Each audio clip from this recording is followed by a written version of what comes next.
Bonsoir. Hi. Oh, that's embarrassing. I forgot. I muted from the last time because yesterday I was streaming with Tayo and Gumshoe. Hello, Tenebro. Silent Bard of all timer. Hello, Hunter. But anyways, welcome everybody. Hello, Div. Hello, Sly. Hello, Tene. Hello, Hunter. Welcome back to another Friday night. We're on week 4 of our weekly writing prompts. Hello, everybody. Yeah, my mic was muted. Whoops. Bonsoir, Bauden de Bauden Bay Bard, Bat Bor Burvis. Bar Bun Bop Bop Bor Borborman, Poetry, and Besantries. Very cool. Hello, Storm. What was I on about? Oh, right. So yeah, welcome week 4 of weekly prompts. Our prompt this week was unfinished business. So 4 of you have already submitted your works to be viewed on stream and critiqued. So we're going to get into it in a little bit. But yeah, you know, just setting the floor. Some of you might know this, others don't, but I just came out of a little bit of a exhibition match for a fighting game.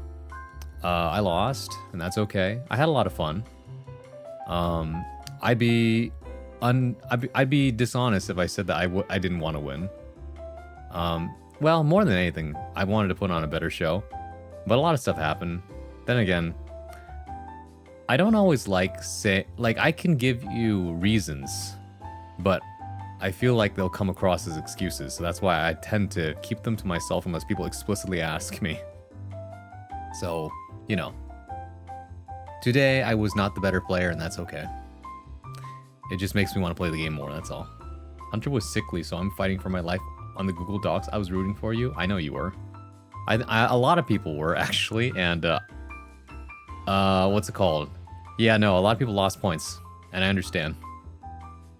But that's probably because a lot of people don't have the information that me and Daniel play sets almost every single night.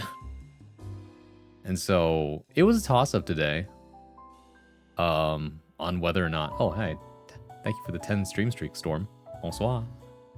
But what was I going to say? Yeah, it was a toss-up because this week, Daniel, we did like two first 10s. Daniel took one this week and I took the one last night. And so it looks like today was not in my favor. And that's fine. I had it, but I was a believer. The Hope Maxer, the low tier Bard Dreamer. I mean, there was always the chance. You actually had a 50-50 shot today. Unfortunately, I mean, I don't mind telling you guys, but you know, my internet wasn't working up until the minute that the set was about to begin. So that was something. I didn't get to warm up at all because of that. What else was there? I was scrambling because I had to eat dinner too. Outside of that, yeah, these things happen. Maybe I wasn't fully locked in, you know? I was kind of enjoying the vibes. I like hearing the commentary and all that. But I tried different things. I tried shutting off the commentary. I tried turning the commentary back on. Tried listening to music. Tried listening to no music. Honestly, though, the only thing I didn't try was just shutting everything off and only listening to in-game audio. But maybe that's a lesson for next time. Who knows? Oh, well.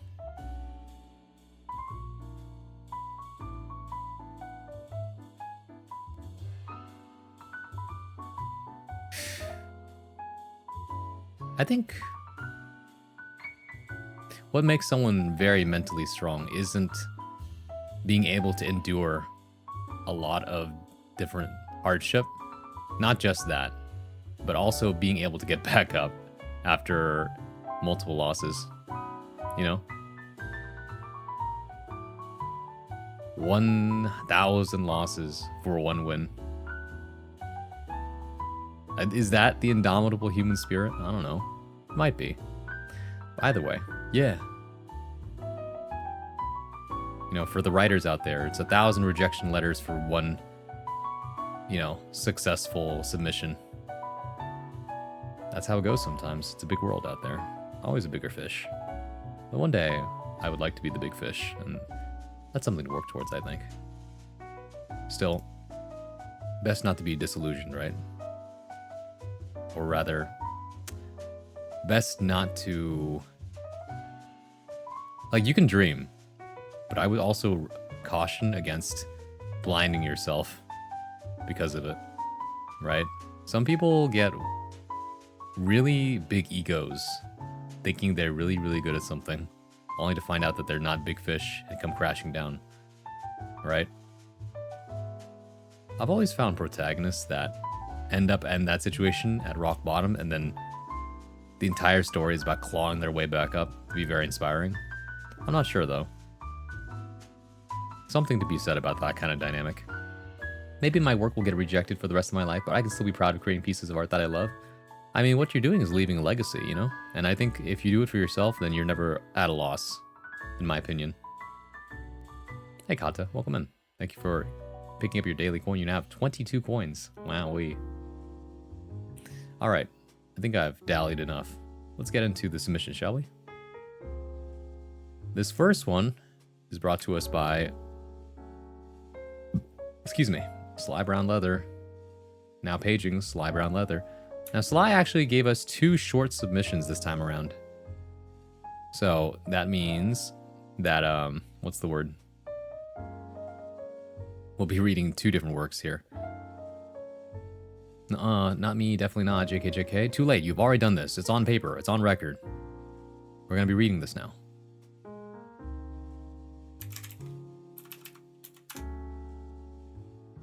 GG.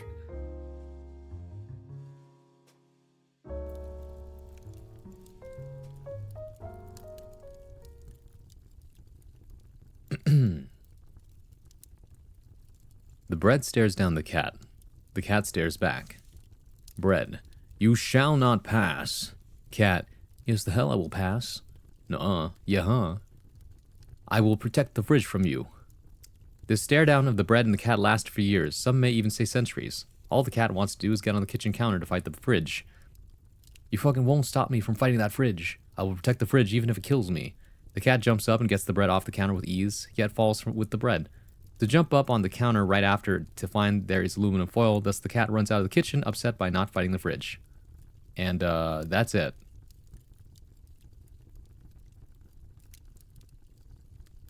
Well, thank you for that. Burns it all. Time to... That was actually a H-Tuner Clabe 007 submission. If you squint. If I squint. Hello, Grix. Welcome in. I will protect the fridge even if it kills me. Was funny. I do like the heroic qualities of the bread. I don't have any context for this. I assume that this is sentient bread and a talking cat. I have no other information for this, so I will take it at face value. In terms of a plot, how epic, how anime. A fight of a stare down that lasts for centuries. I don't know why the cat wants to fight the fridge. I don't know why the bread wants to protect the fridge. At face value, I think it's a cool idea. I think it's amusing. Outside of that, though, I don't really have much else to say about it. It's pretty short. It's one of those take it at face value things, I think. I don't know if there's hyperbole. Maybe there's some kind of genius I'm not seeing here. But outside of that, yeah. It's definitely something that was written. Hey Dan, we stand bread around here. GG's earlier, by the way. I would like to win next time, but only if I am the bigger fish that day. Today you are the bigger fish, and that's okay. What if this is a deep metaphor for the fall of America? I don't think so. This shit is actually based on a true story of my cat. She wanted to fight the fridge for whatever reason. I just saw her fall with the bread off the counter. Oh, so wait, like... She hugged the bread on the way down, is that right? Dude, fish are so awesome. I agree. You should go to the aquarium. Alright, we have a second submission. This one seems to be a poem from Sly as well. Memory stuck on repeat. Worse the feelings get each time, further falling into the void. Day by day the problem piles. Problem wasn't resolved. Instead it lies stagnant. With motion it starts again. He knows he gotta get it resolved. Yet it's easier to build a wall. To wear a mask, to play a part, to project a false image, to not face it at all, to ignore the problem, this business of his unsolved. I like this one. Well, then again, I am partial to poetry, but I think that the latter half of this poem is really good. I like that one a lot because it had more imagery. I could feel more concrete things. Um, wall, mask, image, face. Outside of that, though, a lot of the other things are a little more abstract, which makes it harder to relate to things. I understand the feeling, but I feel like there's always this extra step if you want people to really feel what you're feeling, which is to say, sometimes you have to paint a picture in order to really get the point across. And I guess I would like to see more of the picture, if that makes sense. But it's still, I still like where this is going, or for what it is, you know.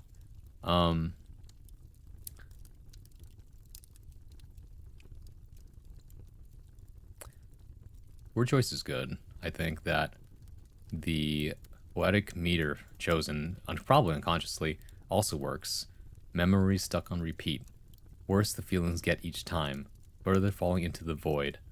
Day by day the problems pile. The problem piles. Like, there's a good hard stop at every single line end, and I think that's nice. Problem wasn't resolved, it seems to break that a little bit. Lies stagnant. I mean, like, I could overanalyze this, but for the most part, like I said, I like where it's going. I like it for what it is.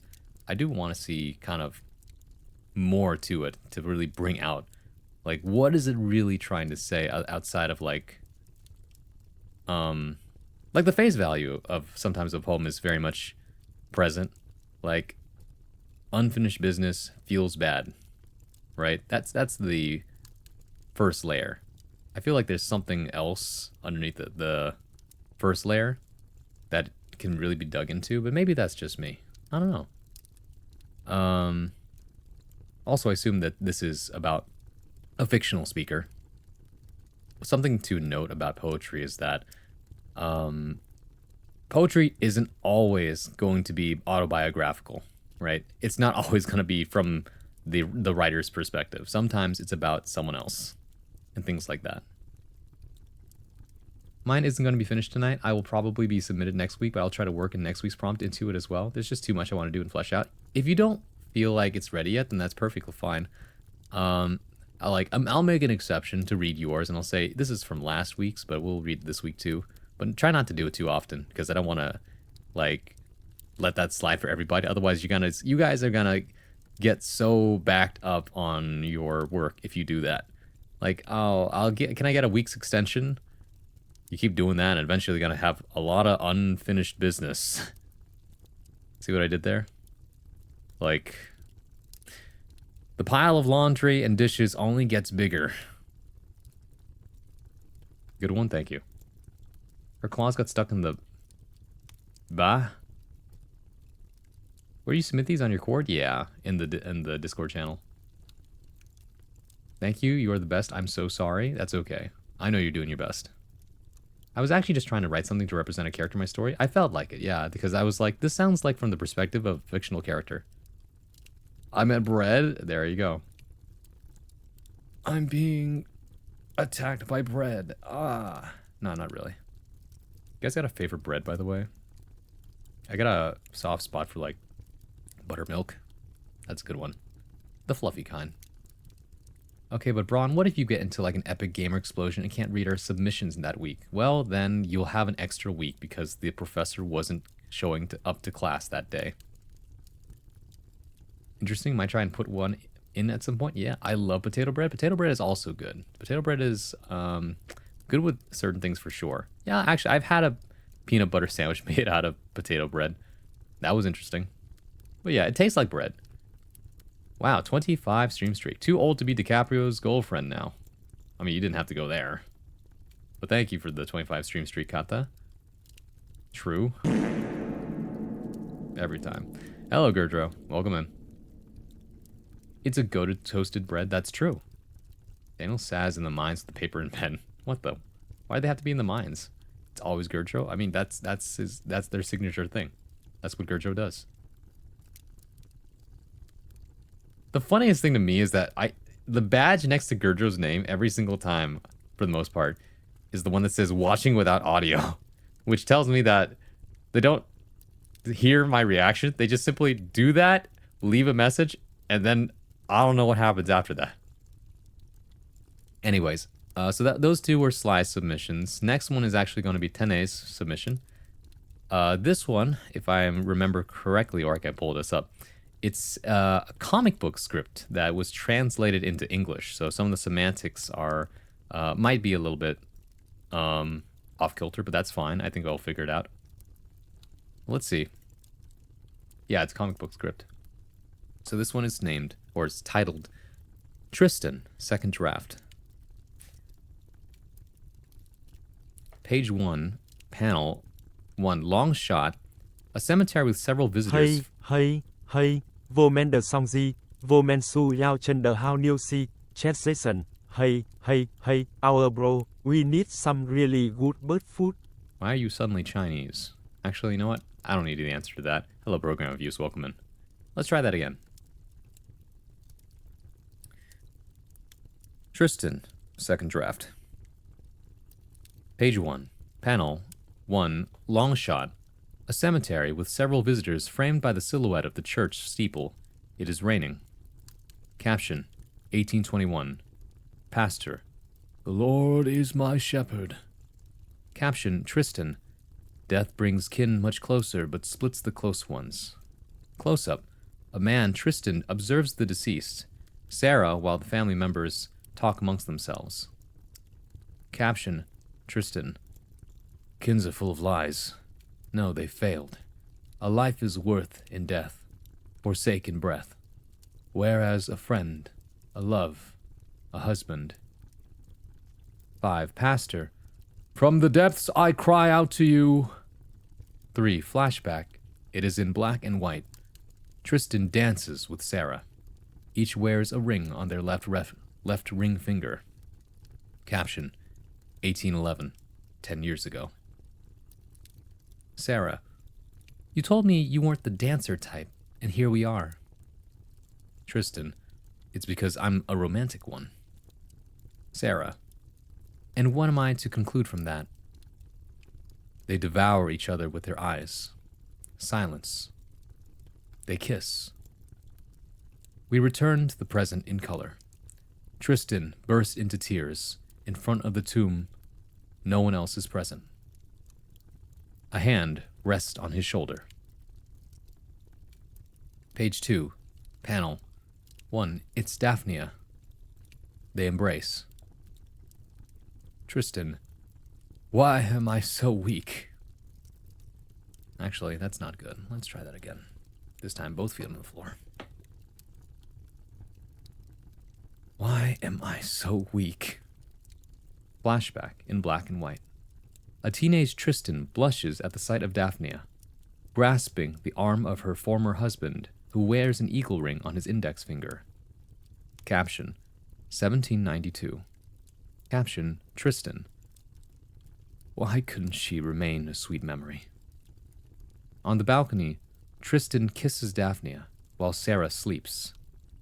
Caption, 1812. Tristan, why did I succumb? 5. Illuminated by a fireplace, both under a blanket on the sofa. A ring is placed on the coffee table. Caption, Tristan, why? Page 3, panel 1, long shot, in color apartment window. 1821. Inside this apartment, the bed, the kitchen, and the living room are all one room. Daphnia and Tristan are standing at the entrance, luggage in hand. Daphnia, thank God, I've been dreaming of this. Daphnia is relaxing in bed. She is smiling. Comfy, come here, it's comfy. Tristan wanders around without paying attention to Daphnia. He sits down on a chair. Point of view of Tristan looking at his ring. Daphnia scrutinizes him, perplexed. Page 4, panel 1, long shot at night, apartment. Close-up, Daphnia sleeps. This panel and the following one are in a nebulous shape, until Daphnia wakes up. Deep in her dream, her former husband holds her by the throat. His eagle ring is visible on her index finger. She has a black eye. Caption, 1811. former husband. Your complaints disgust me, just as much as your strutting around disgust me. 4. Jump 2. She's having dinner with this man in a guinguette.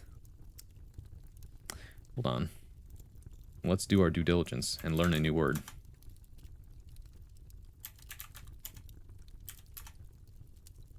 Guinguette. Try again. Guinguette. Guinguette. I feel like I'm saying that wrong.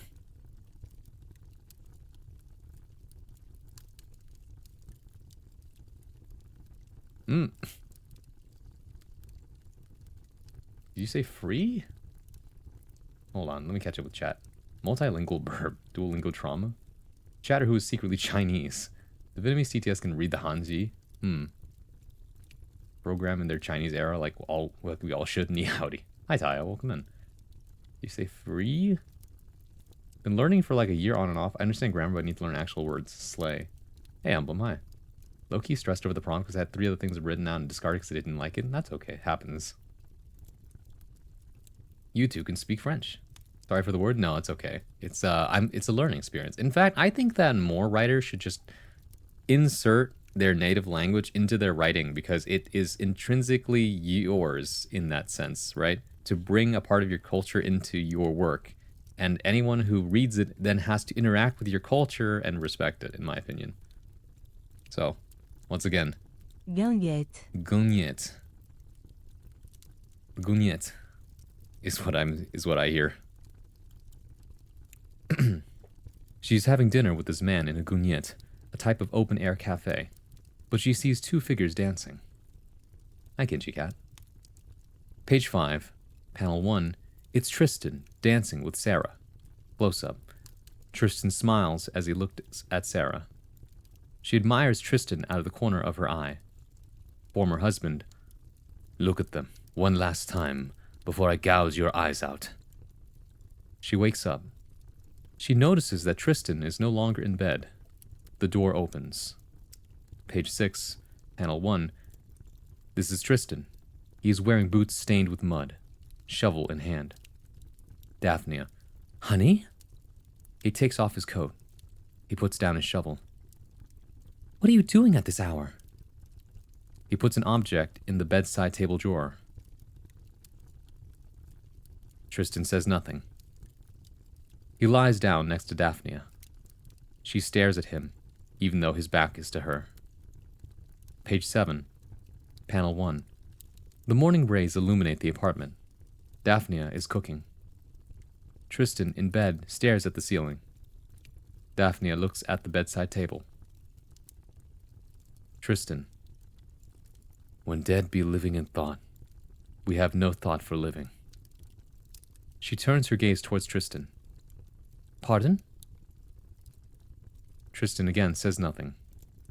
She cuts her eggs in half in her pan. Remember to go. Work awaits you. Awaits me?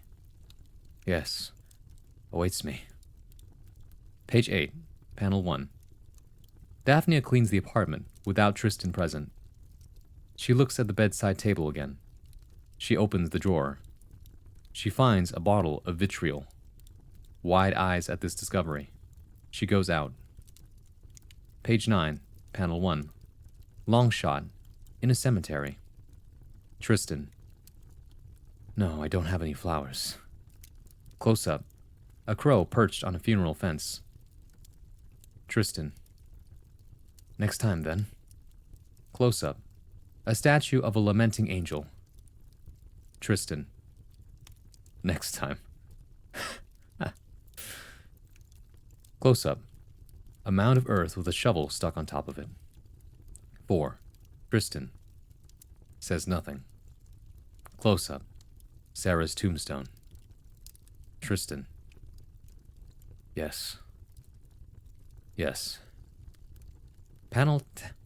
Page 10, panel 1.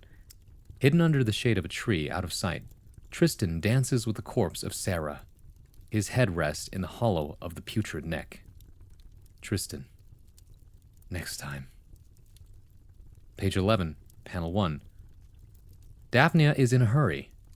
She catches sight of Tristan. Honey! She hurries towards him. They hug. Is everything all right?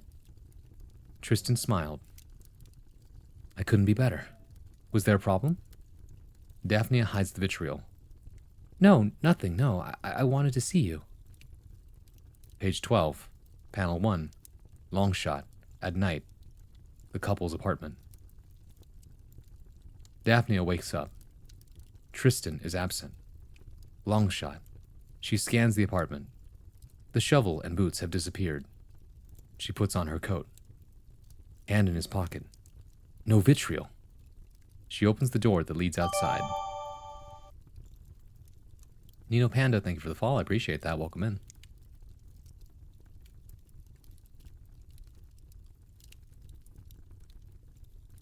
Page 13, panel 1. Daphnia, illuminated by her lantern, advances in the dark. She notices dirty boot prints. Facing a funeral gate, she moves forward. A mound of earth. A shovel. She advances above the hole, whose empty vitriol runs along the side. Page 14, panel 1. Tristan, pale greenish, embraces Sarah, both in death. End. Concept art. Work in progress, scroll down. Oh my goodness, how beautiful. Well, thank you for that. Also, hello, Boops, welcome in. Thank you for picking up your daily coin. All right. This is really good. Eu Wowzers. falo inglês, Francês, Chinês e Português, Homambado, I speak English, French, Chinese, and Portuguese, Batman. Oh, that's right. You are a polyglot, aren't you? English, French, Chinese, and Portuguese. Now, where do you find the time? But yeah, this is a very rare format that I get to read, which is scripting for comics. And the similarities between this and screenwriting are very apparent because both have to use terminology like close-ups and long shots as well. And the clarification of what each panel looks like is also very fun. It can be a little confusing bouncing around, finding out the caption reads this and you don't really know where it says. I can only assume that it's in one of those little caption boxes in the corner, right? Or beneath, as you've seen in comic books before, if you're familiar with the format. This was a beautiful line, though. They devour each other with their eyes. Silence. And the back and forth in time from future to past and finding out all these different things. You get the backstory from both Tristan and Daphnia. The title itself, Tristan, as a short comic, is also very powerful. It's just the name, right? And sometimes simply a name adds a lot of intrigue. Who is this? Why do we care? What is the story? And it breaks it down, if I'm understanding correctly, the story of Tristan, his dead wife, his new lover, Daphnia, who had an abusive husband who also passed away at some point, or missing, I don't know. I might have missed that detail. And now they're dating each other, but as it turns out, Tristan is only using Daphnia as a distraction, and one day he can't take it anymore and begins to literally dance with death in secret at night until, I'm assuming in this case vitriol means a type of poison, but I could be wrong. Vitriol, by definition, any of various sulfates of metal such as ferrous sulfate, zinc sulfate, or copper sulfate. Okay. So a type of sulfuric acid, called also oil of vitriol. So called because they first made by the distillation of green vitriol. See sulfuric acid. I'm assuming it's poisonous. It's a square. It's sulfuric acid. Okay. I was going to say, I'm pretty sure if you drink this, you're going to die. Right? And so at first the mystery is you see that he has a bottle of poison, but you don't know what it's for, right? Is he planning to kill somebody? The intrigue is there. The mystery is there. The paneling is beautiful. Back and forth in time, always at night with the long shots, establishing scene, getting the dream sequence, understanding backstory through this. It's a good transition. Honestly, well, no. I was going to say at first that I wouldn't have minded more dialogue or more words in the dialogue, but actually I think that the lack of it adds to the sincerity of the work because of the fact that it lets the reader see more than, well, how do I put this? It lets the reader infer more than see. It lets them feel more than be told, if that makes sense. It makes it so that every single piece of dialogue matters in a way. And I understand now what you mean when you say that some of the semantics in French get cut off or misunderstood. For example, let's see here. This, I can tell, is probably a French saying. When dead be living in thought, we have no thoughts for the living, right? Or something like that. But this becomes more true the further into the story we go, because we understand what he means is he's talking about himself, and that all he can think about is his dead wife, and he misses what's in front of him, which is his current lover. In which case, the story cuts between Daphnia and Tristan. Tristan being, even though the titular character, Daphnia is more of the protagonist in this case, trying to uncover what exactly Tristan is. Tristan being the object of mystery and interest rather than the center of attention. In fact, if anything, the center of attention might be around Sarah, who died. We don't know how she died, though, is kind of a curious thing. I know it's a short story. There's not enough room, and maybe that doesn't really matter. Another thing is, who exactly was Sarah? We only get a little bit of a glimpse of her when you say when she's dancing with Tristan. And we understand that they loved each other and they loved to dance. But outside of that, I don't really know if there's any other relation. We understand that Daphnia and her previous husband definitely knew Tristan and Sarah. But that's also part of a dream sequence, so I don't know, actually. It's ambiguous, and maybe that's a good thing, but it also keeps me thinking and guessing. Like, we know a lot about Tristan. We know a lot about Daphnia. I don't think it matters as much about the previous husband because he acts as a narrative vehicle rather than an actual character. Sarah, however, as a character is really interesting because of the fact that she plays a part in the conflict of this story, and yet we don't really know much about her. Rather, we see her more than we actually understand her.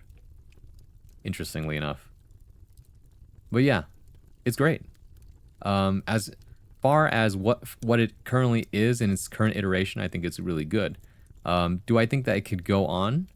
Maybe. Well, no, I think that the ending is good. I think that the macabre ending of Tristan and Sarah both united in death is already like really beautiful and sad. If anything, though, I almost think there should be a panel of Daphnia's. Well, maybe you don't need her expression, but consider a single panel where, at the very least, we maybe see a silhouette of Daphnia's back as she stares at the scene before her. Like, we never see her expression of it, but like that mystery of like her uncovering what's before her, it would be a very powerful shot, in my opinion, in a panel. That's just an idea, though. You think I should have developed on Sarah? Maybe a little bit. I feel like right now there isn't a lot there, but it's potential. Thanks for the feedback. It's noted. You're welcome. These are just things I noticed. But yeah, definitely. I think once it's adapted into actual comic, it's going to look beautiful. Especially with this concept art already. That's, like, amazing. All right, let's see. Thanks for reading. It's a square box. Sulfuric acid. You did a great job. Thank you. Oh, hell yeah, you definitely don't drink sulfuric acid. You would corrode your body inside out. All right. Drink sulfuric acid and survives. Oh, I guess you're built different. I want to see a chiasmus, but to translate it was hard. Let me look up what that means. Even I have a limit on what words I know. A rhetorical device where the structure of a phrase or sentence is reversed in the following phrase, creating a mirrored effect, often an ABBA pattern. Oh, I see.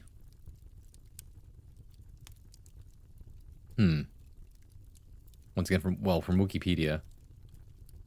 Let's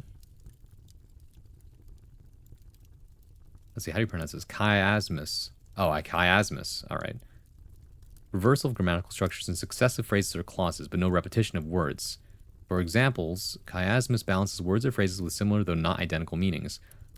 But oh, what damned minutes tells he o'er, who dotes yet doubts, suspects yet strongly loves. From Shakespeare's Othello. That's not really the strongest understanding of it. Let's see here. Oh, here we go. From Lord Byron in Don Juan, 1824. Pleasure's a sin, and sometimes sin's a pleasure. Ah, I see. Well, if you want to do a chiasmus with that phrase, let's see here.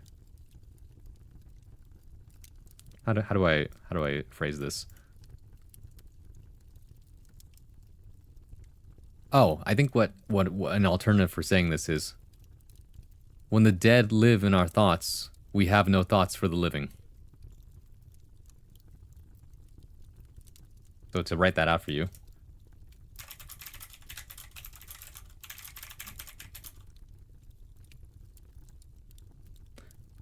Alternatively,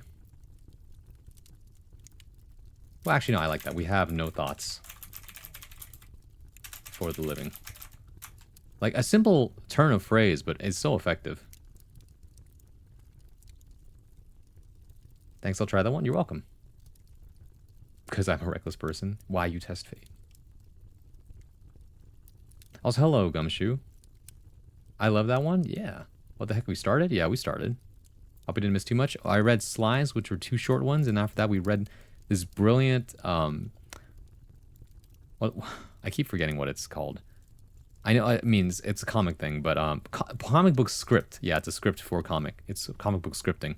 So it's similar to what's it called? Screenwriting, in that there's long shots and close-ups that you have to detail, but also you have to panel out each single description and where the captions are, as well as dialogue. And it's really cool. Thanks, you're welcome. Co-writing, yeah. Sometimes, you know, call it ghostwriting sometimes. I have no actual hand in it, at least not officially. That does sound pretty neat, yeah. Try and learn comic style too, yeah. And here's a good example of it. It's in the Discord if Tene doesn't mind people looking at it as an example of how to script comics. It's a really good one too, though. A very simple example. Yet again, the French continue to win. You know, because we got Expedition 33, and now we get this. Seems good to me. There's no rule or format for comics, but I like that way of writing comic script. Yeah, I like it too. I'd love to read it, thanks. I don't mind. French winning? Ah, I see. I just got home. Work was long, but words are the best. Yeah, you're just in time. Because, guess what? We have to read yours now. And unfortunately, I have to turn off my dark reader because yours is in dark font. Watch out. Oh. Okay, that's not so bad. A Silver X Blaze story. We gotta @ Honey real quick.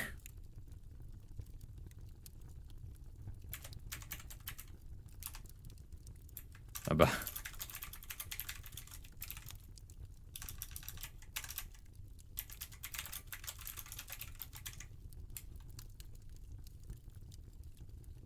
I getting this right? Here's some cringe. Enjoy. The French won for a very long time. That's true. Is Hutner here yet? Actually, I think we had a different alter ego this time around. It was actually H. Tuner Clabe 007. Also, Worker, thank you for the 7 stream streak. I remember that Shakespeare made his comedian change his lines if they had a suggestion, and it's pretty useful, so thanks. You're welcome. Sometimes sharing your work is actually great for getting new ideas. I see my B, all good. I'm lurk at work at the moment. All right. Hope you had a okay time at work. Oh, hi, honey. I'm here. Damn, that was fast. All right, this one's written by for my son. I figured. What was I gonna say? Yeah, this one's written by Gumshoe. So let's see how it goes. Gumshoe said, "Enjoy the cringe." All right, here we go. Unfinished Business, a Silver X Blaze story. This is not a... Well, actually, I guess it's a ship more likely than you'd think. I'm not sure. This story is set after the events of Sonic 06. Sonic, Shadow, and Silver have just defeated Solace's true form. Sonic and Elise extinguish the flame of disaster. This causes the timeline to reset, yet some memory fragments still remain. Oh, that is always a good setup for a fan fiction. When the world is reset, but the memories linger. I could have sworn I knew you. I've seen you before. Or something like that. It's common shift for Silver. It makes sense. Broken timeline, year unknown. Silver, lost in a ruined timeline, searches for the Chaos Emeralds in the ruined city. Sure, Iblis is no more, but some of the fire and lava creatures remain. Wandering for some time, he finds a spot to make camp in a collapsed building. No signs of life around, he looks in his bag for rations. Beans. Well, it's better than nothing. Silver sits down, lights a campfire, and starts cooking the beans, floating them with his powers. The warm light of the fire provides a nice rest. One more day. He rests his head on a soft blanket rolled up.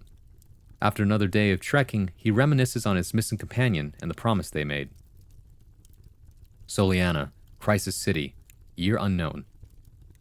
Blaze the cat is lighting a campfire as Silver comes to sit down across from her. They both don't say much at first. Silver looks worn out, but Blaze is keeping her cool. You probably wish you were home about now, huh?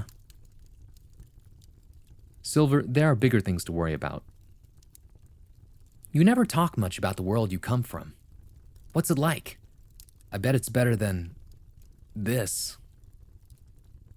Well, not a bold statement, but yes, vast seas, crazy wildlife, and filled with friendly people. I cannot say I do not miss it, truthfully. Wow, that sounds amazing! It has its problems. Mad scientists trying to steal the soul emeralds and all manner of issues in the political space. There's a long pause. Blaze is curling up partly due to the cold, but also the homesick feeling is coming back. Silver moves to her side and places his hand on her shoulder. Well, I'm not sure what soul emeralds are, and I don't know what goes into being a princess, but yes, I know. One day I will be back home. Yet right now, I gave you my word to defeat Iblis. Sure, it is an uphill battle, but when I see you working so hard, learning how to use your power by yourself, I just want to help. What I can do is nothing compared to you, though. I wish I had as much control. It took work, Silver. Something you know, yet you are impatient. I need to get stronger. You will, but it does you no good to rush progress, even if we both want this nightmare to be over. At least this nightmare could be worse. Oh? How so? Well, you're here. That alone is, it makes this, more bearable. Haha. Blaze lets out a soft chuckle and leans into him. They are both bundled in some blankets close to the fire. Silver, when this is all said and done, I would love for you to come see my world. He stares at Blaze, stunned by her words. I would like that. To get to see your world. It would be nice. Then let's make it a promise. To the future. Silver nods as the cozy fire is causing them to fall asleep. Broken timeline. Year unknown. Silver looks in his bag. He counts the Chaos Emeralds. 5, 6... One more, then I can see her again. I swear, if it's the last thing I do. Silver packs up and heads out to a big building. A faint green light is glowing inside, pulsing as if beckoning him. Finn.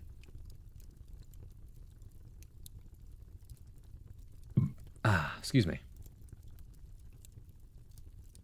Spy lurking, alright. If this is an 06 fic and Sonic doesn't accidentally no-clip into a wall, I'm gonna cry. No, it's not an 06 flick. It takes place after 06. The dodge... Would you rather be on my dodgeball team or bronze? Which is more entertaining? I don't know what you guys say. The dodgeball team feels like I get to throw things at bronze. So that... Oh, okay. The dodgeball team feels like I get to throw things are bronze so that. I think that Hunter is trying to say that he wants to throw dodgeballs at me. But yeah, Gumshoe, thank you for writing this. This was quite well done, if I had to say. You have a very keen understanding of the characters. I feel like the dialogue was very much in personality for both of them. Let's see. I can see why you would say you think it's a little bit cringe. Because it is a very fine line to write romantic moments. Because if you don't... the word isn't commitment here. You can commit as hard as you want, but it's a fine line. If you don't tread this line carefully, then it can easily fall from being romantic to, like you say, feeling kind of cringe, right?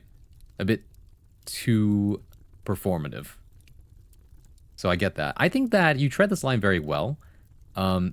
Silver being a young personality versus Blaze's maturity in these situations. At the same time, though, I feel like you could do even more of a slow burn in terms of the interaction. If there's anything I know from reading too much shoujo manga, it's that the thing about how to trigger romances is incidentals, little accidents that happen, small moments, right? And I guess I just want to see more small moments. It was a really beautiful and warm moment seeing them warm up by the fire. The dialogue was good. And it's just a short little scene. But I think as a reader, I lack context, especially if I haven't played the game, right? Or maybe I'm not familiar with the characters. If you have not played the games, then you read these and you understand who these characters are as well as, you know, their backgrounds a little bit. Like you can infer, oh, Blaze and Silver are from different worlds. You can tell like Silver wants to see Blaze and is a little flustered. Blaze does care about Silver in this fanfiction. And they're both looking for things and trying to save the world, right? Etc. I wanted to make it longer, but you know, I was on time limit. Oh, yeah, I get that. But like that's the beauty of constraints, right? The more constraints you have on your own creativity, the more you're forced to be creative within that space you're given, right? Like if you only have this much room to write a story, how do you make every single scene count? How do you make every single dialogue hit? Things like that, right? And when I say small moments, I mean like accidentally touching hands. I mean like staring into the fire only to lift up your gaze and see them across from each other that the other person is staring straight into your eyes. And you're like, oop, looking away. Who breaks first? Things like that, right? That's the kind of thing that makes the heart skip a beat. Incidental moments. Things where there are things that need to be said but aren't so easily admitted, right? Lean into the cringe. Also true, honey, right? I guess that's part of the thing where I said sometimes commitment, like you can be fully committed and still end up like falling a little bit short, but sometimes going that extra mile actually helps you reach just across the finish line. It depends though, right? It depends. It's both a matter of execution and content. I think you do this very well. I think that you are on the right track with this. I like what I'm seeing here. I just want to see a little bit more of this and that. That's all. Outside of like, you know, like I said, I'm not gonna go into the weeds of things. Like if grammar and spelling is a thing, then you'll take care of it yourself. I'm just going from the macro perspective of here's where things look good, and here's what I like, and here's what I kind of want to see more of. Things like that. But yeah, I think this was great. I think that you had a good grasp of all the things that you wanted to write. My goal was really just to write one scene and see what I could do with it. I think you did well.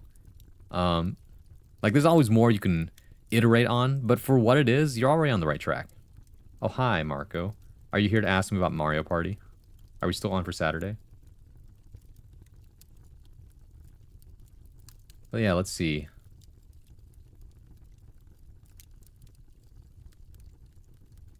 Deadass is trying to fill in gaps is what this fic is. I guess unfinished business is this, the ending of it. Which reminds me, what was the unfinished business? I think with Tene's work, the unfinished business was like finally dying at the end, right? To have your other half lie dead within the ground, only to have you still being alive, feels unfinished in a way. So to have that finality of death is how that wraps into the theme. this case, the unfinished business seems to be finishing this fanfic and also setting up the ending.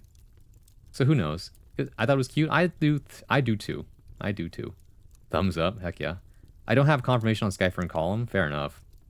As usual, people will be busy. So don't worry. We can always find more people, Marco. Unfinished business, Silver getting to see Blaze again. Yeah, exactly. That's the ending of it. So yeah, thank you for this. I love how a lot of you said last week, right immediately after I put it in. Like, I remember, okay? Mainly Worker, too. Complaining, oh, if only I had more time. If only I had an extra couple of days. Now I have all the time I need. And guess what? I didn't see some people submitting their prompts yet. So, you know, as usual, my prediction of human nature is correct once again. Me being, you know, correct about my ego. Like, if I give you extra time, you sure as hell ain't gonna use it. I know half of you are still writing it as we speak, and that's okay. This isn't solely just writing prompts. No, it's not. If you want to submit art, if you want to submit writing, if you want to make music or cook or do whatever else, I don't mind. It's up to everybody's individual things. The point of the weekly prompt is simply to get people moving and motivated to do stuff by holding each other, not necessarily accountable, but rather encouraging each other to do more, right? By leading by example. If you see those people posting, you're like, man, I kind of want to post too. Seems like fun. And you just do it. You know, it's like the other day when I was in another person's stream and it was like, quote unquote, it's Waifu Wednesday. You have to draw waifus. I'm telling you right now. I'm like, I could do that. Like, go do it. And I did. And then I drew this. And I was like, very cool. Because I could just do that. Like, you could just do that. You have the ability. I'm suddenly reminded of a video. I need to go find it really quick. Strangely inspirational. But first, we got to take a quick 3-minute ad break. So use this time to go do what you got to do. Get a snack, get water, go use the restroom, and just do it. Exactly 2 shots. Handing an assignment dead last minute, that's the life. I know, Kata. We simply never grew out of our school days, and maybe that's a bad thing. What's ironic is more time somehow stressed me out. Yeah, I get it. I got motivation art again and attempt at some new things. So, yeah, if you want to do the theme for this week, you still can. It's until end of stream. In which case, the theme this time around is called Unfinished Business. So, take what you will from that. When the student writes the next Huckleberry Finn, but Loki takes a nap and just forgets to turn it in at midnight. Whoops. Love it when that happens. Whoops. Or, I see. Never mind. I was reading that wrong.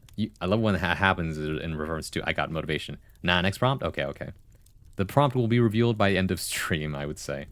Chad, remember your caveman ancestors. So true. Eat it off the bone like your ancestors did before you. Don't rush anything, to be honest. I guess it depends on the person. Some people work better under pressure, and some people work better with extra time. Again, I'm working on a masterpiece, my magnum opus, if you will, my Bronfic. I am simultaneously looking forward to it and afraid. I'm scared to see what will happen, but you know, as you do. Oh, that is a cool salute. They just killed a bull and took its blood and was like, Grug put blood on wall to make small Grug. Okay. I definitely work better on a deadline. I think a lot of people do. But yeah, ad break, and we'll be right back after these messages. I'll see you guys in a bit.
Welcome back. Hope you had a good ad break.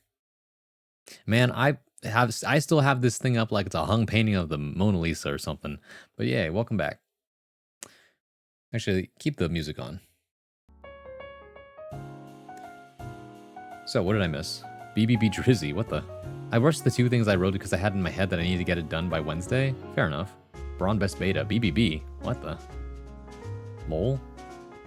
Chat is canonically a beta, so your Omegaverse fanfic, Braun fics have to be super updated. It's not like I can stop you. Just so I got in early, fair enough. Here's everyone in it: Bronzewad, Dib, Murdoch, Honey, Garland, Worker, Gumshoe, Fever, Karina, Zozo, Shy Sly Guy, Gamba, Peanut, Vivi, Tene, Column, and Hunter. That's a lot of people. I hope everyone looks flattering. Talk about an ensemble cast. It's a small play. I feel like I'm missing people too. Maybe. The Hunter versus Braun battle in the Grixed fic is gonna go hard. Well, Braun, you gotta respect your baddie. I guess so, huh? You right? My god. Hee. Okay. How about no music for 2 minutes? Oh, no music, huh?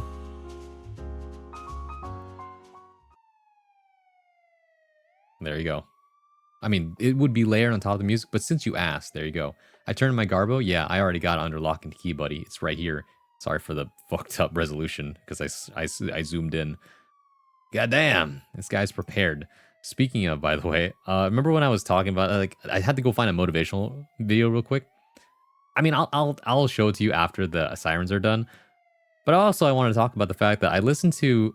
Okay, so remember the other day, or maybe last week, I told you guys I listened to the entire discography of Fall Out Boy and said, "Yeah, no, this is definitely a lot of nostalgia in some ways, and in a lot of other ways, Fall Out Boy definitely solidified their sound over time. They have a very distinct way of making music, and that hasn't really changed since like 3 or 4 albums ago, and they're still doing that. If that makes sense." It's like that one song. It's like that one song that you hear on the radio all the time back then. It was like, "My songs know what you did in the dark, so light 'em up, up, light 'em up, up, light 'em up, I'm on fire." That one, you know, it's like a long way from where they started, which was like, "Dance, dance, we're falling apart with this night. Dance, dance, and these are the lives you love to lead," which, and then goes into the, like, in the same album, it was also, "We're going down, down, in an early round, and sugar, we're going down swinging." Personally, though, I think my favorite Fall Out Boy album was Infinity on High, because that had a lot of bangers on it. Which was what was a good one? Yeah, "Thanks for the memories, thanks for the memories. One night and one more time." That one, and then the other one was "This ain't a scene, it's a goddamn arms race." That was a fun one. In terms of Panic! The Disco, I listened to their whole discography at this point, and I can say you can really tell the identity of the band changed over time because of the fact that they're always known for their first album, which actually I think it's definitely a work of art that cannot be replicated in many different ways. Like, you can't really get that sound anymore. It was definitely a product of Ryan Ross's Beautiful Mind, which then he extended into the second album, which was Pretty Odd, which is a great album, but very much it was more in the style of music that Ryan wanted to make, and I can see why maybe there was a departure between the two halves of the band. And so then Brendan Urie and Spencer Smith, which was the drummer, went on after parting ways, and that's how you get Vices and Virtues, which I think is my favorite album. There's a quality to it as they try to figure out Panic! The Disco's identity after the separation, and I liked it. It was like Brendan Urie's way of trying to remake the band, and then after that, Spencer had to leave the band for well, basically he was addicted to drugs, and so he had to go into rehab. And so then it was just Brendan Urie, and from there, the lead singer is now the main face of the show, and he's kind of just doing everything at this point. Like, Panic! The Disco is Brendan Urie is Panic! At the Disco, and that's kind of how it felt going into Too Rare to Live, Too Weird to Die, or Too Weird to Live, Too Rare to Die, something like that. And that album was definitely Brendan Urie coming into what kind of music he wanted to make. And the Death of the Bachelor is, all right, I figured it out. Let's make more of this type of music. And then after that, what's it called? The next album, I forget the name of it, is Brendan Urie kind of showing off his musical prowess with how many runs he can do. And then the final album, which was Viva Las Vengeance or something like that. That one is as the theater kid and someone who can literally sing anything. I'm going to make a classic rock and roll theater album, and that's definitely what it was. And so that's how I feel about Panic! At the Disco, and Panic! At the Disco has since then disbanded. Although apparently, I looked this up, they actually had a 20-year anniversary of their first album launch, and they performed last October. And then Spencer Smith, who had been missing for like he went in rehab in like 2012, and then reappeared, I guess, in 2016. Either way, it's been over 10. Thanks, Boops. It's been over 10 years since Spencer Smith made an appearance, and he came in just to do the drum line for what was it called I Write Sins Not Tragedies, and it was great. Apparently so. Anyways, watch this motivational video on being a regular guy.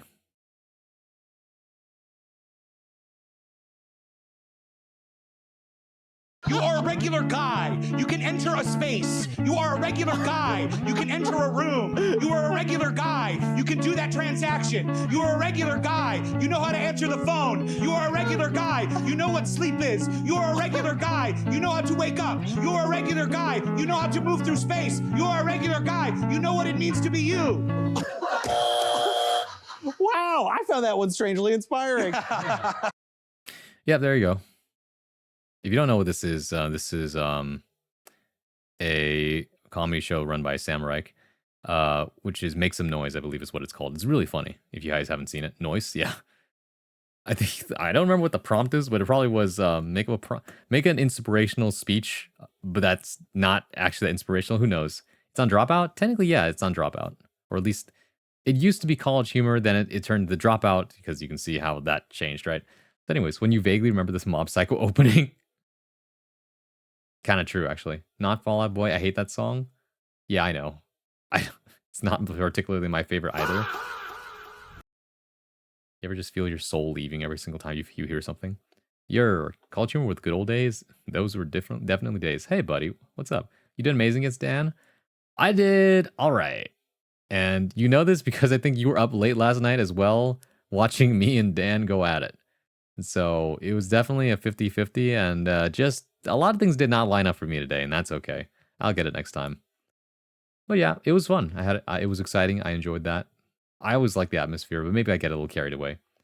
Brendan Urie, Yuri Lowenthal, those people date women. Does it become Het Yuri Slop or just Yuri Slop? Well, here's your problem. You're spelling Brendan Urie's last name wrong, so it's not that kind of Yuri.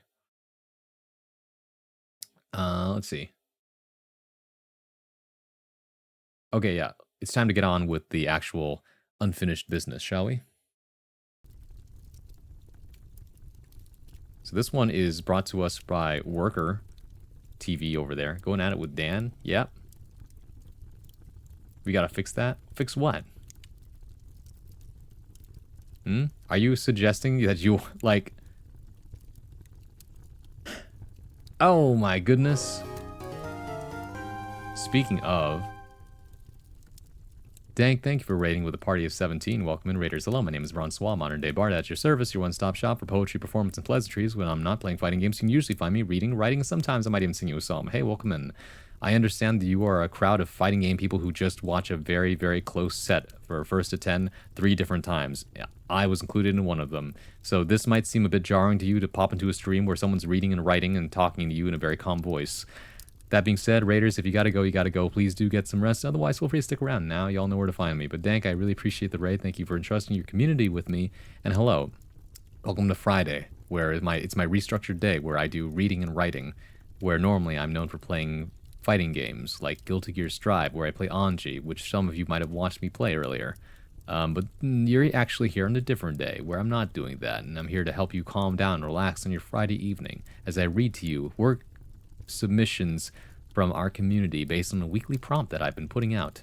So, today's, or I should say this week's weekly prompt was unfinished business. And this is a submission from our very own worker, who normally writes poetry, but this time took a stab at writing a piece of short fiction. Hi, Selfie. Damn, Braun got that shit memorized. I do be talking. I don't know.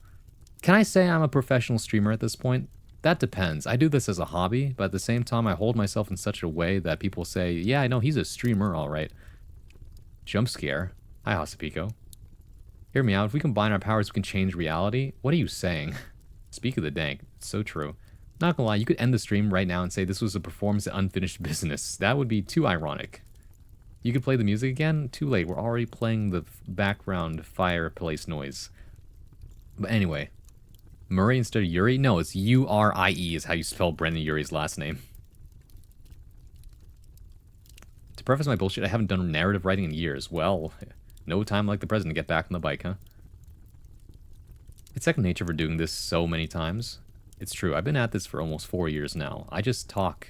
Well, even before that, you know, I have a lot of experience in public speaking and performing. I was in an a cappella group for 5 years. I read poetry at open mics regularly. And I have opened and like done readings and announcements for high profile guests. I will not get into the details of those, but it is very funny. So, number one, I don't get stage fright. I will say though, sometimes I get a little carried away. So I do have to watch myself. You truly are an IRL bard. It's so true. This guy writes and sings and is entertaining. I like to think we only get funnier with time. If you were here yesterday for our playthrough of VLR, you might have noticed this because even I was laughing at our jokes. What the heck was going on? But yeah, to preface my repost, Unbearably Rough. And this guy thought I wouldn't scroll up to read his message. Now I've read your message twice plus extra. How not stage fright?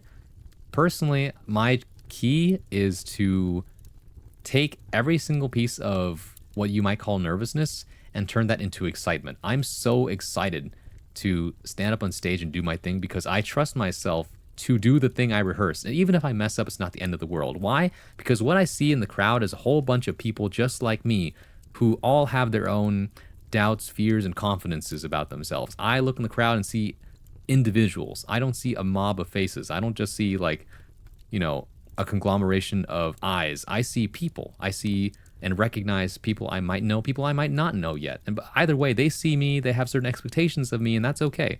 I will show them what I am all about.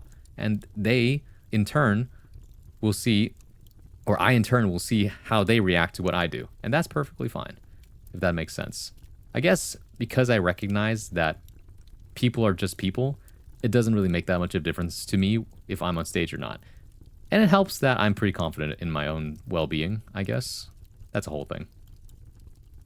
I didn't know you did any of that. Also, I hope VLR has been great for you. It's one of my favorite series. It's been real funny. Like, I don't know what it is, but sometimes the writing is so good and a room is, like, funny on the level that Ace Attorney is funny. And sometimes the writing in a room is so bad that I don't know if they outsourced it or not. It's really funny. And by that, I mean the inconsistencies. Like, half the time, the cast of VLR and the Zero Escape series in general is like genius level plays. I would never have thought of that. And then in the next moment, they're like, what's this? It's a globe. It's a cookie. It's a vacuum cleaner. What are you talking about? I don't know. I thought it was something else. All right, buddy, sure. It truly has that. And then there's these times, these little strange moments in Zero Escape where they're like, wow, this pantry sure is stocked with food. Man, this reminds me of this ancient mummy that I remember reading about in ancient scriptures. What? Or like, man, it sure is cold in this freezer full of meat. Did you know about Ice 9? What? The ice that never melts. Also, hello, Author Relic. Welcome in. Braun is turning his potential energy into kinetic energy. Exactly. Goddamn, worker of little faith caught me. I mean, I still appreciate it. Actually, if anybody ever wants to just repost their messages because I didn't see you, if it's been 5 minutes, I've been reading everyone else's messages and I did not read yours, it means I probably didn't see it and not that I ignored it. And I always feel really bad. Do you know how often I actually go back, watch my own VOD, see a message I didn't read, and I'm like, no, I wanted to recognize that person's efforts. I wanted to reward them for typing in my chat. God, why? Because I would want the same for myself. Every time I go into someone else's stream and they like don't see my message despite how slow chat is scrolling, I'm like, this person is probably doing their best and that's okay, but I do feel like I'm not seen, and that is a bummer, but that's okay. You know, I'll do the best I can. If they didn't see my first message, they'll definitely see my second or third or fourth message. And by the fifth, if they still haven't seen my message, the chat was either scrolling too fast or this person just really does not want to read my chat or chat in general. Actually, usually it's chat in general because several people are typing and none of these messages are making it through. Usually because it's a collab. I'm not saying collabs are like the worst places to type, but usually if you are in a collab, you are not reading chat. And that's how it is. And that's why sometimes even when I'm in a collab, I try to read chat as much as I can. I do appreciate you guys, you know. Ice 9 kills, hit banned. What? Whoa. Also, Selfie, I see the Discord invite. Allow me, just so you understand, for me to preface this, the Discord is nothing special. I will personally hand deliver you an invite to the Discord server using your Twitch whispers. There we go. Generate link, copy, and I'm going to send this to you. And please don't expect much. We just use that as a way to keep in contact with each other when I'm not streaming, as well as get updates for when I go live, etc. And also get pinged for the weekly prompt that we're currently doing. So let me go ahead and whisper you this thing. There you go. And Hospico, thank you for picking up your daily coin. Anything else outside of that? Oh yeah, I sincerely apologize to everybody who voted for me today at Dank's stream to win, because you lost a lot of money on me, and I'm sorry. At the same time, though, I had a lot of fun, but also I really wish I could have won today. But sometimes them's the breaks, you know? It's the worst feeling, I guess, when a lot of people believe in you and you just can't seem to stack up to that. And all you can do is stay mentally strong and just pick yourself up and get back in there. You don't give up. You know, no matter how many times and how embarrassing of a loss you have, like I lost 10-3, and this is coming off of like me winning a close 10-8 set last night too. So it happens. These things are inconsistent and I want to get better at them. And it can be soul crushing for a lot of people to lose like that, especially if you lose pretty often, right? But it just simply shows that I have a lot to learn. It means that there are things that I'm still not capitalizing on, things that I'm not implementing in my gameplay, and just things I could just do more of in general. And I'll be honest, after losing, all I want to do is play the game more. I don't care about losing more. I care about losing more enough to win the next time. That's what it's all about. What I said earlier in chat, 1,000 losses for one win. And then you just keep on doing that. And if you manage to survive that, you will have developed a very strong mentality. Or something. I appreciate you. Thank you, Tene. I appreciate that. I appreciate you. I don't mind if my messages are read or not. I understand forgetting minor things quickly. That's fair. So everyone's different. Redees. Thanks, Marco. I try to write short messages in the chat for that reason. Yeah, I do notice, like, if you have a long paragraph, it does take more time to read. I'm going to make something in response to the Danknen incident. It's going to be special, Mr. Bard. I'm afraid, but also intrigued. Repostathon. I forgot to finish my weekly writing. Braun, can I submit it late for half points? You know, funny enough, I did not actually see this. Maybe I have to scroll up more. Blah, blah, blah, blah. Braun, oh no, oh, there it is. Oh, it's underneath the repost. That's so funny. Thank you for, see, I did scroll up to check. Yes, you can submit it late. It's not being graded. Therefore, it's for participation points. So if you don't participate, that's on you for losing out on an opportunity. In real life, no one actually grades you on shit, except for your boss if you're working a real job. But in reality, when you don't do things, then the only person who doesn't benefit is you. You missed out on something, and that's welcome to the real world, baby. Stuff like that. Daniel is just a freak of nature, I'm afraid. If them went to the lab, they'd be unstoppable. If a what now? Oh, you mean if they went to the lab? They kind of do. But like I wouldn't like go as far to say geniuses as much as just naturally gifted. There are some people out there who are able to adapt and figure out things very naturally and very quickly, right? I have to work very hard and repeat a lot of drills in order to do what I can. And not everyone picks up things as quickly as me either. As I do, I mean. Some people I see will still struggle to find answers by themselves. Some people will get down on their own feelings, and that obstructs them from making progress because they can't see past, their own frustration, right? Being able to see things objectively is a good thing, but also being able to channel your emotions is also another really good thing to have, right? To find balance. So that's, all about mentality, but also on top of mentality, you have to have discipline, and discipline is probably the hardest thing to harness. To be able to tell yourself, do this thing, and then keep doing it. It's the keep doing it part that's hard. It's the starting of it that's hard. But once you get the ball rolling, objects in motion want to stay in motion. They want to keep the ball rolling. They want to, have that Sisyphean ordeal become the commonplace. To say that Sisyphus must be happy because that is the only way you're going to find solace in this, right? One must imagine.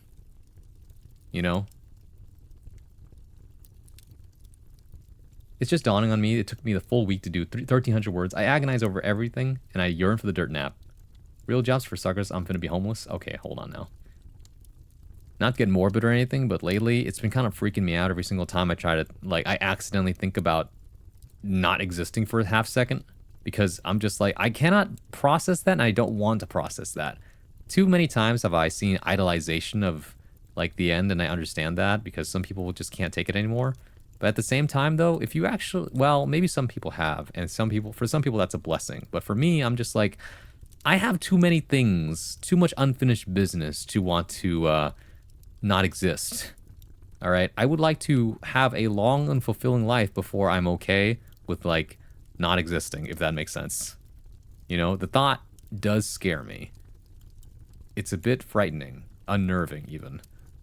Right? It's the kind of thing where you're driving and a wandering thought passes by, and all of a sudden your heart is racing a lot faster than it was half a second ago. Customers grade my work too. That's fair. Customer service jobs are tough. You're modern Diogenes. It's kind of true. Based.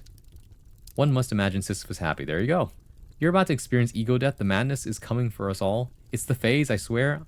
I don't think so. I think, well, it might be... I can humor that, but it's more likely just me, because I don't think I've done anything for the Fae to catch on to me. I don't know, I'm trying to life max you, know what I'm saying? That's what I'm saying, Let's pull each other up by the bootstraps and make sure that we all give each other hugs when we need them. I enjoy what I control, otherwise it's luck, so out of reach. So very true. Anyways, I've stalled for long enough. This is Tales from the Cannoneer #1 by Worker. Killbox. Eliza stared at herself in the mirror. The reflection of her new barren room behind her washed out by the sun shining through one large window, a blinding vignette which seemed to magnify her every detail. She eyed herself up and down, her uniform perfectly pressed, the deep black of its fabric contrasting her blondness and pale complexion, not a hair nor thread out of place. And yet she fiddled with her sleeves, her cuffs, her collar, her trousers, her taut bun. She saw the bags under her eyes, and with one final deep sigh, she straightened her back and strutted out into the hallway.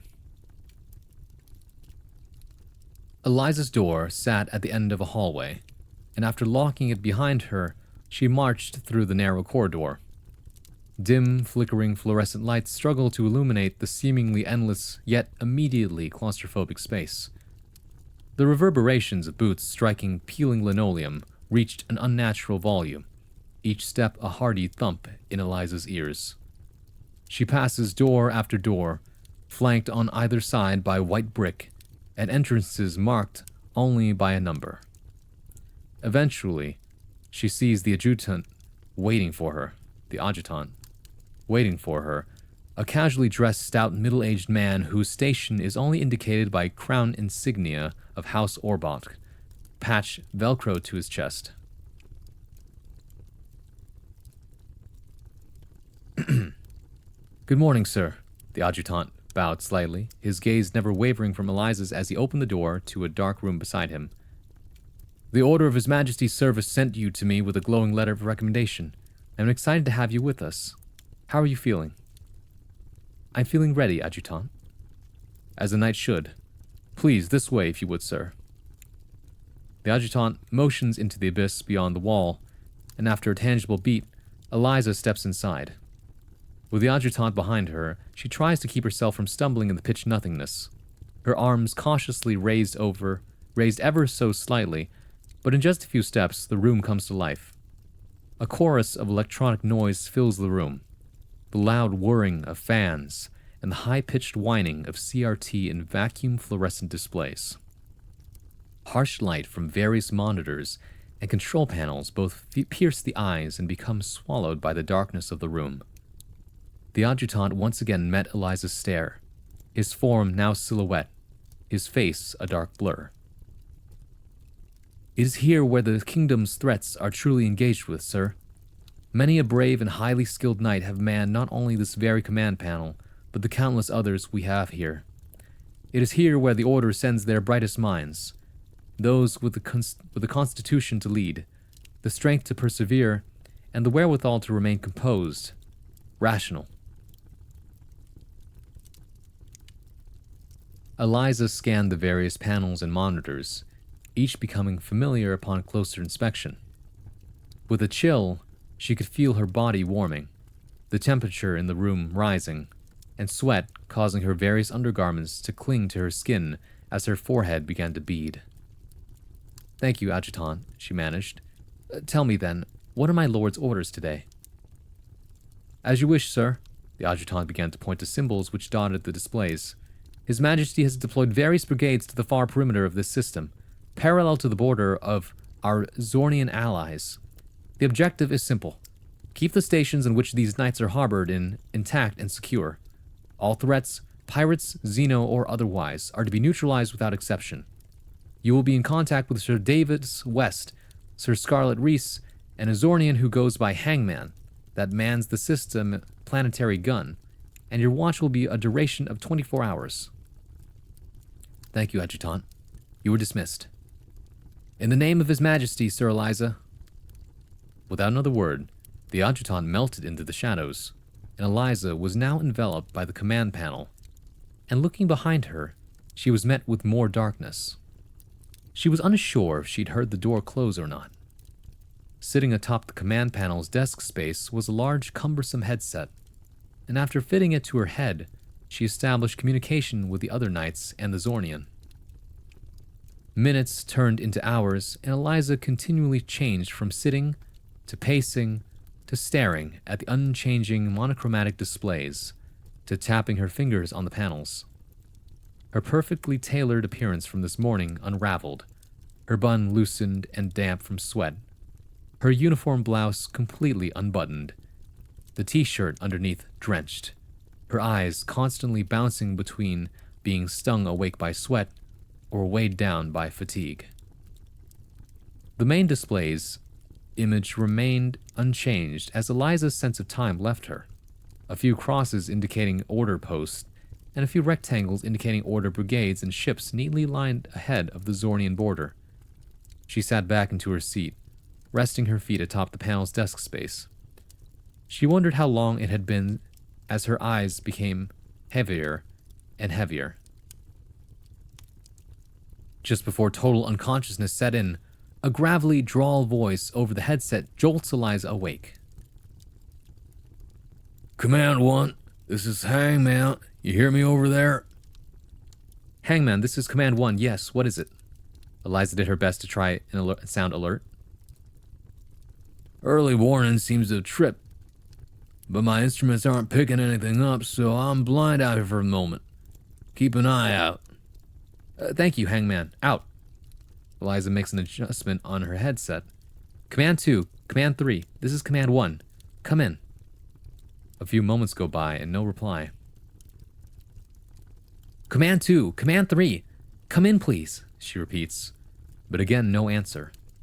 It's in this moment when a light begins to flash on the command panel. A small alarm begins to ring out from it, and new symbols begin to appear on the main display. First a handful, and then more and more until the display is flooded with them, slowly approaching the order's line.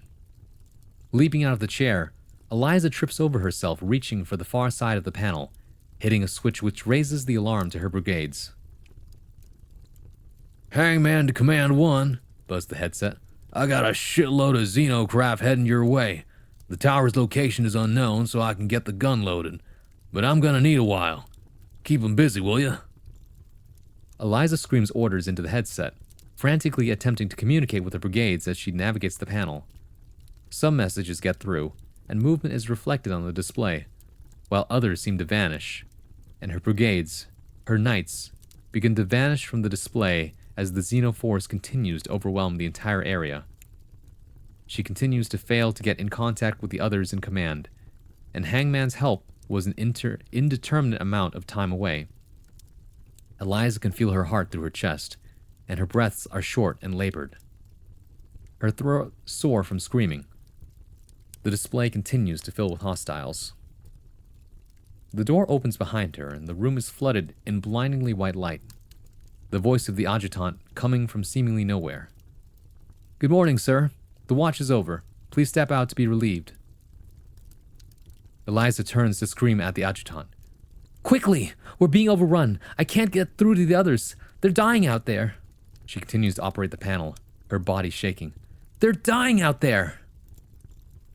Gentlemen, remove the sir from her post, please. Multiple uniformed men march into the room, lifting Eliza off the ground and forcibly separating her from the command panel. She screams incoherently as her limbs flail. The group moves quickly down the hallway. The adjutant turns to another officer. She's not ready yet. Reset the simulation. We can't afford those unwilling to surrender command. Perhaps the next will be up to standard.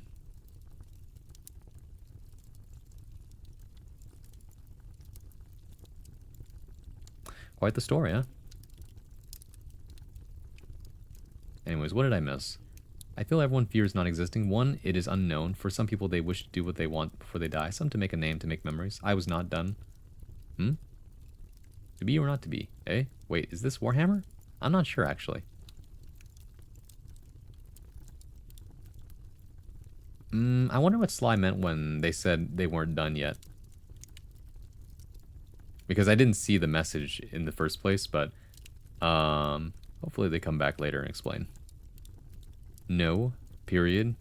That's how you know. As far as the story goes, I like the premise. I think that it's well done.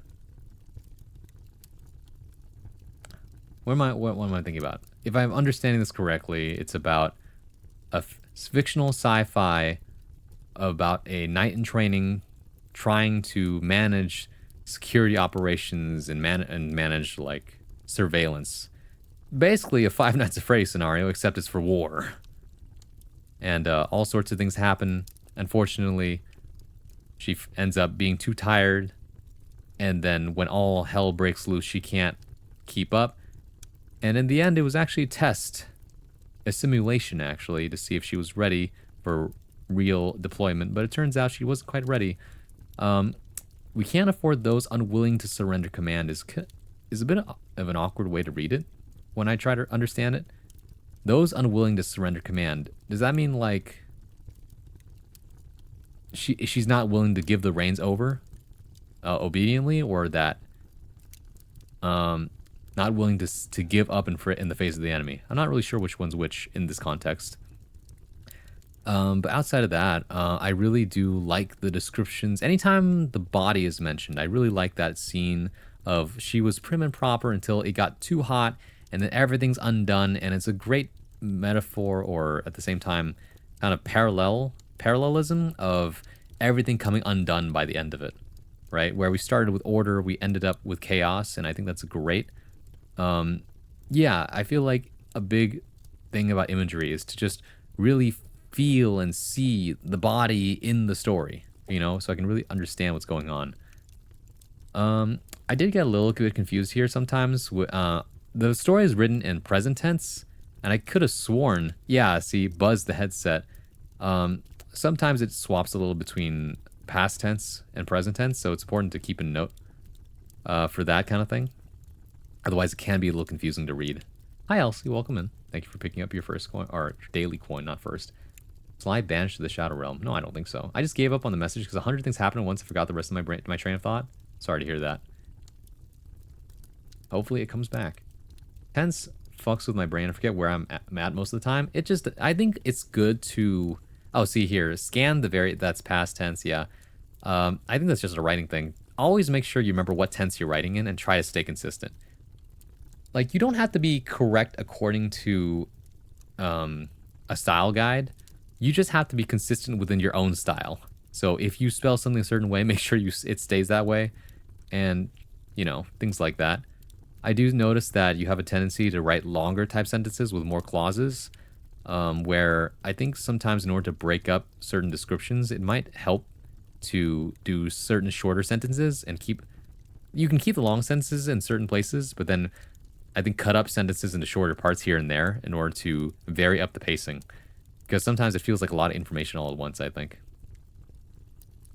Let's see. I think that the dialogue is good. Although I felt like I lacked information on the adjutant a little bit. Yeah, there's not really a big description of him. And I guess there was some confusing about the setting. I only figured things out by the end of it, really.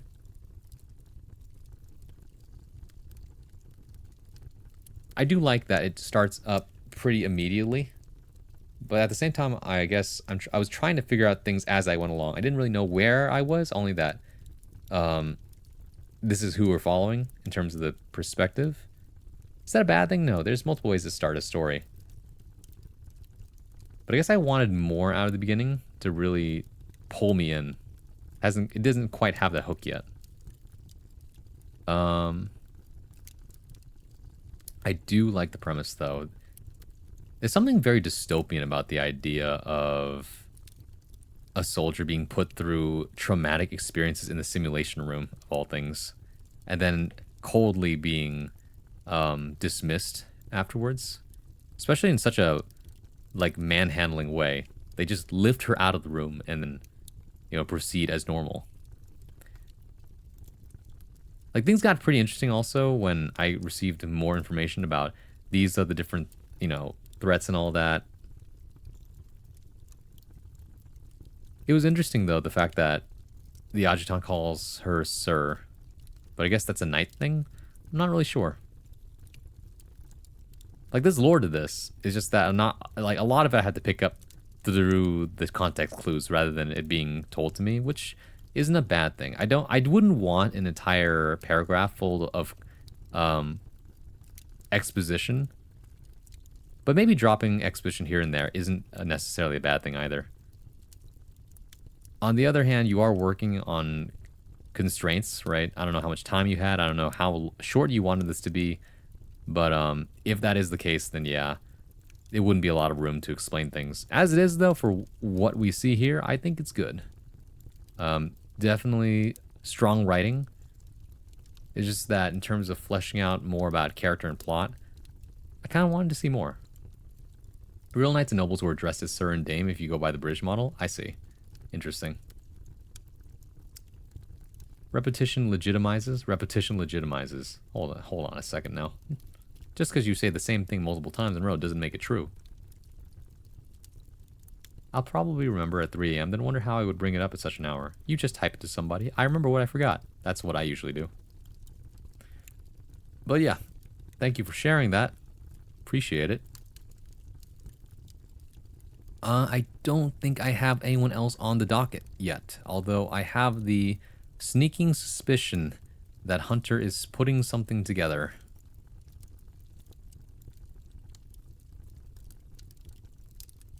Hunter's working, I figured.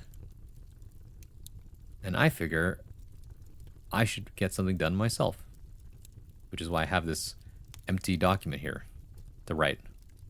And as usual, my specialty is poetry because I can do that in one sitting. So.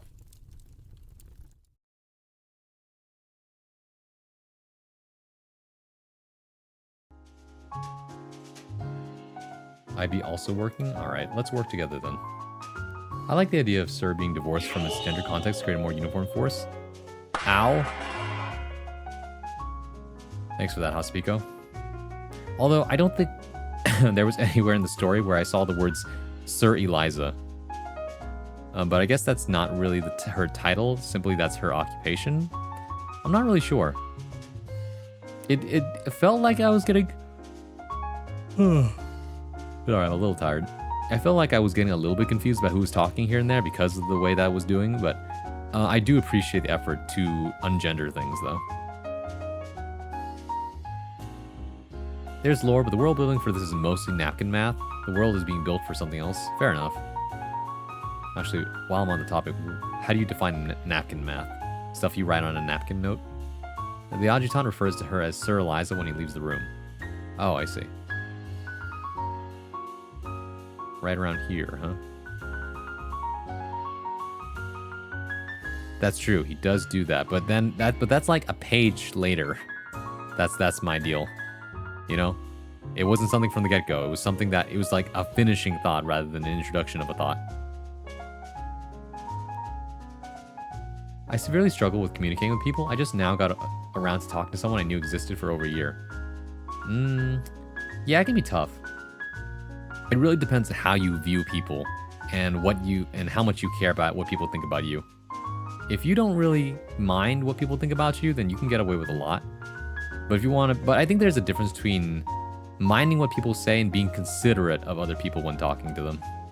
You know, it's one of those things.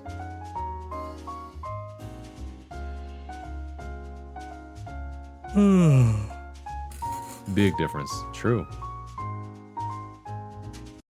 I'm actually going to need a different song for this.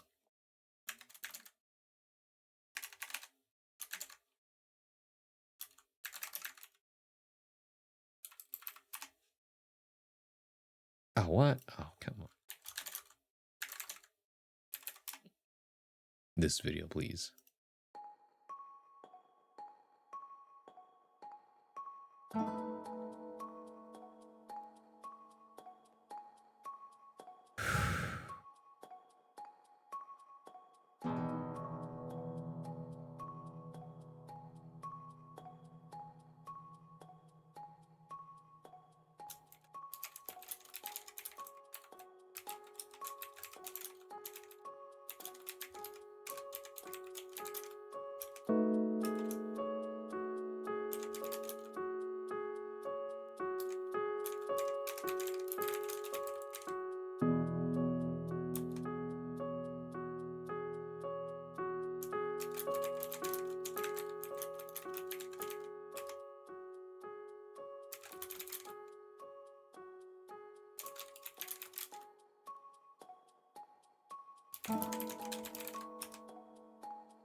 No idea how many people I've met in my life who use struggle with communicating as a shortcut for excusing absolute trash behavior.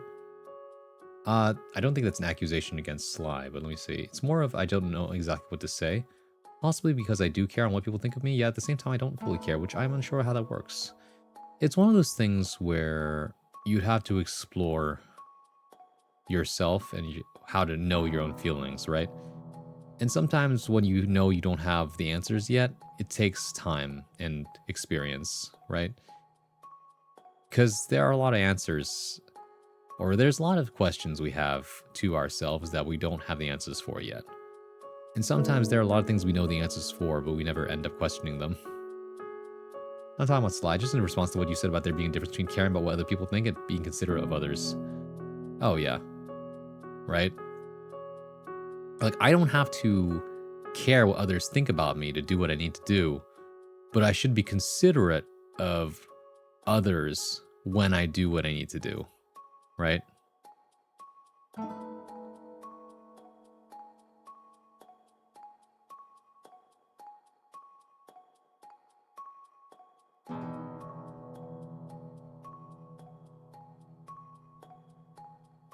Hmm.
To answer another thing from earlier, what you read took me the entire week. Like, I started writing the moment the last writing stream ended. I work giga slow. Okay, so you really did use up all the time, huh?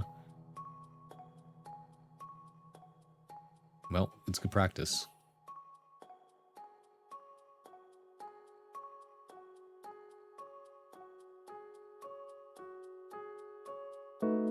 I can't narrative worth shit. I think that's just you prescribing. I would refrain from using prescriptive language because it fixes you within confines, your own box that you created for yourself. You put up walls for yourself based on the language that you describe your life with. When you say you are this and you are that, right? You don't leave room to improve. You don't leave room to grow. Maybe you know that. Maybe you imply that. But the more you try to say it, the more that your mind subconsciously ingrains that into your being, into I can't do this because I'm bad at math, because I'm bad at writing, because I'm slow, because I'm this and that. This is who I am. When in reality, you are capable of so much. You are brilliant. You are talented. You have not even potential. You have the ability. You can do that thing that you want to do. It's just about whether or not you feel like doing it. Sometimes the difference is that much. It's not that I can't do this or I am slow. It's that it takes me some more time and I don't necessarily feel like doing it all the time, and that's okay. I will take my time, or maybe next time I'll do it faster. It depends on what your goals are. It depends on how you want to shape your life. With that being said, the more that you try to rest on certain ideas about yourself, the more you conform into the shape of those ideas. I perceive my own prison, and that's why it's more imperative than ever to break free from your own confines, you know? Remember, it doesn't have to be a mind prison. You can make it a mind palace. You're like Giga Nice, you're a great friend. I believe in people because I would want to treat myself the same. Right? There are times when I feel like I'm unkind to people because of the fact that it stems from me being unkind to myself. And so I strive to be better about that. If I can say these nice things to other people, then I can easily say these nice things to me. The hardest part isn't saying nice things, it's believing them. Because sometimes in your worst moments, no matter how many logical things you say to yourself or what people say to you, you will be unable to process, you will be unable to believe them because it just doesn't feel true. And that is probably the most tragic thing that can happen in someone's brain. You know, I don't know your life, I don't know your story, but I know that sometimes everybody feels hurt, and that can lead to a lot of negative emotions. So I think it's important to just be patient and be kind. And as much as I hate to admit it, sometimes that's a luxury and a scarcity. So I would like to leave an abundance of both of those things while I'm still around.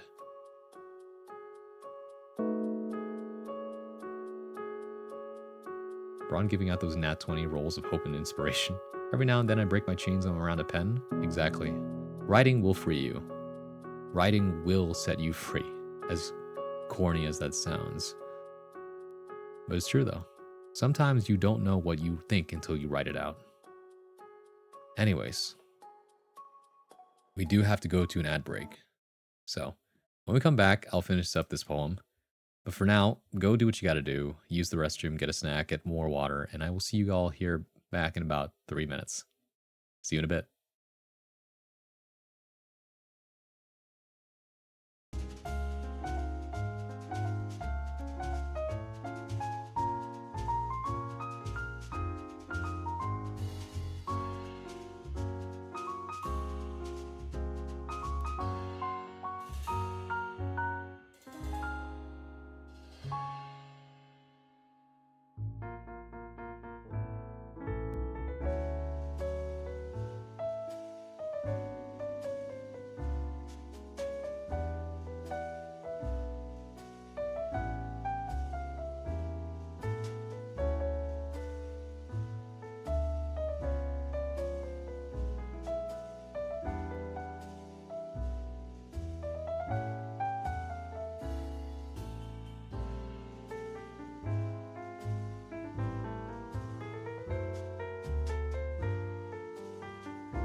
Welcome back.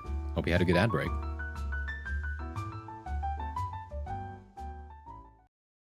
Are you ready to get back into it? For those of you joining us, we're doing some writing, which means I need to focus. And so some of you might also need to focus. So yeah, let's get back to it, shall we? Oh, hi, Gamba. I was just thinking about you.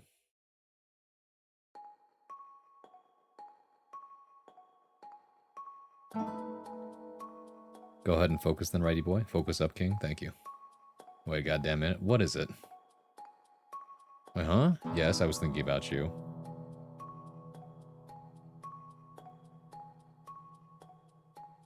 You sing and do all the other shit, and I inspire people?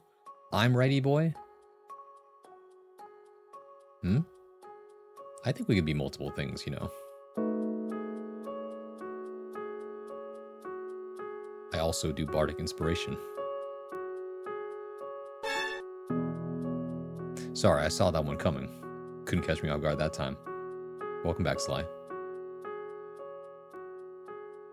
I might be lost? Well, I mean, I figured. Don't take this, like, as a personal attack or anything. Because it's not. But I guess what I was thinking of as I was heating up food in the kitchen, like, I just thought of Gamba, because I just came back after giving, like, somewhat inspirational talk. And I thought to myself, Gamba also likes to do a lot of inspirational talk. But I also wish that he would be as kind to himself as he is to other people.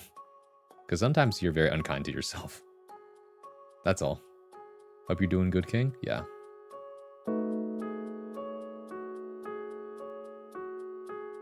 You know, you're right. Yeah. I'm untalented. I need what little I have. What did we just talk about, Worker? What did we just talk about in terms of how I literally explained this. The way you use language shapes your reality. The more negative language you use, the more embroiled in negativity that you grow into. Thank you for the head pat, by the way, Grixed. Bonsoir, Ballo. Hello. Working on it, but I'm comfortable acknowledging my weaknesses. That's good, and that's fair. Thank you for head patting the bird. Does get me down or make me doubt myself. It's not about you in your normal state. It's about you in your like low state that I worry about. That's all.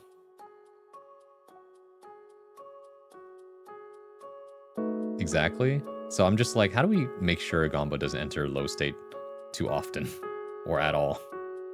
That's just my lows. Because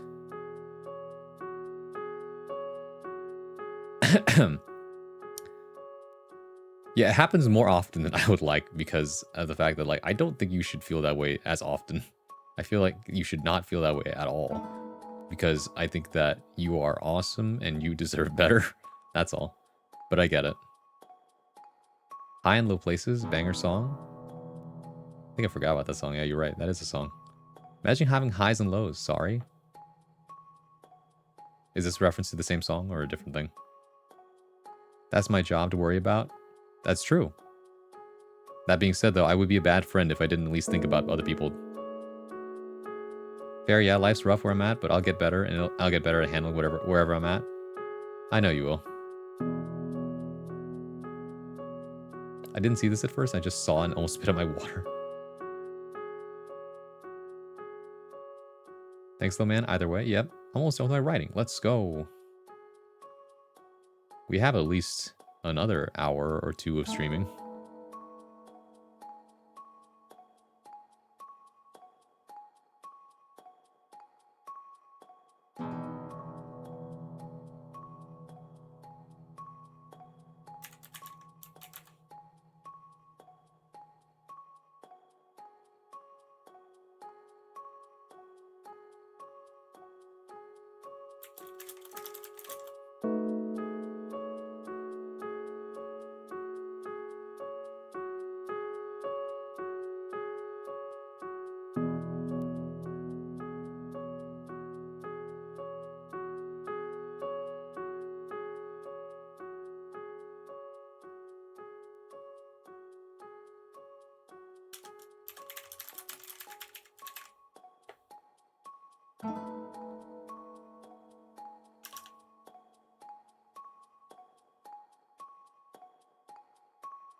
Speaking of writing, how would you feel giving your opinion on lyrics for the album coming up? Yeah, I could give my opinion on that. Literally, I completed the trifecta of college education for writing. I'm cleared to either write you whatever you want or, like, critique whatever you want. Although there will be some things outside of my expertise. I'm so sorry I didn't. I was super focused on what I was working on. I really wasn't paying attention to what Ron was reading or talking about. Fair enough. That wasn't even negative. Being talentless isn't necessarily bad. It just means what I got, I had to work for. I mean, that's fair. That's like a solid assessment. Although usually it's said in a negative light. Like, I have no talent. Whereas, I guess, what's another way to say it? I have to... It's like, I have no talent versus I have to work a bit harder at this because I don't think of myself as naturally talented. Which is like a different perception, at least how I hear it. Only a few songs left in the album at that stage, but I'd love your take on the flow and message. I worked for everything I got. That's a good way to put it. Right, exactly. I guess it's like this, right? I won't say who, but the other day I did a set, and I don't mind, but like they were in a slump, right? And I was winning. Or no, wait. The other day I won, and that was fine. And then this next day they were in a slump, and they were winning, right? And so they're under the impression normally that I'm probably the better player, that I would beat them. And the moment they start winning really hard, they're like, "You're not going easy on me, are you?" Right? That kind of thing. And it's kind of I've heard this before, and it's commonplace. But my thought process after hearing that, and I told them too, was that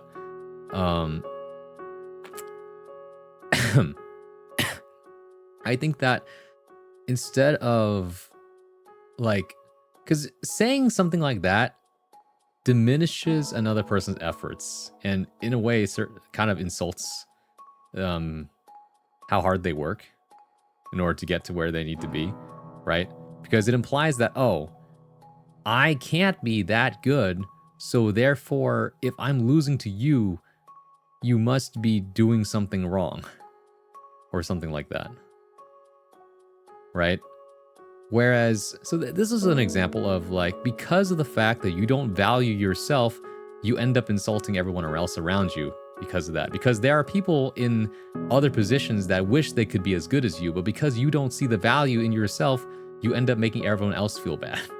Which is why I think it's just better to be your own, biggest fan. You need to acknowledge what you're good at and what you can work at. And that's fine.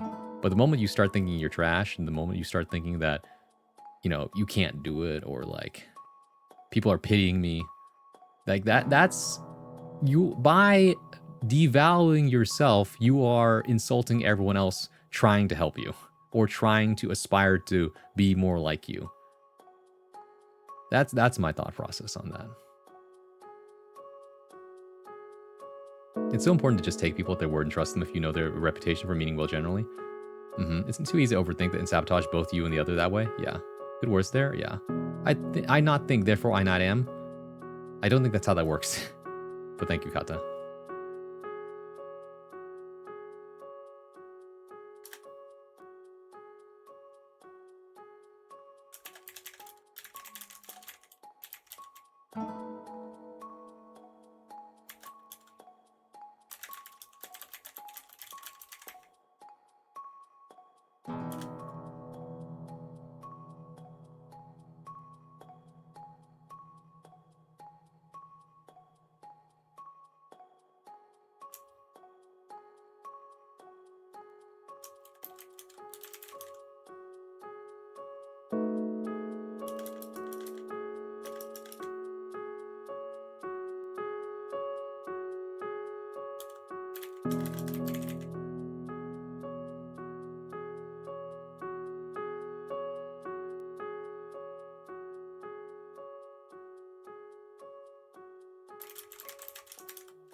Macaron?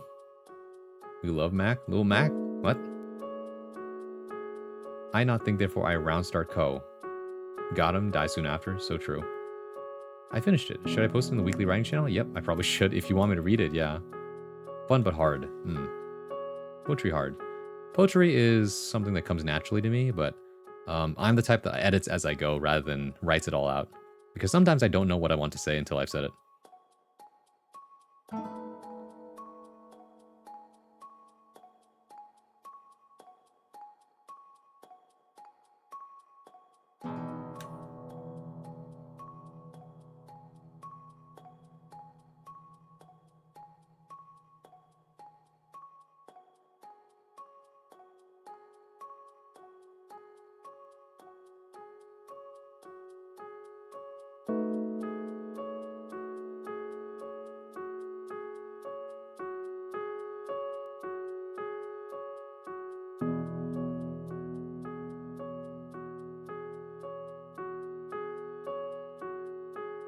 One thing I love and appreciate with everyone here is how respectful they are, and that you've cultivated a community of just good people. No matter where they are, they can always come here and just exist. Being here and with everyone else brings me a ton of joy.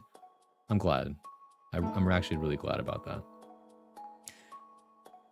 I think that's something that is important to me, and so I'm glad that it's something that people recognize and value as well. Flows naturally for me. The problem is giving it structure.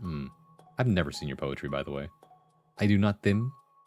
This is Minecraft music? No, actually, it's Animal Crossing New Leaf, 4 a.m. For me, freeform is very easy for my mind to just will it into being. It's getting it to fit in a particular form in case it screws me. I think, no, I mean, what I'm writing isn't actually form poetry. It's actually free verse. But the thing is that I want my free verse to be purposeful in a way. And to do that, I need to revise and edit, and edit down until I can finally mean what I say. Because it's so easy to be wordy, and when you get wordy, you can, it's easy to lose the message. It's easy to lose meaning. And so that's why I try to cut down where I can. And sometimes by cutting down, I realize that what I really want to say is this, or something else. Why is it so difficult to type in the cold? It's because your blood flow is slower, and that makes it harder to move your fingers.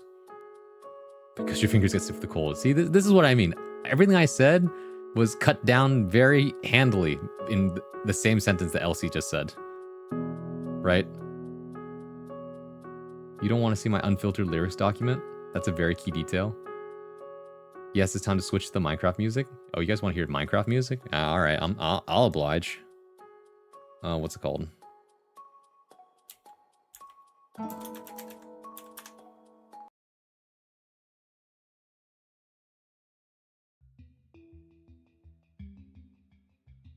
Send you the thing. Skyfer says he's down. All right.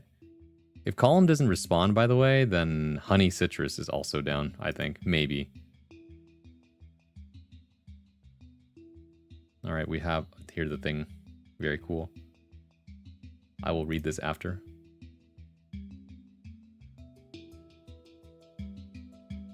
I personally hold the opinion that there's actually no talent, yet skills you learn. Talent doesn't come from what you can do. It's about how naturally and how quickly you pick up on things, I would say. Right? Do you naturally learn this faster than other people? Do you do this more easily than other people? Right? That's what I mean by talent.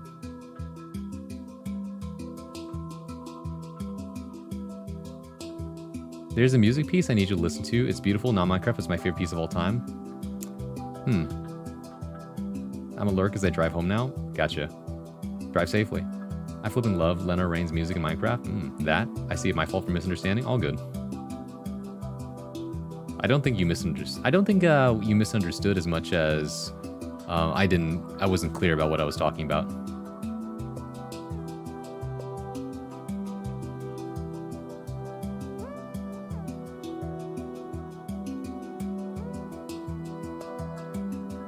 Hi Zozo, welcome in. I'm writing poetry that is heartfelt and deep and but sometimes it's hard to say exactly what you mean, huh?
What's up? Facts? I don't mind if you read my writing or not. I'm just happy I got it down in the first place after mega procrastination till last minute. Oh yeah. Listen to One Winged Kong, best creative music ever. We're not doing that right now. I've already heard that one, buddy. They really said fuck your reading. I wouldn't take that if it were. Who said that? What are you talking about? What? Hee hee. All right. I don't know why, but that reminded me of the Vine "fuck your chicken strips." It's like I don't care.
Raw.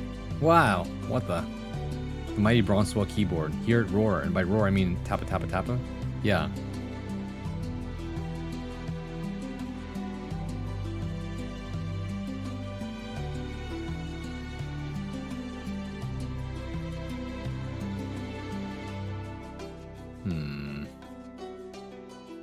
What is it?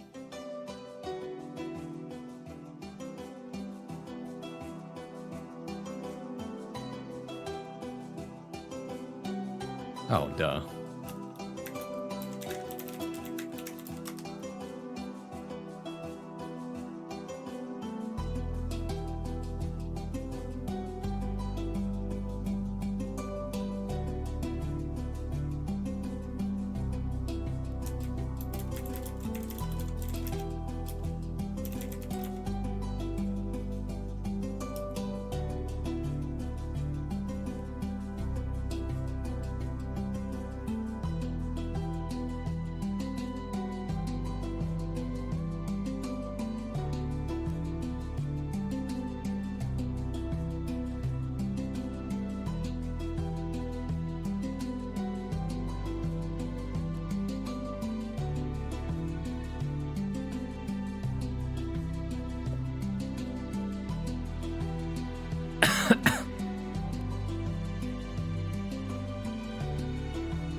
Bonsoir Barlow.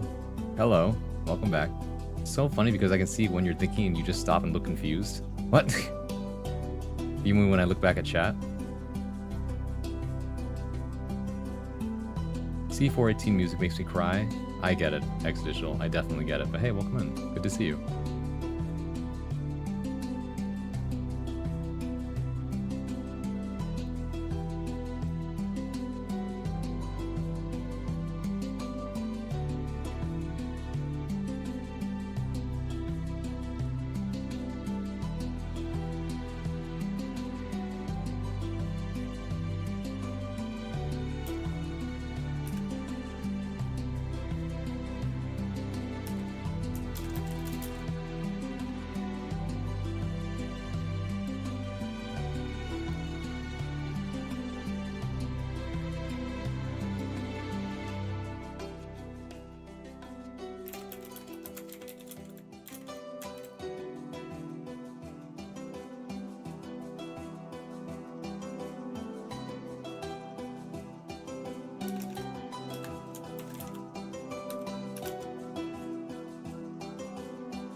Hey to you.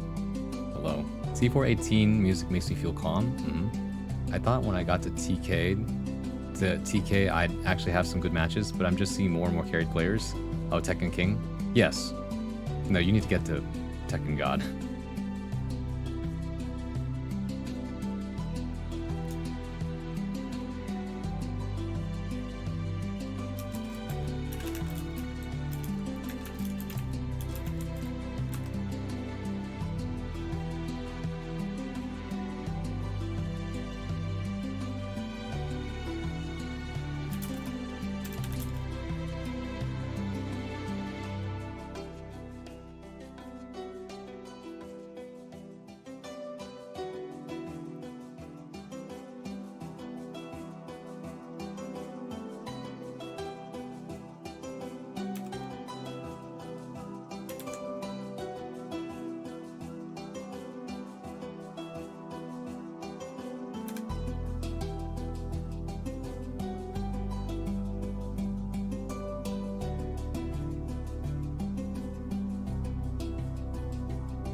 Maybe that is the poem.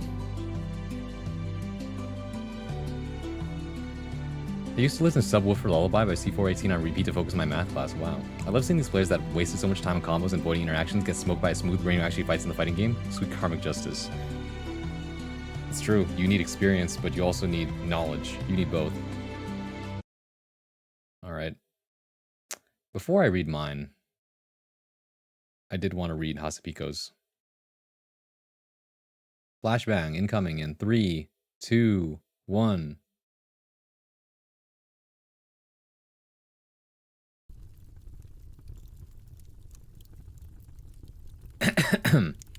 Week 4. Unfinished business. Whose is this? This is Hasabiko's. I don't know if Hasabiko's here. Whoop.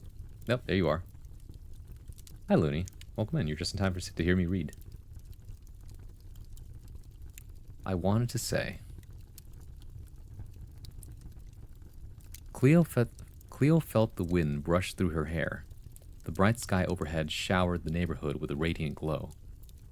Her red sweater protects her from the somewhat cold weather that has permeated through the area as of late.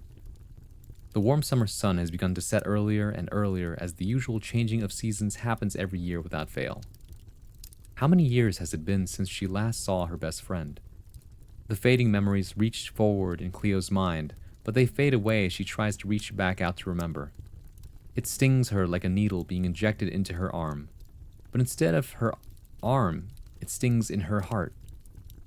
A car drives past with some loud and annoying music, the horrible stench of burning cigarettes stenching the air as they drive past. It sat wrong with her in a weird way, a reason she cannot explain why. The fading memory sits upon her mind like a padlock of regret chained tightly to her brain.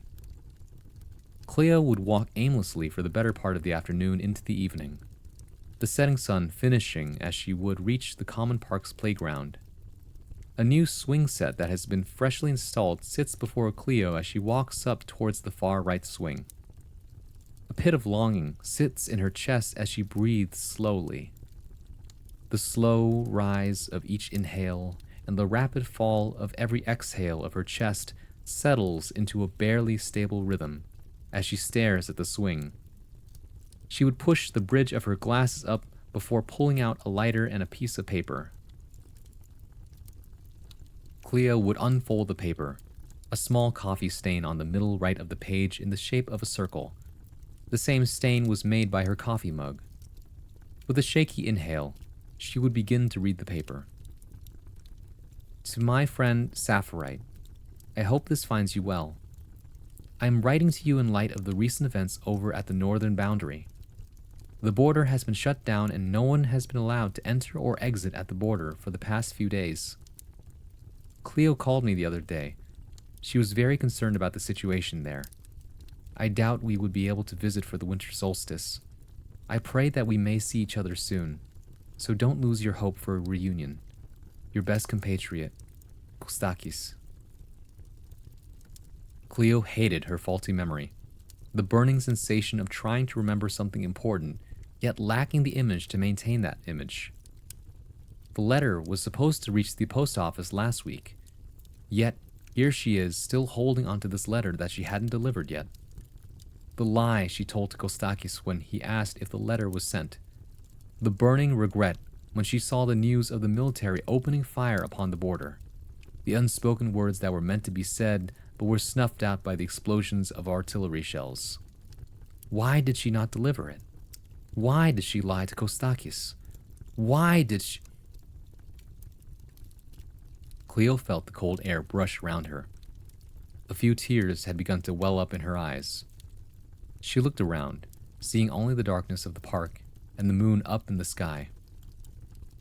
The stars felt too far yet so close to her right now.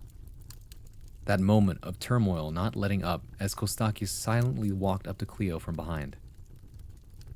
Cleo would start, I never sent the letter, she would struggle to say between hiccups, as those tears she tried to hold back failed to stay.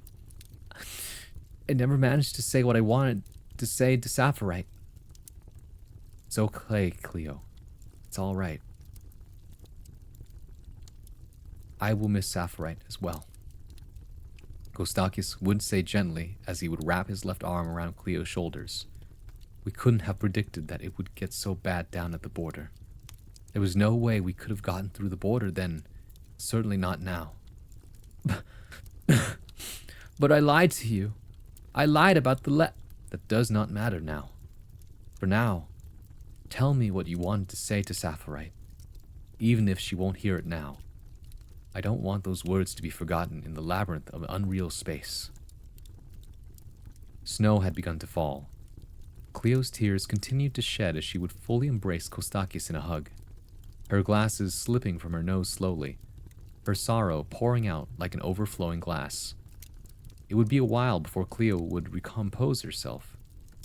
The tears have lessened at least, but they still continue to fall down her cheeks in the cold, late autumn air. The moon would be covered by the rolling clouds, the surrounding park getting a little darker besides the lampposts that light up the paths around them. I wanted to say, Cleo would start with a sniffle, that I loved Sapphirite. I guess she would never know my feelings. I never got the chance to say goodbye.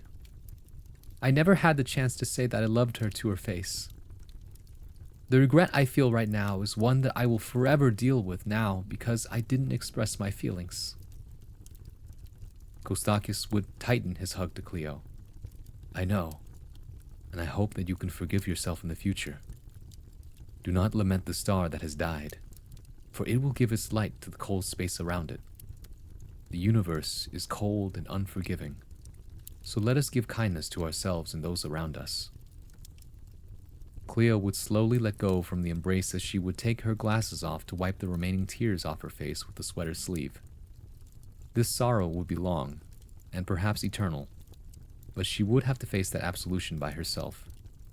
She would look down at her hands, the letter and the lighter still in her shaky hands.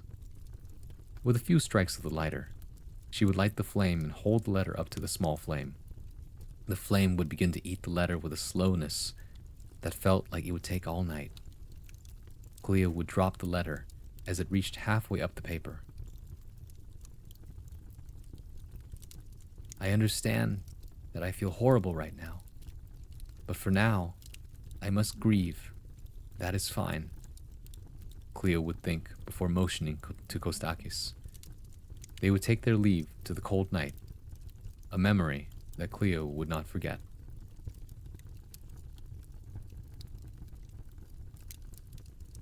That was beautiful. Thank you. Not my delicious cigarette PTSD. Nope. A 2-page story that is highly effective. This was a beautiful line, though. Do not lament the star that has died, for it will give its light to the cold space around it. That is a beautiful line. Definitely within theme. The things you did not say. The interesting thing was actually writing in future tense. What you would do, how it would go. It never goes back to the present, funny enough, at the end. Do you mind, though, where you slip into past tense if you're trying to stay in present tense?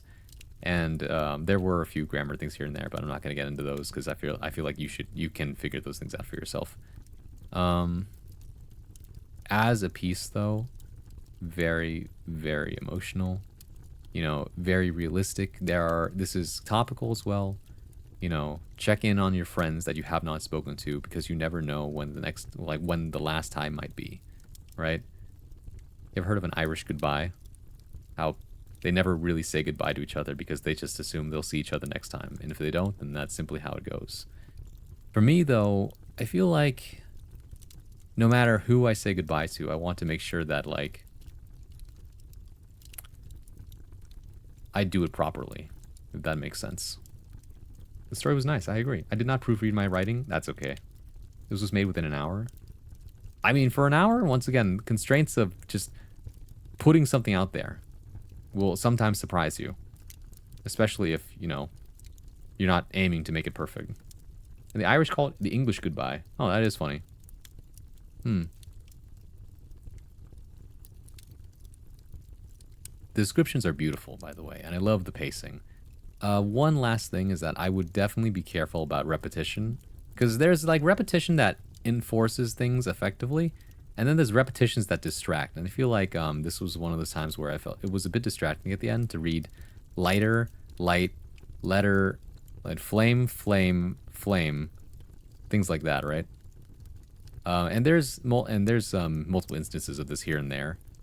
But yeah, like I said, it's one of those things where it's probably going to be better if you wanted to reread this in a proofread. But as for what it is currently, it's beautiful. You know? Although, what was the one thing I was thinking of? I guess in my head I was like, dang. Kostakis is so kind in this hypothetical situation, and I'm surprised that in her imagination she didn't assume the worst, right? The fact that her imagination was so kind to herself was like surprising to me, because usually in these situations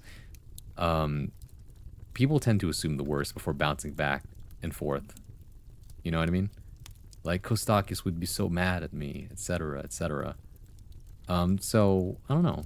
It's one of those ideas to humor, maybe, but otherwise, for what it is, it's, like, very heartfelt for sure.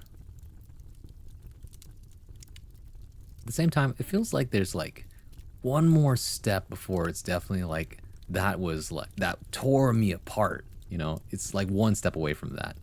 Because the descriptions are solid, the imagery is so vivid, and the characterization is very good. I'm trying to think, what is it missing in order to... I think that sense of realism, almost.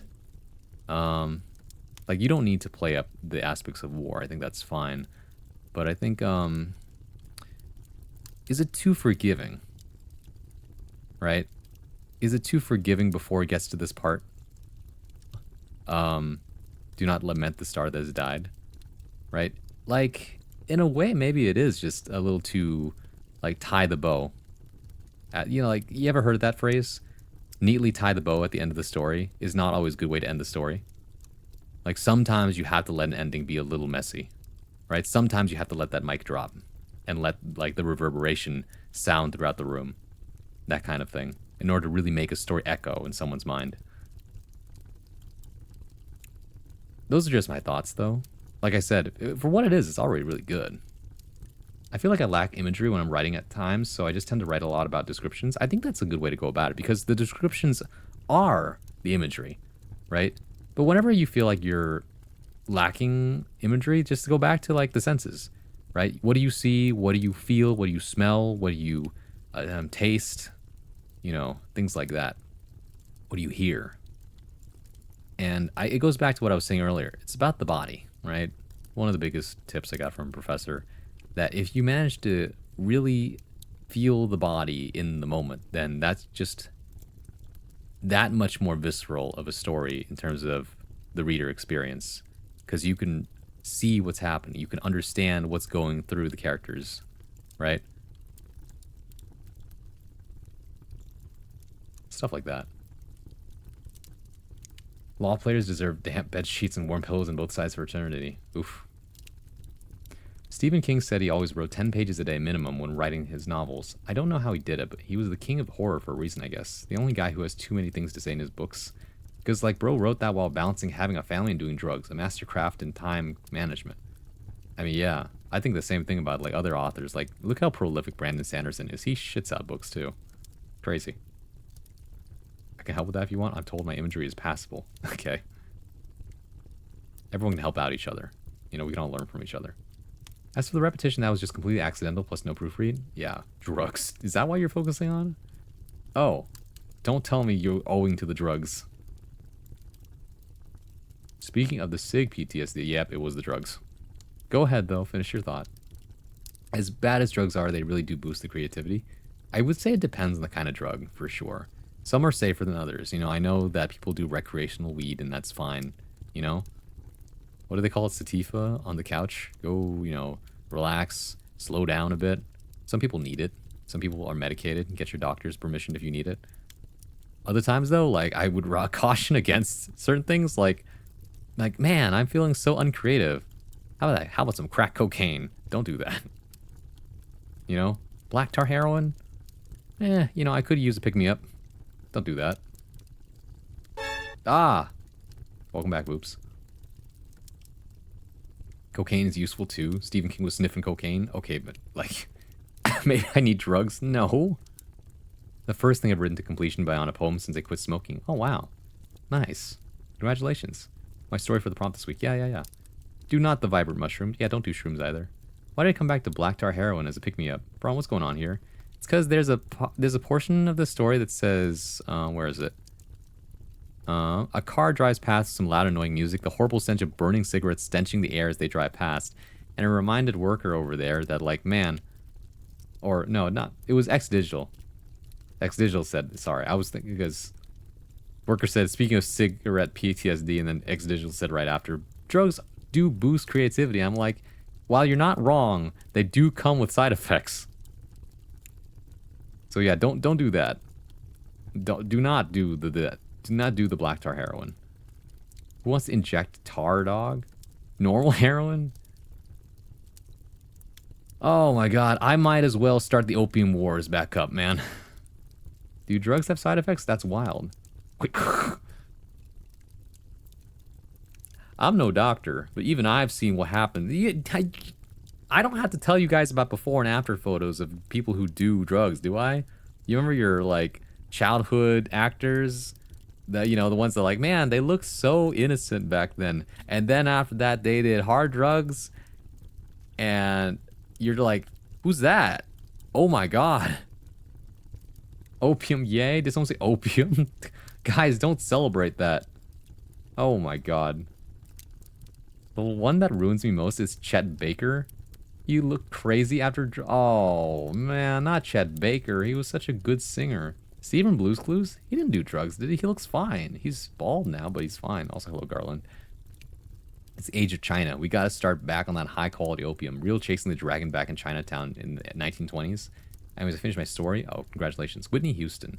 Steve just got old. He's fine. Exactly. Whitney Houston did drugs? Are you spreading misinformation? Oh, hey, Fever. Do I have to look this up now? I'm gonna brawn? Don't say that. Here. Okay, I'm gonna be real with you guys for a second. How does my poem sound? I wrote this. Are you being sarcastic? No, I'm actually need to look this up now. Whitney Houston, drugs.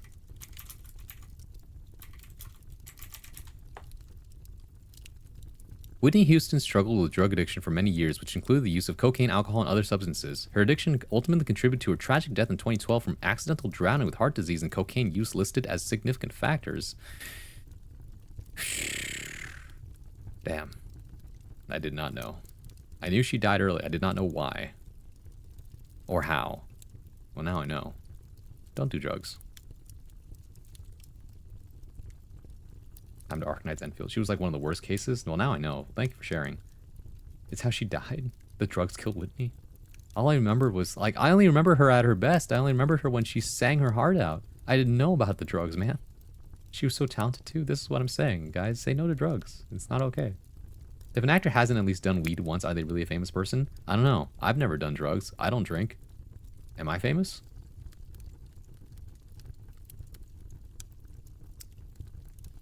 Here's my poem.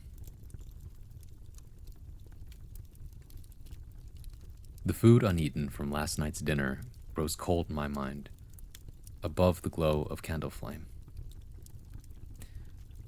I never meant to leave you in the hallway. The words meant for you unfinished, half-spoken. I don't know what I wanted to say. I did not yet know myself enough to value my words as I should value myself. We speak a fragile reality, the way song breaks morning, and the sky forgets that it was night. Those small moments of hurt, the things I wished I'd said or hadn't, become like birds at dawn, or crust of moss on scars of rock. I did not open my heart, until I understood what it meant to value my feelings as I would the sunlight at dusk. What ifs become sorries, and the world turns back to that moment again, when I wonder, what would have hurt more? The things I said, or what I hadn't, when I left you in lurch, and I cracked like a mirror in the aftermath, never looking back to see your reflection in the pieces.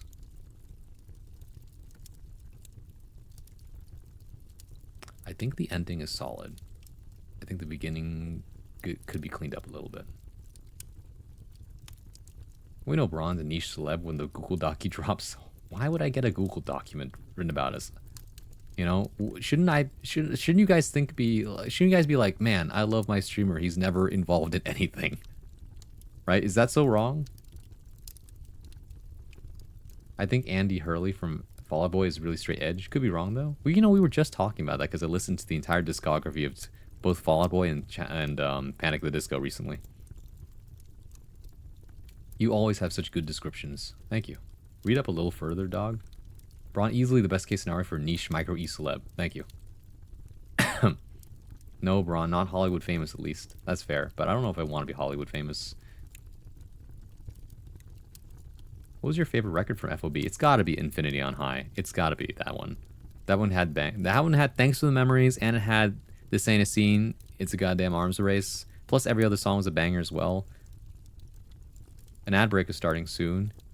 Here, I'll leave the fireplace on, but just for you guys, I'll play my one banger of one of the songs I liked a lot from Infinity on High. So we'll be right back after these messages. I'll see you in a little bit.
Welcome back. Hope you had a good ad break. Hope you enjoyed that one song from Infinity on High. That was The Takeover, The Break's Over by Fall Out Boy. I really like that one.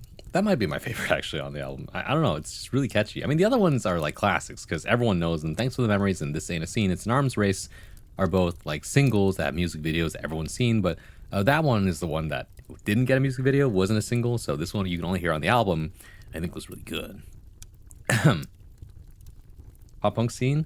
I mean, it was a weird three-way intersection between pop punk, pop rock, and alt rock. Honestly, I'm more of an alt rock kind of guy myself, but it's like a very specific type of alt rock. Like whatever the fuck My Chemical Romance was doing on the Black Parade is like, that is good. Anyways, what were you guys saying? My favorite song for Infinity was Carpal Tunnel of Love. Let's put that in the background.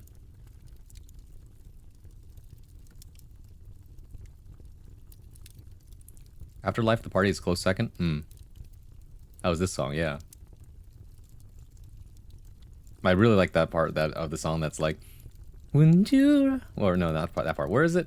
Don't pretend you ever forgot about me. About to crack out my DS just to play this on Guitar Hero, right? I still think Afterlife The Party is the peak of Infinity on High, even if my fave is Carpal Tunnel. Afterlife The Party is good. I have the one saved as well. Part of me wishes I listened to more of this pop rock stuff back in the day. I always feel so lost. I was eyeballs deep in the heavy stuff when I was younger. I only started listening to lighter music when I got older. Honestly, it's never too late. Like, the music, you might not have that childhood association that you do with other songs, but like, you never know when you might rediscover like what other people felt when they listened to something for the first time, or like you might associate new memories with this stuff, right? You will look back on certain times. Like I didn't listen to the Black Parade from My Chemical Romance until I was in college. I think it was like 21, 22 at the time, and first time I ever had it, I got it for Christmas, I think, and because I asked like, hey, I want to have this album. Because I only listened to like one single from it, and I was like, it was not the Black Parade either. It was maybe it was a couple singles. I think it was I remember listening to like 3 other ones. Oh, Cancer was a good one, etc. And so I finally got the CD, and I never listened to the album in its entirety from start to finish, and I popped that into my old car, which had like 6 CD drives in it. And the moment that shit hit, I was like, oh my god, this is the best thing ever. I don't know why I never listened to this, right? It's like that moment of like connection of holy shit, right? I mean, people say that your tastes aren't really like, your tastes are malleable until you hit 30, but I think that's not true. It really depends on the person. I mean, you'll know what you like, but you never know when you might like something more than you think you do until you listen to it.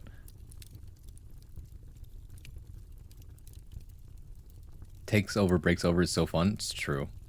Same. Now I love Miku. There you go. I'm truly a pop punk girly.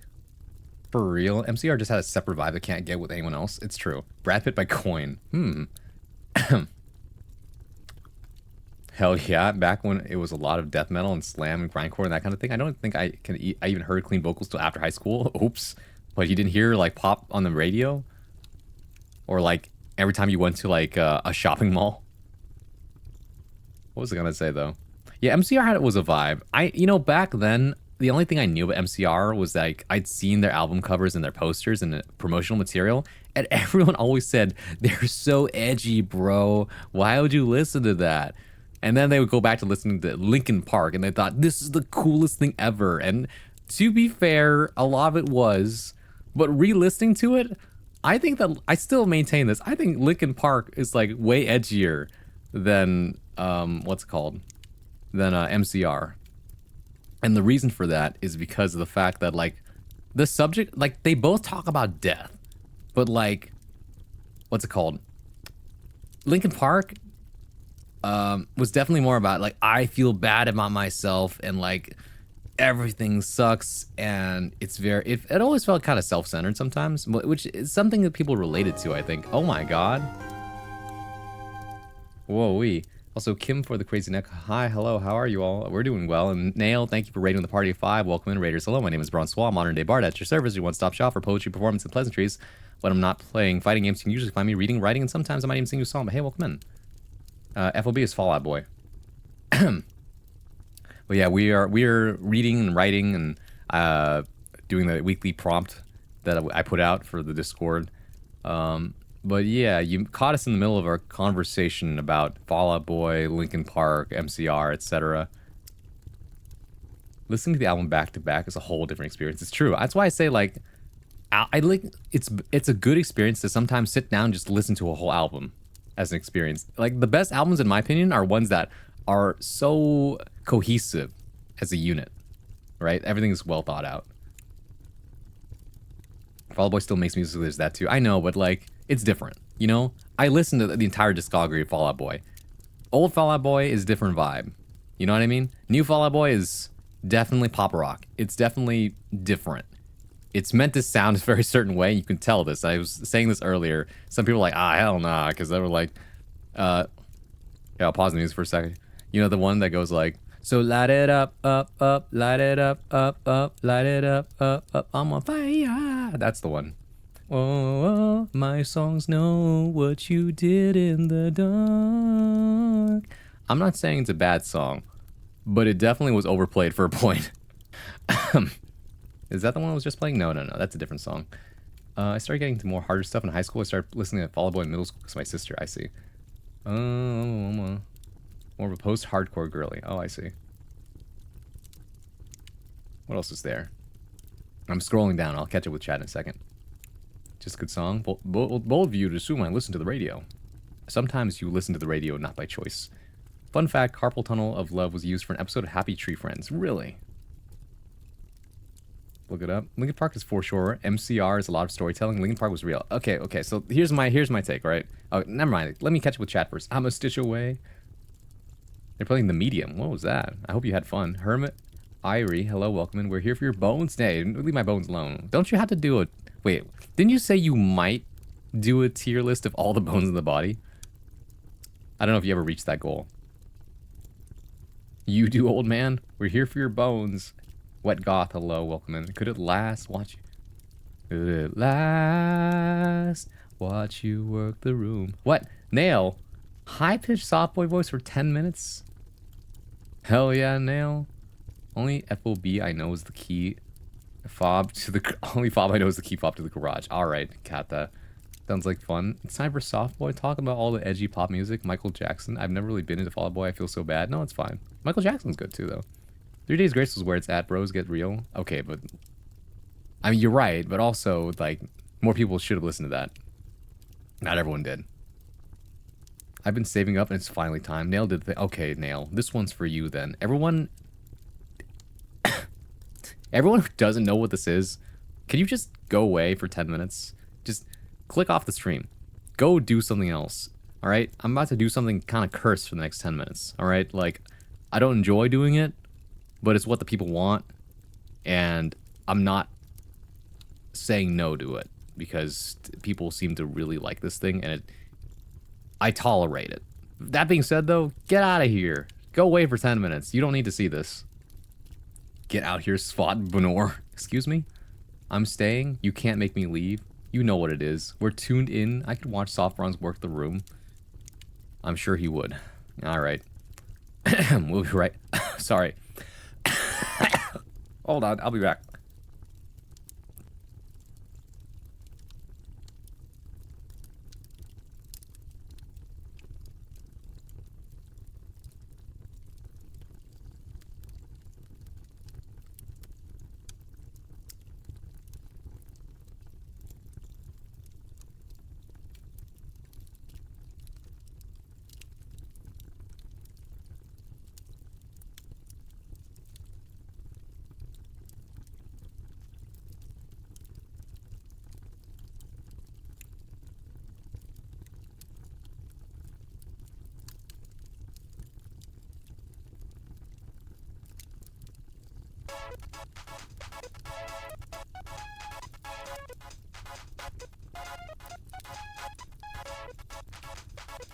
Hello. Oh my god. Hi. It's me again. Nail. Necromantic Nail. Thank you so much for redeeming high-pitched soft boy voice for 10 minutes. Oh my god. It's been forever. Hi. Welcome in. Emblem. Good to see you. Fever. Worker. Grix. Zozo. Oh my god, soft boy Braun. It's so nice to see you. It's nice to see you too, Nail. Thank you. Oh, you're gonna make me blush. You're gonna make me feel so shy. Oh my god. How do the Japanese say it? Hasukashi? It's a little embarrassing when you guys all expect me to come in and do things, you know what I mean?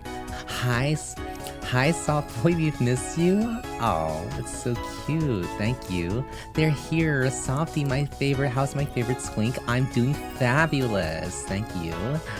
Oh my god. You would not believe how much I feel like stretching my arms out. Anyways, you can't get rid of me even though I know you're tired of me? Oh, I could never get tired of you, girly pop. You're the best. Anyways, so, I heard you guys have been writing, you've been doing a lot of work, so congratulations, you guys are awesome. Oh my god, that's my line. That's what I say. I say it all the time.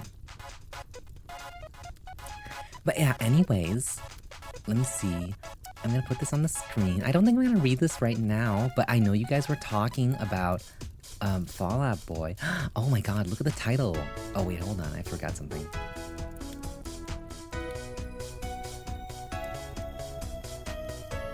There we go.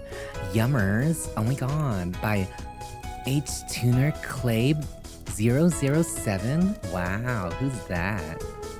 It's time to get extra gay? Oh, sorry, I'm straight. But I do appreciate a good guy every now and then. You know, in a homie kind of way. You know what I mean? Speaking about regular bronze question, I did get to rate every... you did get to rate every bone? Getting it together gets a lot to get pictures of, that's true. Eh? Where's the yo? Men? I mean, I think men are really cool. I think they're really admirable. I think that they are incredible, you know? But I'm into girls. Sorry. Unless you think you can make me change my mind. But I don't think that's gonna happen. People don't change like that overnight, you know? But enough talk about that. Weren't you guys talking about music? I love music, by the way. I think women are pretty cool. Women are so cool. Oh my god. Oh, I've never gotten to do this. Wow, 10,000 points just for me? Oh, check this out. Muy cute. Is that what you wanted?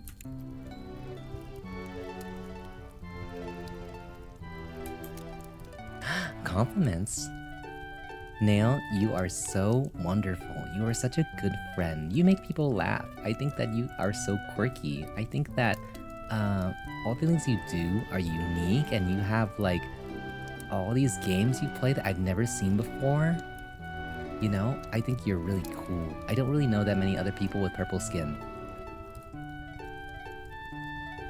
Unrelated soft bronze, I will now be requesting Fall Out Boy deep cuts for karaoke streams.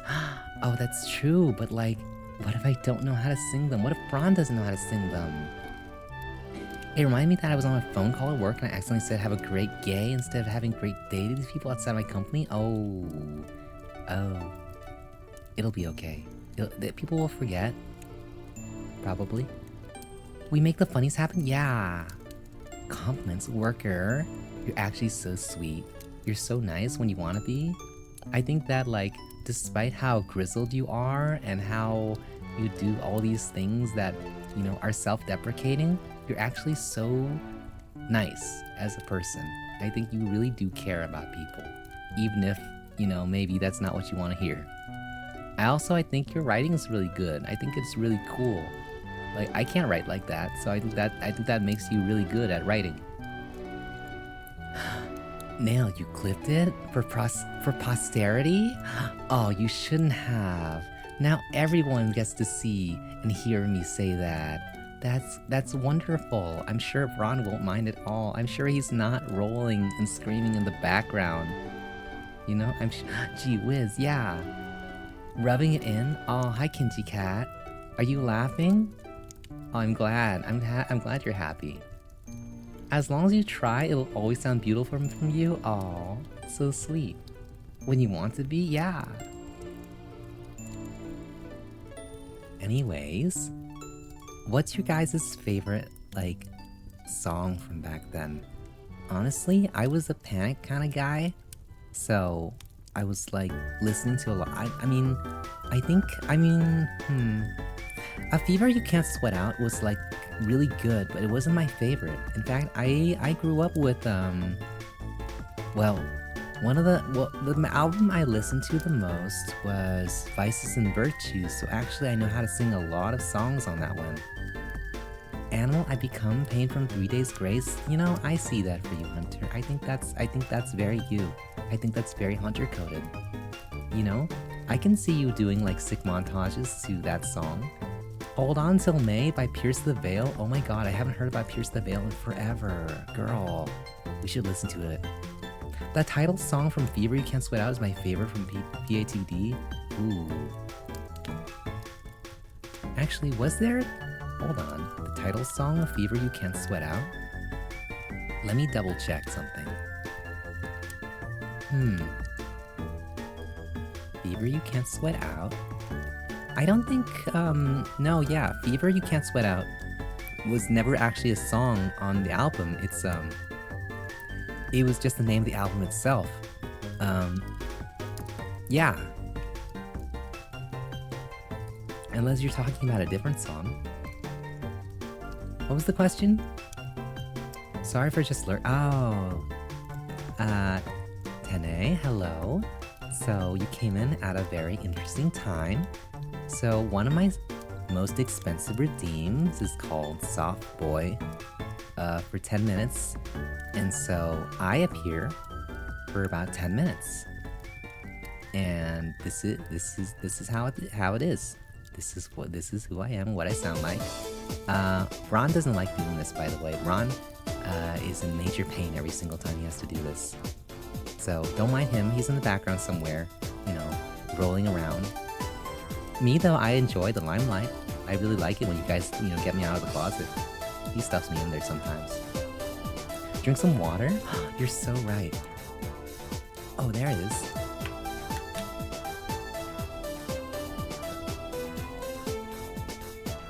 Oh, I think I'm out. That's what the ad break's for. I need to get more water later. He stuffs you in there? No, he politely asked me to get in and then closed the door. Personally, I think cramped spaces are kind of cozy. So it's not so bad, you know? You got a charger in there and your phone and, like, you know, try to minimize your phone time, but, you know, otherwise it's a great time.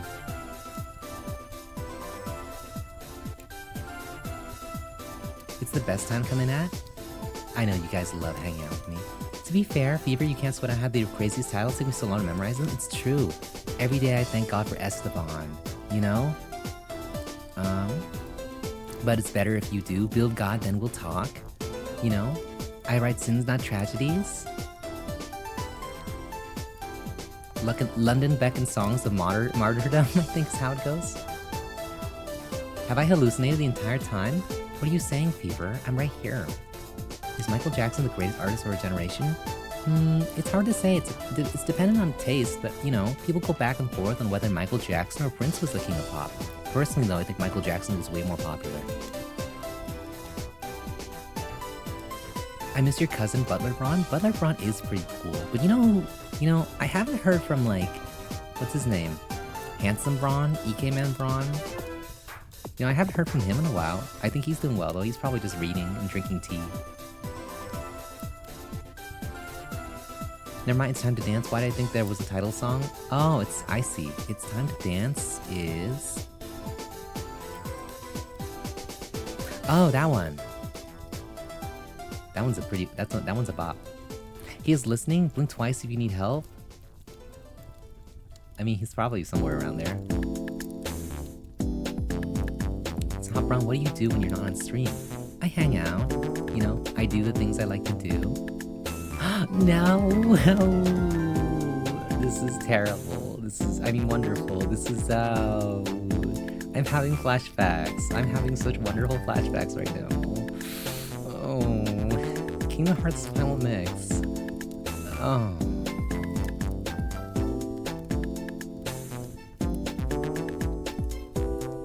Hi. Welcome in. Turn that music down, we want to hear you. I didn't know it was so loud, sorry. Oh, I didn't know it was like that. Oh.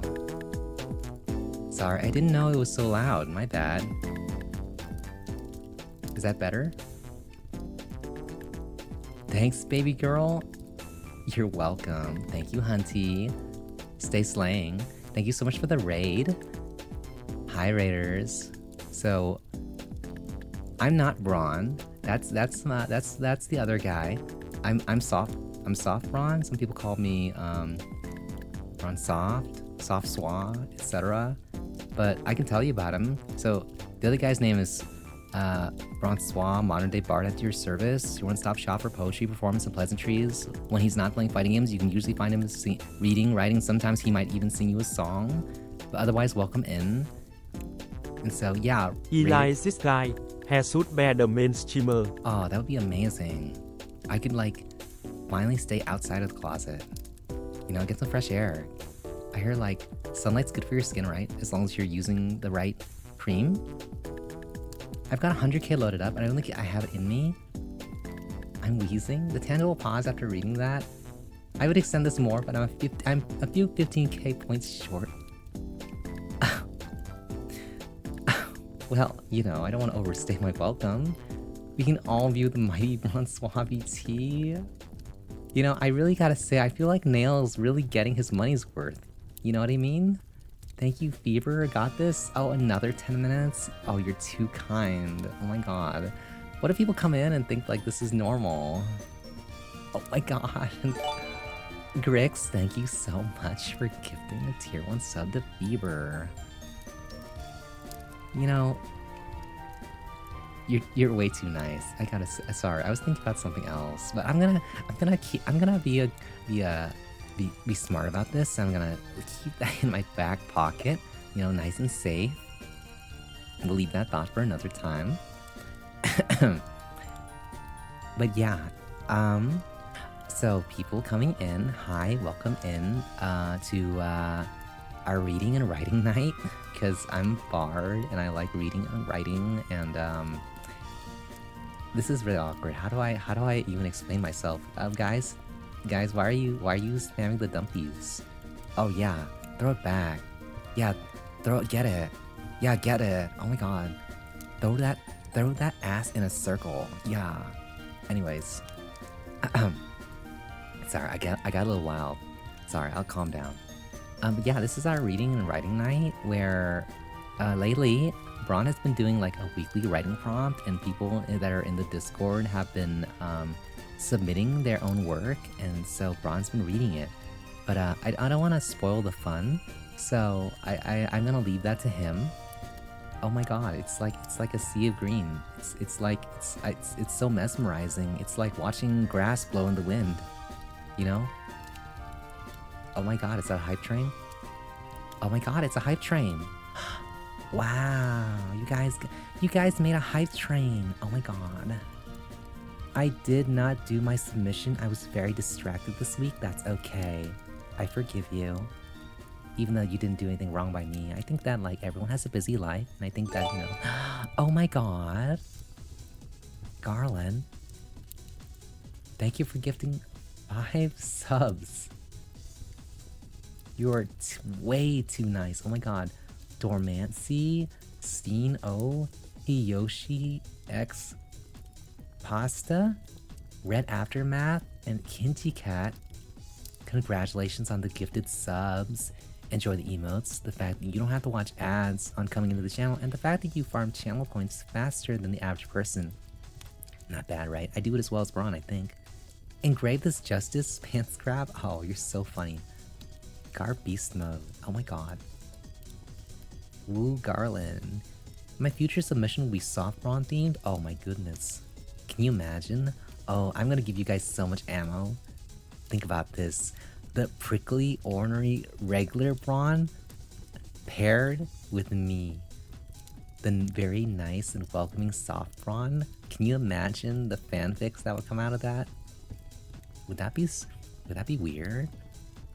I mean, because we're technically not the same person, but I know some people are thinking, make them kiss? Ooh, it's like a dare. What if we did it through Pocky? I take one end. Oh, question. Real tough question. Which end of the Pocky stick do you think Braun would prefer? The chocolate part, or the flavored part, or like the regular like cracker part? Pants grab? Oh my god. On-screen celebration? Oh my god. Griggs, thank you for the 40 bits. You just made a bunch of things pop off of the screen. I just choked. Oh, don't die. Worker, don't die. We need you alive. Braun would take the cracker? Oh, you think so? I think he would. I think he'd be so nice. He would be like so considerate, and he'd be like, I heard you like the flavored part, so I saved it for you. It sticks in your mouth, and then after he takes the other end as he stares at you, like begrudgingly, like, I'm only doing this because I have to, Baka, or something, and then after that he slowly but embarrassingly crunches further and further. Oh my god, my imagination's getting ahead of me. Somebody stop me. I could say some things, but as a fanfic guy, I'll hold my tongue. The AO3 tag is gonna be wild. Wow. I need to know so bad. Oh my god. I wonder if I would know those things. Reminder that I'm a guy, not a girl. But, I could be girly pop. I stand by the idea that some people say that sometimes it takes a guy to be best girl. I'm just saying. It's because, like, think about it. Guys know what guys want out of a girl. So, like, wouldn't a guy who is like a girl end up being like a really good girl? Oh, that's weird. I shouldn't say that together. A really effective girl. There we go. You were my best girl. Oh my god, thank you so much. Girly pop is a lifestyle, it's true. Anything with my sweet prince. Oh, Fever, thank you. Would you be a good boy? I thought I already was. Am I not? Should I try harder?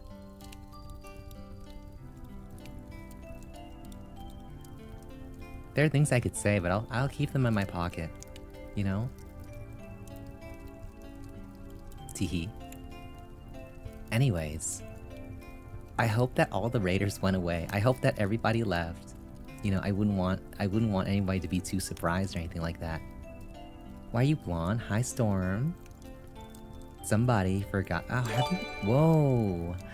Anonymous gifter, thank you for gifting a sub to Salty Note. Congratulations on the gifted sub. Enjoy the emotes, the fact that you don't have to watch ads upon coming into the channel, and the fact that you farm channel points faster than the average person. Storm, I don't know if you've ever seen this because it is like the third most expensive redeem. Hi, I'm Soft Swa, or Braun Soft, or sometimes Soft Boys Braun, I don't know. That's who I am. Braun doesn't like this redeem at all. He's in great pain in the background somewhere. But yeah, then when you guys redeem this, you let me out, and then I get to have a good time. Everyone here with loaded guns in their pocket. Wow. I'm going back to Monster Hunter. Okay, bye. Have fun, Storm. Bye. By the way, I heard that Monster Hunter got like a big update, so now it's like working really smoothly. Isn't that great? If I was doing the Pocky game with Bronze, I would always give him the season side. Oh, is that what we're calling it? The season side? Spicy. Anyways, what were we talking about? Oh, that's right. Who else here is like a Panic at the Disco fan? Because I love Panic at the Disco, but like Panic at the Disco up to a certain point, because at some point it just becomes the Brennan Urie show, and like he's great and all, but I think the music he makes just isn't for me. I'm not really that big of I'm not like a musical theater kid, so I wasn't really all that into like all the show tune songs. I know people love like Broadway musicals. I know people are always singing Hamilton. They're always singing like what's the other musical I'm forgetting? Wicked is another one. Dear Evan Hansen or something like that. I hate Brennan Urie. I'm a hater. Oh my god. The Bronzewell milk fic? Where does the milk come from? You know what, actually? Don't answer that. I think I know. Monster Hunter, I mean, well, where? I was able to stream it with my model and everything pretty well. Oh, I see. Yeah, Monster Hunter. Would a Braun X Soft Braun fic be like those fics people make of the bestie, or of the Beatles or like MCR band members? I don't know, actually. I feel like, okay, well, it depends on how you perceive us, because some people think we're the same person, and so that would be another different kind of fic, you know?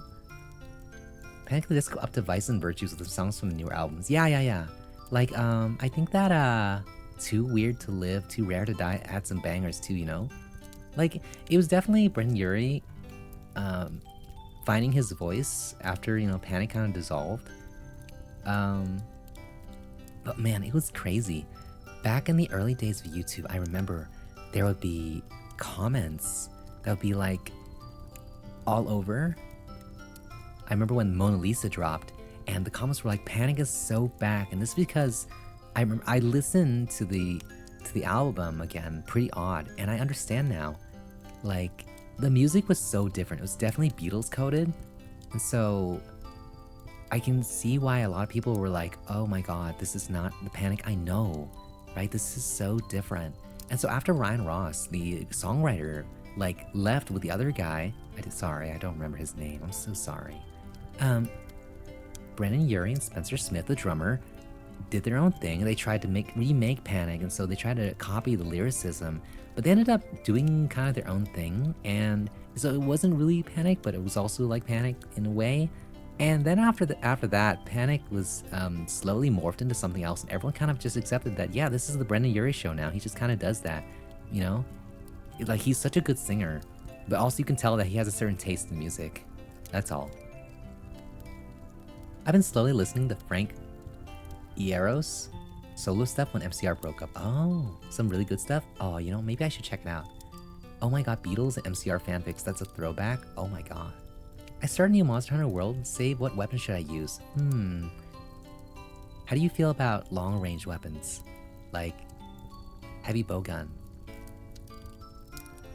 Dallin Weeks has some neat solo stuff from when he left PTATD 2. Ooh.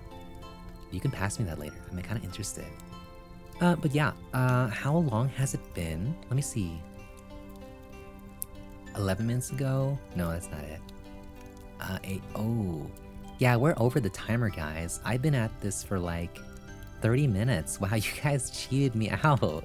You guys cheated out 30 minutes of Soft Boy Braun. Wowee. I feel like such a special guy. Thanks for treating me out, guys. I really appreciate that. And a hype train? Oh, let's see what emote I got. Oh, what is that? Is that a oh. Wow. Something about this feels really appropriate for the moment, guys. Cotton 4K, haha. Not us cheating, no, we didn't cheat. Oh, you're so right. Should have looked at the clock, smile. Oh, you're so right. I got so distracted. Anyways, let's forget that, some things happened. I'm sure Braun will. But, yeah. I'm gonna go now. And, you know, I'm gonna go do my thing. But it was so nice. Oh my god, this is Puyo Puyo music. I love Puyo Puyo. Those little squishy guys are so cute. But yeah, thanks so much for having me. Thank you. Bye Softboy, bye Worker, bye. Bye Fever, bye Hasapico, bye Zozo. But yeah, I gotta go. So I'm gonna hand it back over to Braun. And yeah, thank you so much for having me. Bye Grix. Bye bye. It was so fun. Call me again sometime. Mwah. Bye bye. I miss you. Bye.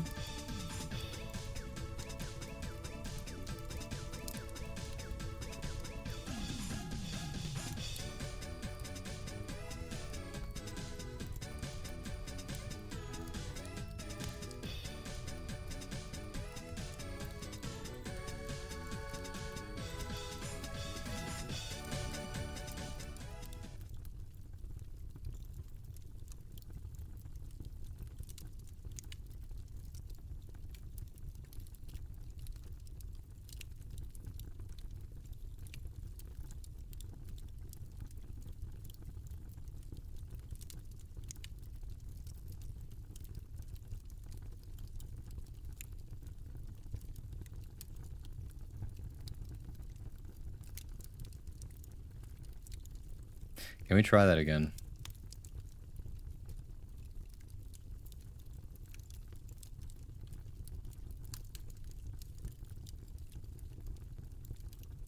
Why are you guys crying? What? Why the hell? No, move up. Why the hell are you guys crying? Hi, Bronze. I have been given potential. Deadly potential. I see. Soup Swaster Man has returneth. Thanks, Hospico. Where were you, Smile? Morning? Hey, nobody died.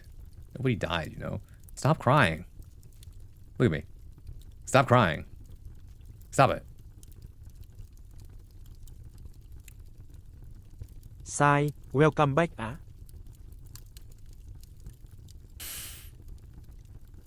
Look, man. Look, I get it. Okay? I know what the people want. The only thing that would possibly cheer you guys up is seeing the potato again. That is the only thing that's good top. I get it. Alright? Do you know how hard I have to disassociate from what's happening on the screen? I'm like, that's not me right now. That is somebody else.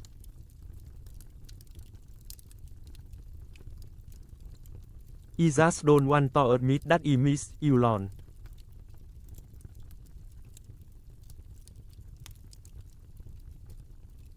Oh, okay. Alright. The weapons I haven't tried yet are light bow gun, dual blaze, hammer, switch axe, and gun lance. Switch axe is cool as fuck. You should try the switch axe. Welcome back, Ron. I missed you. L3. What's with the L3? What's with the third trigger button? Bron, since you asked for Dal and stuff, is okay if I DMs? Yeah, you can put in the music Rex in the channel. That way everyone else can hear it too. Fuck, :3. Oh, you missed. Oh, that's a less than 3. Thank you, Rex. I appreciate that.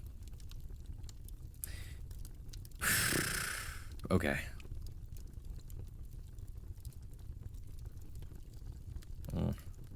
I need a certain type of music to, like, heal myself. Is it this one?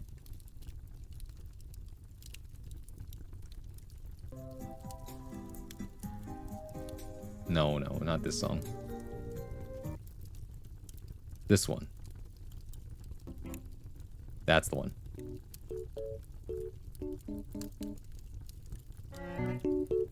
That's kind of loud. There we go. The problem is that this VOD has to be saved too. Louis, no broadly recommending music is scary, Smile. Fine, you can DM me. Like, who's gonna judge you? Everybody here is a friend. Oh, hi, Rena. Tis I, Rena, the Queen of 2H is here. Oh, you're just in time. You just missed Soft Swa. Thank goodness. Oh. I'm glad someone wasn't here for that. Wait, what was I on? I was talking to you guys about, like, alt rock, you know? I was trying to tell you my point, that I think that, like, Linkin Park was, like, the edgy rock, whereas, like, MCR was edgy in the way that's, like, you know, theater kid edgy. You know? But it was, like, artistically edgy in a way that Linkin Park was more, like, raw edgy, and I think that's why people gravitated towards it, because that was, like, the cool thing to be back then. You want to be raw. And these days, we come back and we're like, damn, that shit was cool, actually. The MCR stuff. People really like, but my gatekeeping. Oh my god, I missed it. No, they'll be back eventually. Oh my god. I could post in the Cord. You could. People would love it if you did. You right? I hate that you guys are right. I'm supposed to read this too, by the way. I'm just saying. How long is this? It's only 2 pages today. Thank goodness. Let's get this over with, yeah? Okay, so this is the prompt for this week was unfinished business. All right. This is a short story by. Sorry, somebody. Who was it? Rina. Are you serious? I sang this through clenched teeth. Are you serious right now?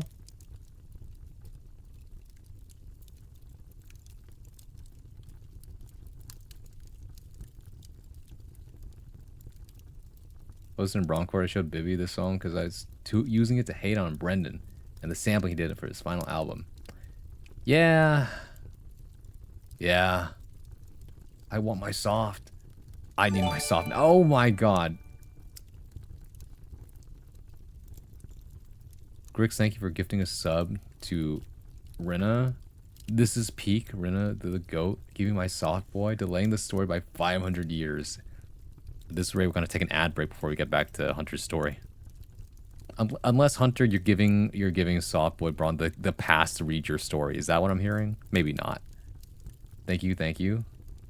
This shit is amazing. Get this camera off me. I'm gonna be lamenting in the background. You know where I'll be.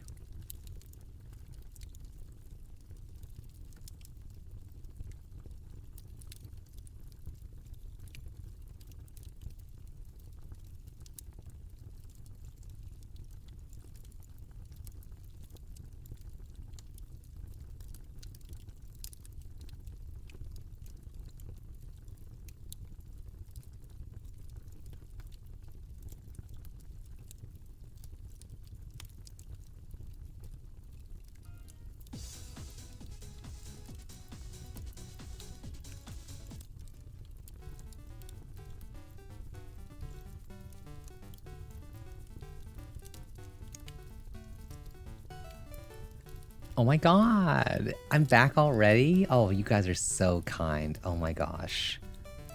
Rinna, thank you. Thank you, love. Oh my god. Soft Braun's been so long. No, girl, it's been like, what, 5 minutes? Come on. I know hyperbole when I see it. Oh my god. Oh, Rinna, that is such a cute emote. Oh my god, is that Vera hugging a Glaceon? Sopron, where'd you been? I just finished climbing into the closet. I was about to get cozy, and then you guys called me back out. I had to throw off the covers and everything. I didn't tell you guys, it's a very roomy closet, by the way. Like a walk-in, because I deserve it. I have 13.1k channel points and it was worth it? Oh my god. 5 minutes too long? It's like I never laughed. It's been months for me, and yes, it is. Oh my god, Rinna, you're so cool. Thank you so much. I missed you. We will forever appreciate your sacrifice, and I do it again. Bronze, you also want a Frank Leno song, Rick? I think Bronze would want that. I think that he's down to listen to anything. You know, he'll give it a fair shot. I missed you too? Oh my god, girly. You shouldn't have. But yeah, so I don't really know what you guys want me to do for 10 more minutes, but I'm here. Ask me anything, you know? A guy like me has a lot of stories to tell, maybe. It's either that or, well, I don't know if I could, well, I could. Did Hunter say he wanted me to read this? I feel like he wants Braun to read this. I can hear Braun screaming in the back as I speak. Yeah, he's definitely biting down on the pillow. He's definitely like doing his best to stay quiet. If you had a bomb, what would you do with it? Oh, me? Or other Braun? You know, you gotta be specific. I have a name, you know? Softy? Oh, how cute. Look at you adding a Y to things. Why you say it like that? Why is he biting the pillow? What else is there to bite? Don't bite me. Why'd you ask that? Oh, why? As in, why would I? What would I with a bomb? I mean, that's dangerous. I'd probably turn it into somebody. I think I'd probably like leave it alone or something. That's dangerous. Hey yo. I feel like I'm only giving more ammo to the fanfic writers. You know? Or this Planarina? What's Planarina? What is that? I'll keep it a secret. Hold on. Shh. Yeah, tell me. What is it? The bomb has about to go off and you have to give it to one person and they would instantly die? Oh my god, I would never give that to somebody. Hunter. It's so mean. I might have to sacrifice myself. You know? Cause like,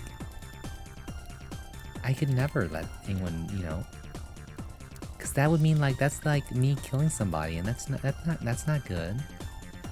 I cased the bomb in a small ice dome to shield the explosion. Oh, that's right, Rina, you're ice princess. You can do that. Don't sacrifice yourself. Oh, you guys know about that one meme? It's so funny. It's like, I'm considering ending it all, and then the next text from the friend is like, oh my god, no, don't kill yourself. You're like so sexy, haha. It's so funny. I don't know. Well, when I said it was not funny, but like in context, it's so funny because that's like the last thing you should probably be saying to somebody. But at the same time, I feel like it works so well. Like, if somebody called me sexy, I don't think I would want to end myself. You know what I mean?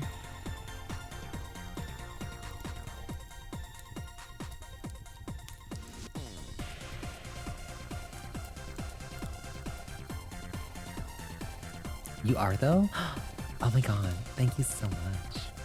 Softy, I'm a hybrid Neko dragon. I have ancient powers of these 3 dragons that became their vessel. What are the other? Okay, so if you have 3 dragons, does that mean you have like 3 powers total?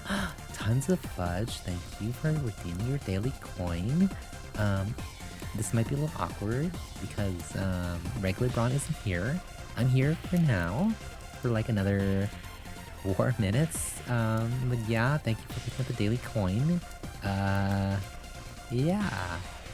Never end yourself, girlies. You're sexy to someone else. It's so true. Someone out there thinks you're sexy. Work it. Work it till someone, you know. Hold on. Let me think. I can think of a good one for this. Yeah, just work it, bitch. That's all.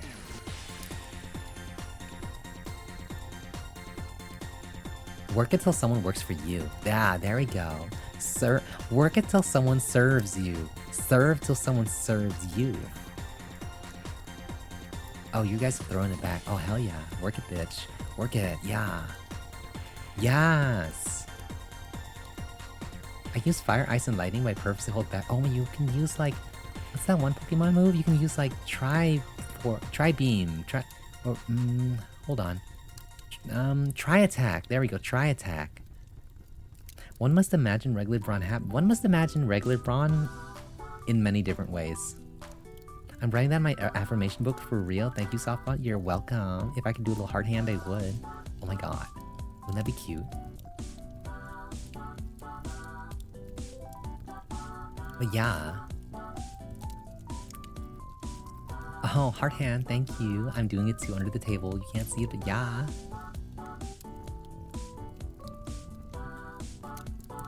Guys, are you excited? It's finally the weekend. You get to sleep in, maybe? You get to do whatever you want? Hand cam? Oh, we're not doing hand cam right now, sorry.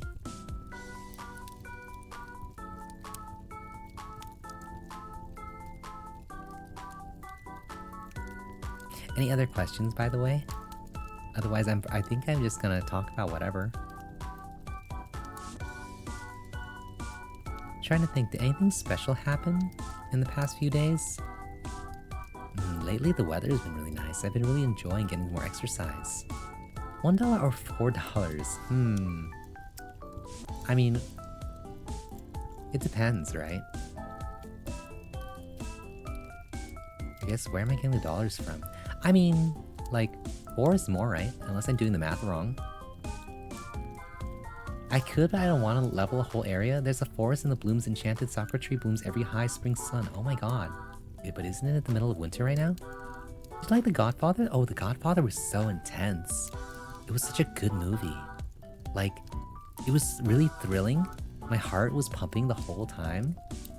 And I thought that the scene... Oh, wait, spoilies. If you don't want to hear stuff about The Godfather, plug your ears up right now. But that scene where Marlon Brando, the Godfather, like the grandpa, passes away is so sad. It's like just a regular shot of him in the cornfield chasing after his grandson, and then after that he just, like, it's just so sudden. He just has a stroke and then he passes out, and that's it. And there's no, like, grand way he passes away or anything. That's just it. He just dies. It's crazy. It was so sad, even though he's done so many terrible things, you know? But he did it for his family, I guess? Winter sakura trees? That's every cold breeze of a December night. Oh, how poetic. Yeah, I know, right? It's a masterpiece of a movie. I like that part when he says, like, look what they did to my son. Oh, no, what did he say again? Hold on. Like, look how they massacred my boy, or something like that. I bet you didn't know I could do accents too. It's kind of funny to do. Yeah, I could maybe do an accent. Let's see. I blanked out. Where's Mob Boss Braun? I mean, Mob Boss Braun, like, he can do it pretty easily. How do I do it? I mean, I just imagine Marlon Brando was like, Brad, I'm gonna make a deal that they can't. Oh no, that's not right. Hold on. I'll make them a deal they can't refuse, or something like that. Soft Mafia Braun, you're so talented. I thank you. I appreciate it. I want to show off my origin story that's still work in progress. I mean, I believe in you. I love you, bro. I love you too, X Digital. What was I gonna say? Forget about it. Will I get in trouble for saying that? I'm walking here, or something. I'll make you a deal you can't refuse. Yeah, that's the one. Or like, Brooklyn Rage. Oh, that's the wrong character, sorry. I still like that line though. Look how they massacred my boy. But yeah, guess what, guys? It's now time for ad break, and it's time for me to say goodbye. So yeah, thank you so much for hanging out. A smug Glaceon? Hold on. Zoom in. Oh my god, look how cute it is. Oh, it's looking down on me. That's crazy. Yeah, but I gotta go. Thank you so much for hanging out. I appreciate it. And yeah, if you need me again, I'm gonna go snuggle up in the under the covers of, you know, my little hidey hole. And yeah, say hi to Braun for me. We're gonna go to an ad break. We gotta get some more water and, you know, use the restroom and stuff like that. And yeah, when we come back, I think Braun's gonna read Hunter's story and stuff. A friend made the new emotes for me through commission. Oh my god, that's so friendship. That's so cool. I hope that, like, you know, I mean, your friend is really nice. And I hope the emotes are everything you ever wanted. Bye again. Bye everybody. Bye again. Bye Kinji Cat. Bye Rina. Bye Sigil. Bye Zozo. Bye Grix. Bye bye. Have a good closet time. Thank you. Bye Softly. I missed you so much. I missed you too. You know where to find me. Call me girl. Bye.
Society. Society. Why? Why? Why?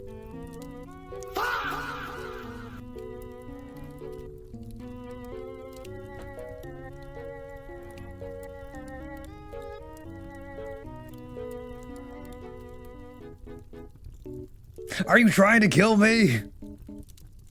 Huh?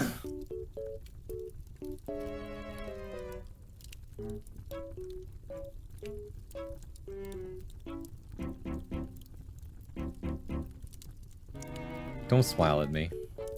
Don't act like you're in this. Kill you? Never. Now? What do you mean now? Braun Swaster Man has returned as Volume 2. I can finally unmute the stream. Yeah. Congratulations. I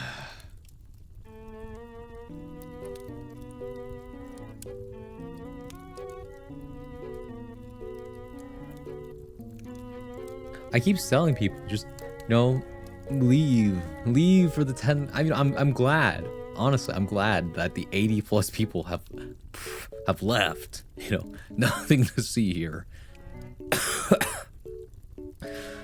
Braun looks so done with us. Hi, Braun. How's the rage-induced frustration?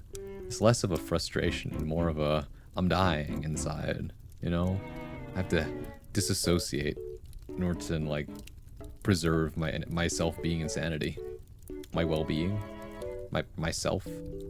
You know, who am I? I'm Braun. But what does it mean to be Braun? To Braun or not to Braun? I send you nice tea, thank you. For the record, my favorite tea is oolong. Anyways, Hunter, are you here? Now paging Hunter. Hunter Caleb, 007.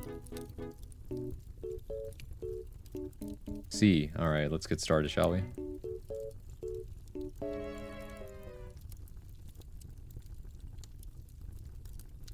Hunter to the front office, please. H-Tuner. You're so right. I'm just making something devious. I'm slightly concerned, but let's just do this. This story is titled Yummers. Ugh. Excuse me.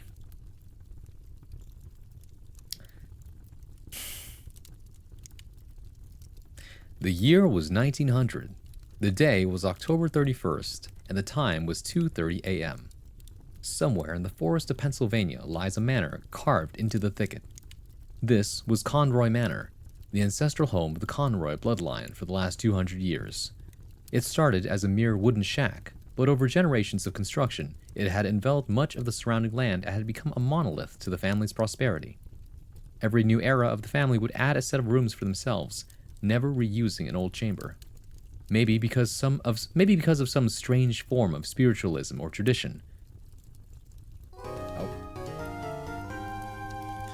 Gutter, thank you for raiding with a party of 6. Welcome in, raiders. Hello, my name is Braun Swan, modern day bard at your service, your one-stop shop for poetry, performance, and pleasantries. When I'm not playing fighting games, you can usually find me reading, writing, and sometimes I might even sing you a song.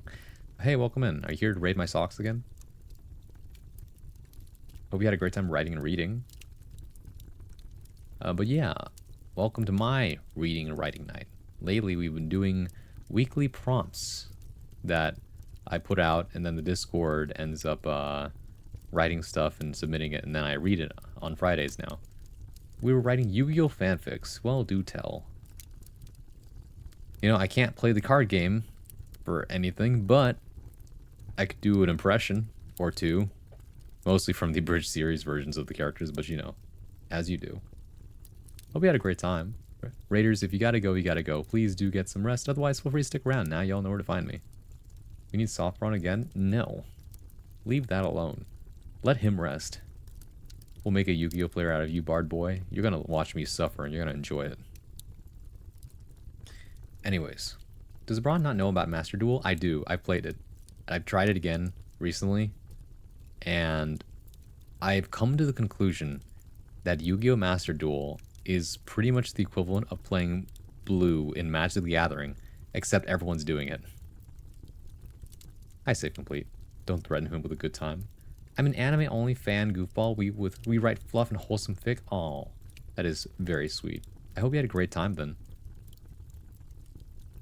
But yeah, I appreciate the raid.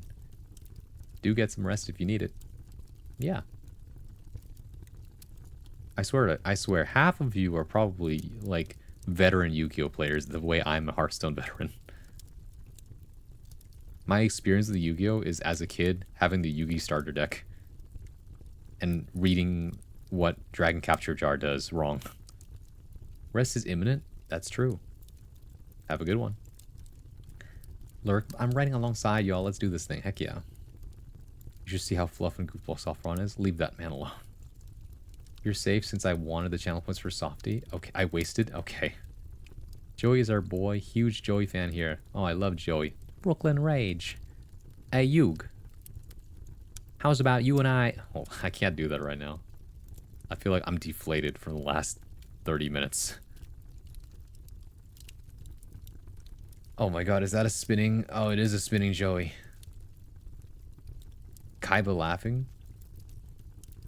Joey Wheeler, we meet again. It looks like this time you've got a pretty good deck for yourself. That is... Oh, you gigantify the emote. Thank you for the 30 bits. You're not mad at me? Why would I be mad? You know, that would mean I'm mad at everybody who redeems that thing. You weren't even the first person to redeem it. No, I'm fine. You are perfectly fine. That being said, though, I do die inside every single time someone redeems it. I miss Softy. I know. I get it. Alright? I know I'm not everyone's favorite Braun. I get it. I'm normal Braun, and then there's soft Braun, and potato Braun, and butler Braun, and the surfer Braun, and handsome Braun, or whatever. I get it. They're all very cool people. I agree. I love them too. That being said, though, some things pain me more than others to watch. You're still my favorite Braun, though? Well, thank you. I appreciate that. This is a normal Braun for me. I love this Braun? Well, thank you. I appreciate it. I like normal Braun? Thank you, LC. Oh, I sure hope you weren't here this whole time, because that must have been a real interesting experience for you. Softy is bestie? That's true. I cannot deny this, actually. I'm going to drink some more water, and then I'm going to keep reading.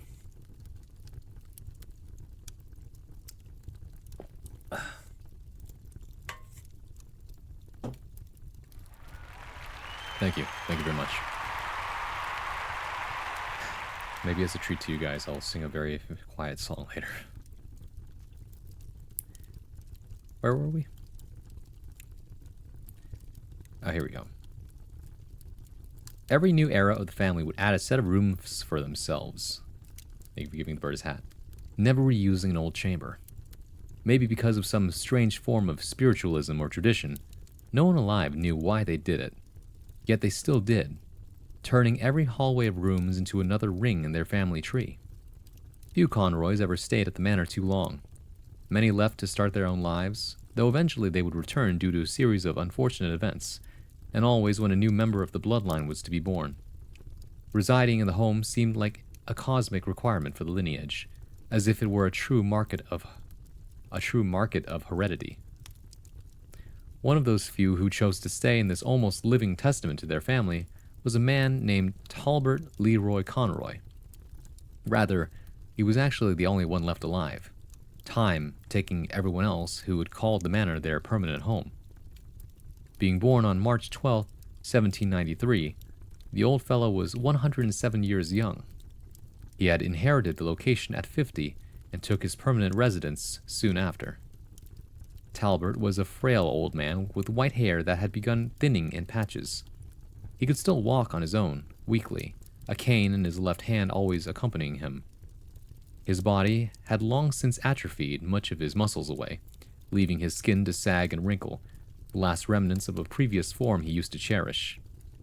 He walked around the property with a pronounced hunch that reflected his body's failure to support itself more than anything. Over Talbert's tenure, the manor had received renovation and modernization, his mark on its history. Animal heads mounted on the walls of its living room, each a unique and fearsome beast from mighty moose to bear. Paintings from the far west and east hung between long windows in every hall, a unique lavishness that had been unseen in the place. From the living room, Talbert sat in an aging chair that emitted low groans as he shifted in it. He watched the fading flames of a fireplace, restless. It was a dark morning, with a heavy storm striking the land. Even when the sun did rise, its grace would not bless the land until midday. But the slamming of rain against the windows and the roar of approaching thunder were not what kept him awake. Deep within his failing heart, something told him he would not survive to see the daylight. No one else lived in the house besides him. The geriatric refused to have maids or caretakers help. He didn't want to admit that age had conquered his strength. This All Hallows Eve, he knew someone else was in the house.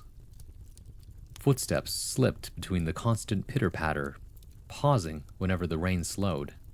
They echoed from some far-off end of the manor. Yet, every time the rain began, the steps seemed to get louder. It wouldn't be long before they reached him. Talbert arose from his chair, wheezing as he moved.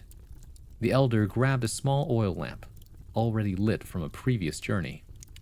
He traveled down one of the many halls that connected to this central room.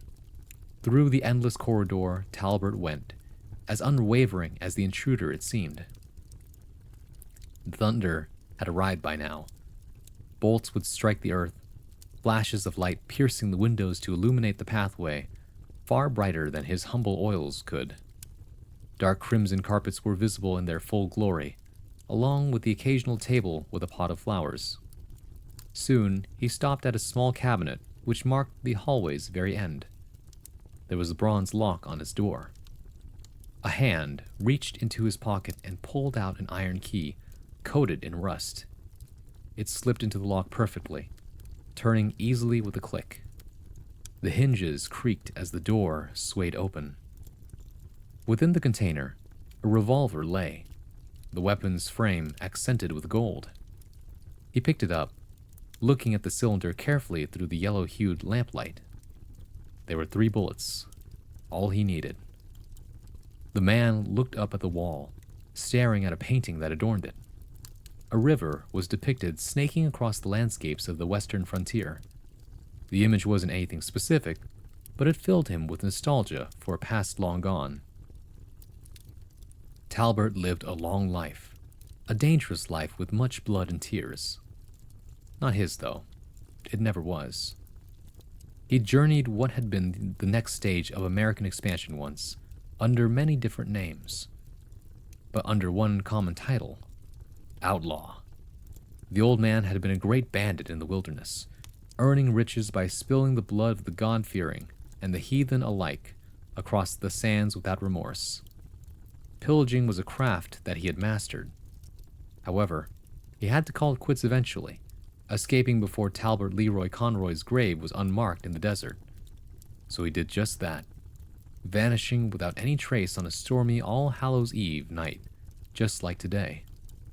Taking the earliest train to the East Coast he could, returning to his normal life, just another criminal people assumed got what was coming to him in the wilderness one day. His name might not have been the same, but the curses he'd been given didn't disappear. He did not fear God, nor did the man hold any faith in mysticism. Yet Talbert had never forgotten what a man he killed told him once. This man wasn't much a man, more a beast than anything human. He was coated in black fur, which covered everything but the hands, feet, and eyes. It wore handmade clothes that were taking on a tinge of red around freshly made bullet holes. The thing spoke like a man, screamed like one too, as it nearly killed Talbert. Those details were irrelevant to his words, though. With the creature's last dying breath, it promised vengeance on the once young man, that only by his hands would he be dragged to hell. Talbot knew something unnatural was with that beat. Perhaps that was why he heeded its words. So every year, on spiritual days like this, he would wait to see if something finally happened. Maybe that's why he lasted so long. The creature was to be his reaper, and it had waited for today. Eventually, he broke from his nostalgia to turn back, weapon in hand, ready to face this beast as he had once already so long ago. Then, the lightning struck again with a loud boom, illuminating a large, foreboding figure that stood silently in the hallway. Its hide was rotten, with patches of gangrenous flesh between matted fur. The thing smelled of death, and with every step left a trail of dirt. Talbot was cornered. He let out a gunshot, then another, and another as it lunged at him. Each blast did nothing to stagger it, even as they removed chunks of its skull and chest. The creature grabbed him, his screams of terror vanishing in an instant as everything went silent, even the storm fading. A week later, people would visit Conroy Manor, some distant relatives who had barely any connection to Talbot besides blood. They would find his skull beside the fireplace, littered with bite marks and missing chunks of flesh, and footsteps leading out a broken window.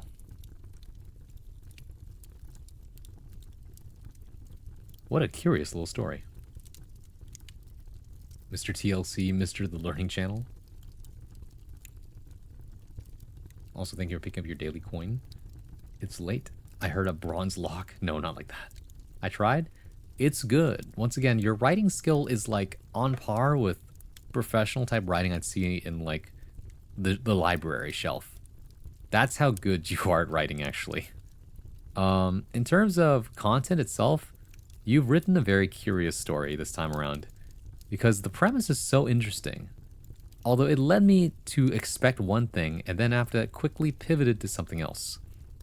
Right? I feel like it was more like you wrote this, and then you weren't sure where to go with it, so you quickly pivoted to something else. I literally thought, human flesh for the title. Alright, yummers. I mean, yeah, alright. I thought it was gonna be a supernatural story about a haunted family home that just keeps on getting bigger, and for some weird reason. Instead, though, that only served as the setting for the backstory of this old guy. I don't know how he lived to 107, but maybe maybe it is explained that, yeah, no, it's because he was looking out for himself until now. And then, it was very literal. You know, to the point where, what is the word I'm thinking of? Macabre? I feel like that's not quite right. Hold on. Because it's spelled macabre, but it's pronounced macabre. Hold on. Macabre. Macabre. I see. Upsetting or horrifying by association with death or injury. Gruesome. Ghastly. Constituting or including a representation of death. Well, I mean, yes, it is very macabre. But, it's like, the writing is really good, but how do I put this? I guess it really is just I was expecting one thing and got another. And it's not like it was bad. It was rather short, and that's okay. That's nothing wrong with that. But it was very much kind of the question of what was the point of all that? Curious story. Maybe there doesn't need to be a point, of course. But definitely was a moment of not quite Deus Ex Machina, but literally, oh yeah, no.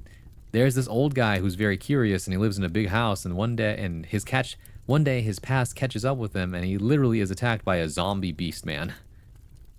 Eaten to death. And that's kind of the whole story. You know? I feel like if you wanted to, you could definitely go back and workshop this to be something else, because the premise itself has so much potential for a very curiously scary story if you wanted to. You know what I mean? Think old school Edgar Allan Poe with his scary stories. That kind of deal. Originally my idea was Zombie Vengeance. It was going to be bigger, but then I was just kind of sick. Oh, I see. I mean, Yeah, oh, you would. Yeah, you were sick this week, huh? Yeah, I think keep this one in the workshop vault. I think this one has a lot of potential. I like where it was leading. I wrote this today. Oh, okay, yeah. No, it's fine. This is what I meant, right? A lot of you, some of you benefit from having more time. A lot of you seem to just enjoy. I mean, it's like I predicted. No matter how much time I give you, I say I do this weekly because I know you guys are just gonna wait till the last minute anyway for most of you. And it would be good if you kick the habit, but a lot of you don't have time for that, so I get it. Even I write my stuff on stream so you guys can see. But you know, I'm back when it had some hot chocolate. Nice. What was in your hot chocolate? No need to brag, Braun. I'm sorry. I'm just so smart. I'm so intuitive. Teehee. Yeah, by the way, I was thinking about this, Grix, but like, was it the first time we met? Like, you found my stream through like a random reading and writing stream on a Sunday, isn't that right? And you're like, this is cool, and then you stuck around, and now you're still here, which is great. Appreciate you, by the way. Just milking the powder? Okay. I thank God it's not fucking water hot chocolate. That stuff is weird. That's correct, and I've been here ever since. How long has it been? Exclamation mark, follow age. Who was basically, let's see. Originally, when I got the prompt, I had an idea for this OC I had, who was basically Cowboy Vengeance Story, who's just kind of like Wildman, vaguely Sasquatch. Yeah, that's what I said. That's why I meant when I said, like, I feel like it's two stories mashed together. You have this concept for a very interesting house, and then you have this other story that's like, Kata, I'm not dead. No one died. 2 years, 1 month, and 27 days. Wow-wee. That means you met me when I was in this form. Potato Ron sure was time.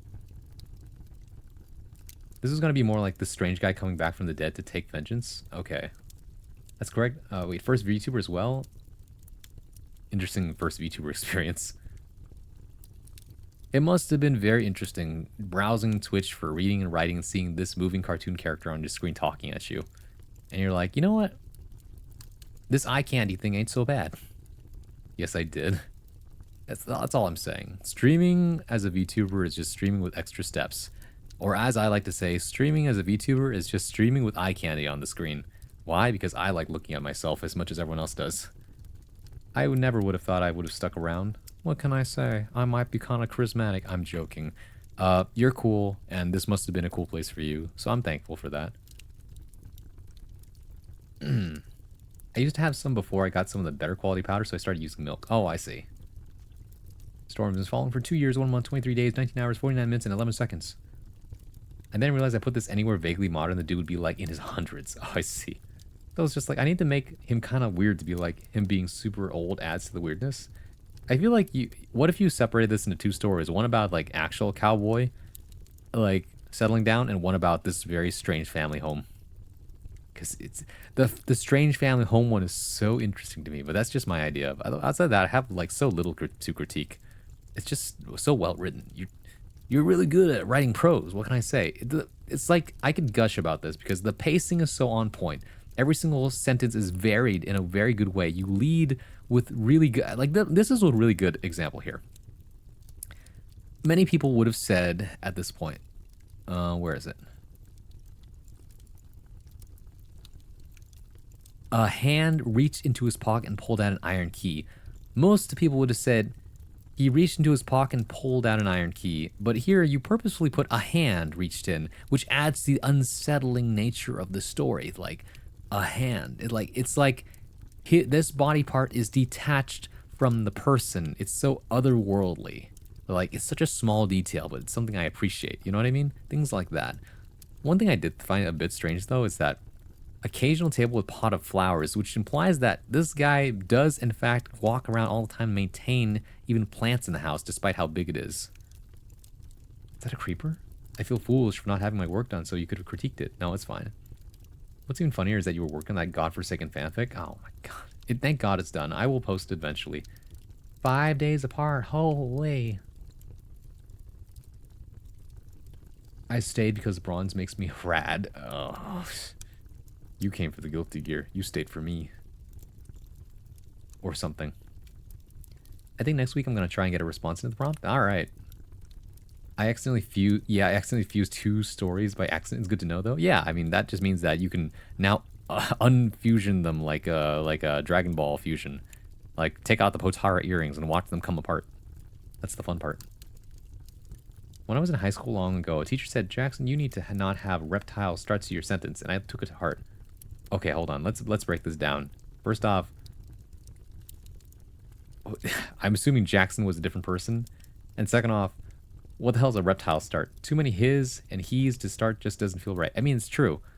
It's because you have to vary sentences. I don't know why they call that a reptile sentence. He did this, he did that, she did this, she did that. Is very one note kind of repetition. It becomes very difficult to read that kind of thing. And I've read pretty bad fiction that's is written the same way, right? That's why it's so important. Like, what is the subject of your sentence? Talbot arose. The elder, which is a synonym for Talbot here, right? He traveled, a third synonym, through the endless corridor, right? And then we circle back to Talbot, but it starts with a, what's it called? An interjection. Well, it's actually a dependent clause, but anyways.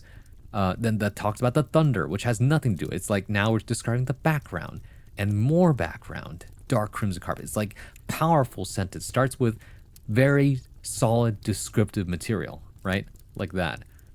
Even when we're talking about exposition, right? This was the Conroy Manor. It started as a mere wooden shack and like tells you as you unravel more of the story, it leads you in, and that's the key, right? People always want to know, how do I write a page turner? The secret?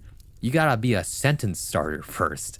You gotta lead people sentence by sentence before you even start about pages, man. That's the real thought here. I'm really interested in your thoughts in terms of writing style. Your writing style has a very keen and has a very particular flourish to it. You know? Like, you know what you want, and you're trying to make your way there. You're just trying to route it first, is what it feels like right now. But it's a very particular voice. I actually think it was because of Tio Nagai raid, so yeah, it was gear. Yep. Autocorrect. What was it? I had good English teachers during my high school years on reflection. Yep. I think I lucked out with that kind of thing too. I remember, probably my favorite English teacher has passed away, unfortunately. Well, no, they definitely did. And one of the most interesting parts of their backstory was that they had this tradition where every year they would get the whole class to come into a dark theater, right? And he would tell this very interesting ghost story about himself personally. I won't tell you the name of the ghost because that would be invoking it. But apparently, ever since he accidentally said, the one cursed play by Shakespeare starts with an M, Oh my god. Viviku, thank you for raiding with a party of 2. Welcome in, raiders. Hello, my name is Ronsois, modern day bard at your service, your one-stop shop for poetry, performance, and pleasantries.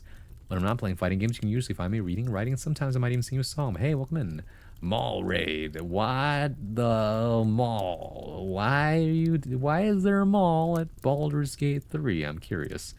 Welcome in, Karina. Hello, Vivi. If you gotta go, you gotta go. Please do get some rest. Otherwise, feel free to stick around. Now you'll know where to find me. What was I talking about? Let's see. I just finished reading all the submissions for the weekly prompt that we do for reading and writing nights. Rons, I've ever told you that I think you are so cool. I love hanging around these spaces. I think very highly of you. Well, thank you, Fever. I appreciate that. I think you are also very awesome. You're another one of those people I think that has like really good instincts and is very good at video games. And you're funny. Look at that. You got a free compliment without even redeeming it. My condolences? Excuse me. Maybe that's why I'm so slow with the writing. I keep trying to make each sentence sound decent every time I write. I think that's a good thing. I think that's something more people should do. Because it's like me. You saw how I was working earlier, right? I was very, very particular about every single line I wrote, and I would go back and fix them if I didn't like them. Right? Even now, I can just like... I think I can just get rid of this, honestly. This isn't necessary. I can share with you some tips, actually. I went to a writing workshop the other day about revision, and man, revision is so cool because, well, you can apply this to prose writing too, but especially in poetry, it's the ability to understand what is necessary and what's not, right? Like, what can you, like, the more you cut down, the faster you get to the meat of the poem. Like, what are you really trying to say? Right? Sharpen. Also, hello, Ava. Evening. Good evening. Thank you for giving a head pat earlier, by the way. All of us have entirely different styles of writing. Yeah, I did notice that. And you got, you know, I don't know if, well, actually, no. Some of you have seen my prose. But I feel like I need to write more prose, actually. I'm a fast reader and a slow writer. Yeah, I think that's a lot of people, actually. Oh, yeah. Technically, there are sewers at the mall, but still chonking through Act 3. Why is there a mall? Isn't it supposed to be Fantasyland? Slow and steady wins the race, I guess, and people love that nowadays. Oh, for sure. I'm a slow person. I don't care how... Okay. Old Confucius saying that I still stand by today. It matters not how slow you go, as long as you never stop. There you go. Well, yeah, what was I on about? Oh, yeah. This was good. I enjoyed this. Even if it was a bit like, huh? No, I feel... Oh, that's right. I think I've only really seen your poetry, not your actual prose. I mean, if we're not counting the fanfic, then yes. I can pull up some prose. Although, I feel like there was other prose I've written. Let me take a look. It's been a minute. Check in my Google Drive. While I play nice, relaxing jazz music in the background. I'm not counting that fanfic. I know. That's written badly on purpose. That's why I post my other prompt writing elsewhere yet. I have a tradition of letting myself sit on my writing for a rest or two until I forget about it and lose my baby fever over my creations. I can read it with a free mind. It's true, actually. This is my second tip. Read your writing with fresh eyes. You know, leave something alone long enough that you forget about it. And then after that, you can judge it without having attachment to it. And I think that's one of the important things. Some people get so attached that they can't see things objectively. I'd be a smartass right now, but I'm just looking at the definition of a mall. Okay. We wrote a short horror story in 2023. Oh yeah, huh? Oh yeah, that was a contest. That was fun. The Bronze Swa, a Halloween. Actually, were you there for that? Man. Shizu won that competition, actually, I think. Shizu can also write quite well. It's just been a while since I've seen him do it. Let's see here. This is gonna be a lot to sort out.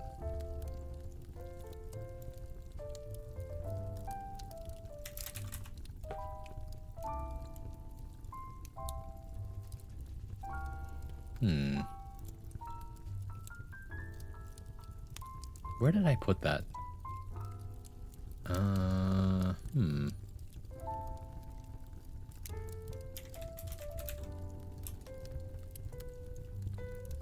Nope, that's not it.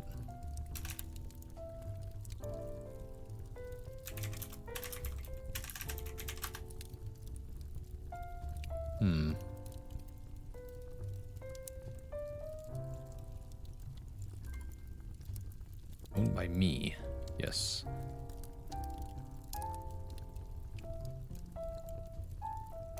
What the fuck is a gear and why are they guilty? No, no, no.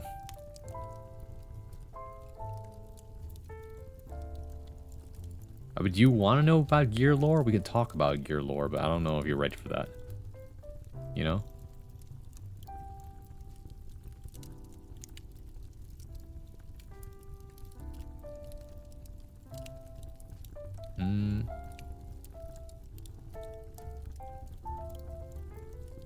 Oh, I remember now. I was going to share that thing because Hunter wrote a couple things. Let me preface with, when's the new prompt usually posted? After stream. So I'll have it out today. Yeah, basically. Your lore is just homosexuality and extra steps positive. I see. Okay, first off, a couple things. Number one, you guys know about the King in Yellow, right? That one about, like, it's Lovecraftian horror. Well, some of you might know this, but there was a Minecraft video that is a augmented reality game. So basically, it messes. It's a game that takes place outside of the. It's called an ARG. Okay, it makes you freak out because it's like secondary sources, found documents, videos that are like look like they're recorded and things like that. And it's a video based around the story of the King in Yellow, and it's so good. It's like textbook horror. ARG alternate reality game. Yeah, exactly. Or not augmented. You're right. Alternate. I guess you go to bed starting the morning. I mean, do you guys want to? Which ARG? It's hold on. Let me pull up the video.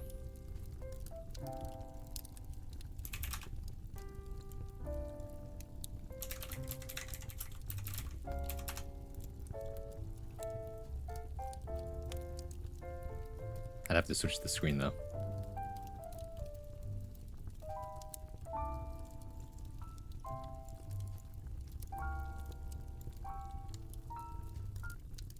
I will play for you the first like 3 minutes of this video, and so you'll understand. Whatever you do at the crossroads, don't turn left.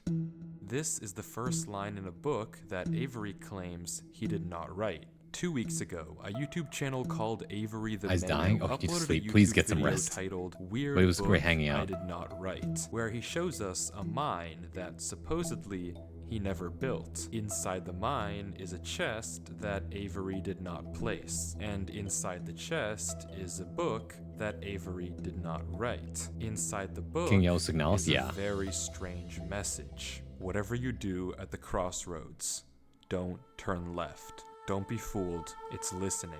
You can't outsmart it, it's listening to me. It's watching me. It isn't from this world. At the crossroads, don't turn left. At the crossroads, don't turn left. At the crossroads, don't turn left. At the crossroads, don't turn left. Over and over, followed by a sequence of numbers. And that's it. It seems impossible that a whole mine just appears in your world without your knowledge, but Avery explains in the description of the video that the laptop he's playing on is from a storage locker. It already had Minecraft installed, and this world already existed, but when Avery first loaded it up, it was just a normal world. He only now discovered this MC mine a few YouTuber- hundred blocks Minecraft from his YouTuber that learned house. how to PvP So from? That's in crazy. That case, what is this book? The contents are Hey, Tanshi. strange, and it's not evident what they refer to. If anything, they just sound like some crazy rambling. But the numbers at the end are clearly some sort of code, so maybe we can solve it and figure out what this book is talking about.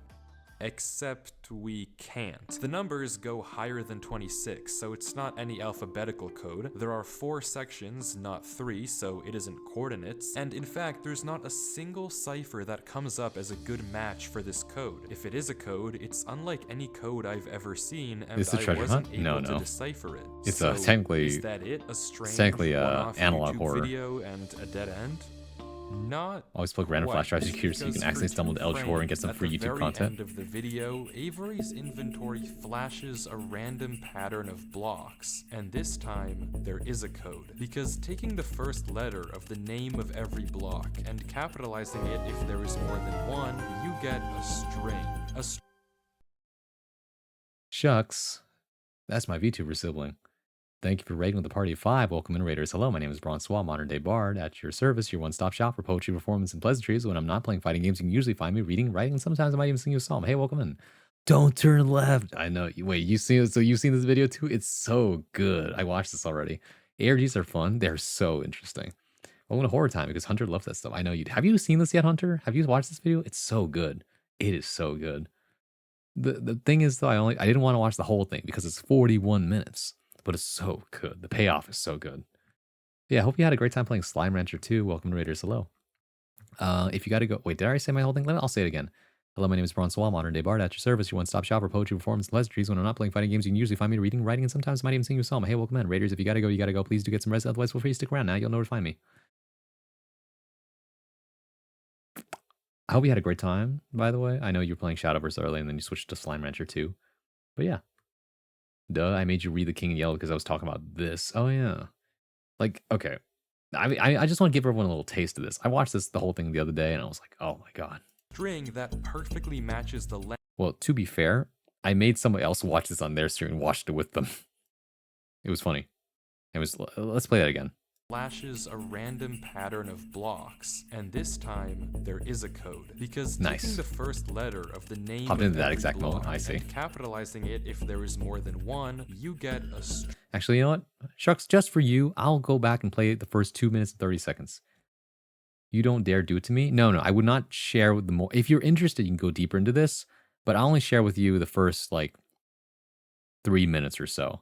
And then, because that's safe. And if you feel like doing anything more than that, that's up to you. My stream's considerably behind. Got to refresh. Okay, hold on. And also, let me tell you again, this is not jump scare horror. All right? Nothing will jump out at you in this whole thing. But it is really, really good horror. I am not a horror person, by the way. I don't like horror game. I mean, I think I appreciate horror games, and I don't like horror movies at all. I'm like, I don't enjoy them. I don't do that for fun. But what I will also say is that some of the best narratives some of the best narratives I've ever experienced were from horror, like from horror stories. It's crazy. What I meant to say was, don't you dare do it to me, Bronze. Sorry, words jumbled up for me typing. No, it's fine. I got what you meant though. Okay, we all know everyone will eventually turn left because it's always there. So that, I mean, okay, I don't want to spoil anything. I won't say anything, Hunter. Whatever you do at the crossroads, don't turn left. This is the first line in a book that Avery claims he did not write. 2 weeks ago, a YouTube channel called Avery the Mayo uploaded a YouTube video titled Weird Book I Did Not Write, where he shows us a mine that supposedly he never built. Inside the mine is a chest that Avery did not place, and inside the chest is a book that Avery did not write. Inside the book is a very strange message. Whatever you do at the crossroads, don't turn left. Don't be fooled, it's listening. You can't outsmart it, it's listening to me. It's watching me. It isn't from this world. At the crossroads, don't turn left. At the crossroads, don't turn left. At the crossroads, don't turn left. At the crossroads, don't turn left. Over and over, followed by a sequence of numbers. And that's it. It seems impossible that a whole mine just appears in your world without your knowledge, but Avery explains in the description of the video that the laptop he's playing on is from a storage locker. It already had Minecraft installed, and this world already existed, but when Avery first loaded it up, it was just a normal world. He only now discovered this mine a few hundred blocks from his house. So, in that case, what is this book? The contents are strange, and it's not evident what they refer to. If anything, they just sound like some crazy rambling, but the numbers at the end are clearly some sort of code, so maybe we can solve it and figure out what this book is talking about. Except we can't. The numbers go higher than 26, so it's not any alphabetical code. There are 4 sections, not 3, so it isn't coordinates. And in fact, there's not a single cipher that comes up as a good match for this code. If it is a code, it's unlike any code I've ever seen, and I wasn't able to decipher it. So, is that it? A strange one-off YouTube video and a dead end?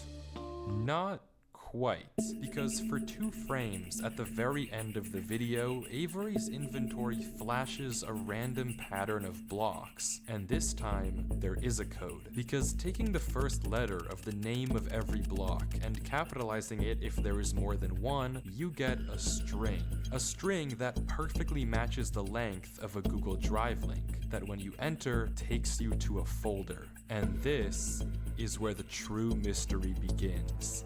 The mystery of a Minecraft world that doesn't exist. Opening the video named Footage 1, we can... That's your intro into it, all right? That was the first, basically, 3 minutes of the video. If you feel so intrigued, please go watch the rest yourself. Do it with a buddy if you have to. But it's so good as a horror story. Like, I say horror, but it's really, because it's, people say, I say horror and people, oh, it's scary. It's like jump scare scary. It's gonna be like, oh my God. I'm like, I will say this right now. Nothing gruesome shows up. Nothing like, what's it called? No jump scares happen. And the worst you will get is like really good sound design, but that's it. It's more dread than it is horror. That's the good thing. Jump scares are terror. Yeah, exactly. True horror is thinky. This is true horror. Let's go into it. Here. Well, let me just switch back to this thing. And put that away. And let me pull this up. This is a really good resource. That's actually pinned to the literature channel in the Discord. All right, let's read through this real quick before the ad break starts. I'll read my prose some other day once I find it. This is a document called The Trajectory of Fear, or How to Use Horror Tropes Effectively in Your Game. Excuse me. I am intrigued. I will not turn left. Is a House of Leaf style horror? Yeah, that's good horror too. What if we react to a world that shouldn't exist? Oh my god, I love this video. Wiffles did a good job. I know. Can't wait for the continuation. I know, right? It's like, what happens next? Let's go react. I know you guys really want a react stream out of me, but one of these days maybe. This is, anyways, I'm gonna read this. The Trajectory of Fear, or How to Use Horror Tropes Effectively in Your Game by Ash Law. These are the 4 fears. There are 4 types of fear. Once you learn the 4 types and their trajectory, you will have mastered unsettling your players. Fail to learn them and you'll end up with a farce instead of a horror. It's a lesson that the great writers and directors of horror learn, and their imitators fail at. Unease. This is the starting point. It is the knowledge that something is not right in the world. Effective horror stories set this up well. Poor horror stories skip unease entirely. The more time you can devote to building unease, the better the foundation is laid for later types of fear. Unease is the sense that something is not quite right with the world. In movies, this is achieved by using odd camera angles, unusual looking actors that the camera lingers on a bit too long, and odd or discordant music. As a game master, you won't have any of that to work with, but you can mention to the players that their characters find something odd. Unease is noticing that the woods being thick with berries, but no paths lead there from the village, and the locals don't look at the woods. Unease is finding a half-burnt doll nailed to a tree. Unease is noticing that everybody in the traveling caravan is missing their right thumb. Something is wrong here, but it is not an immediate threat and is nebulously defined. Unease is the eerie knowledge that there is something out of place in the world. If you are aiming at spooky, then unease is the emotion you are actually aiming for. Dread. Dread is the suspicion, unconfirmed, that something is not right and is here. It is more immediate and focused than unease. Dread is built on the foundation of unease, and without that foundation can feel hollow. Dread is the uncertain possibility of certain danger. You know that danger exists and what form it might take and that it is close. But it exists in a Schrodinger's Jack-in-the-Box. Dread is the characters in the tavern room noticing the villagers scurrying inside at sundown, and then half an hour later there is a strange sound outside. It is possible that the villagers are superstitious, that the sound is a stray dog rooting about for scraps of food, and that the monster in the woods is not in town. But the monster might be near the tavern. Dread is the uncertain possibility of certain danger. Dread is finding a mutilated corpse, but not knowing if the killer is nearby or not. Dread doesn't have to pay off. It can be diffused and lapse back into unease. Building and diffusing dread is a good way to build up tension ready for the next stage of fear. If you're going for a thriller style of game, then dread is the emotion aimed for. Terror. Terror is the most powerful type of fear because of its immediacy. Terror is the sure knowledge that something terrible is imminent, that the danger is here and now but has not yet been revealed. Terror is used in horror stories at their scariest point. If the foundations have been properly laid, this is the place on the trajectory of fear that is the highest point, the biggest emotional payoff. It is important to remember that at this point, the root of the fear, the cause, is still unseen, and attention exists due to that. Terror is the characters hearing a gasp cut short from the common room in the tavern, a rasping breath like a wounded oxen, and inhuman footsteps getting closer on the wooden stairs. The monster is here, and we must run or hide or fight. The monster is all the more terrible for remaining unseen. the player's imaginations doing a better job of scaring them than any description or illustration ever could. If you are going for a horror movie feel to your game, then you want lots of high points of terror, which means holding off on revealing the monster. Horror. Horror is the most immediate and primal type of fear, but paradoxically the weakest. Horror is the revelation, meeting the danger and discovering the boogeyman. Horror is the punchline of fear, the thing that elicits gasps and jumps. Unfortunately, the moment the horrible thing is revealed, the tension from the terror is released, and we are back to where we started from. Horror in an RPG is the description of the monster and the rolling of initiative. More even than literature and movies, in RPGs, horror is weak compared to the other three types of fear. At this point, the monster from the woods has burst into the room, or the characters have burst out onto the landing, and a fight is in progress. So, the trajectory. Fear done well has a definite arc. Unease, dread, terror, and horror. Think of it as a roller coaster. Unease is the building excitement getting on this ride. Dread is the cars going up the hill. Terror is that delicious moment before the drop. Horror is the long, screaming ride down, a cathartic release of the tension that had been building. Like a real roller coaster, it is best to have small hills before the main one. The gas pedal. If you step on the gas for one type of fear, then the game quickly becomes farcical, even if you have built a proper foundation. If you overdo with unease, then you'll end up with something that feels like the Addams Family, because everything is out of place, nothing elicits actual dread. Overdo dread and the game becomes a Monster of the Week show. Overdo terror and the game becomes a farcical pastiche. Overdo horror and the game becomes just a bloody mess of gore. Anyways, we'll skip the example for now because I actually wanted to get to this part here about case studies, right? Doing it right.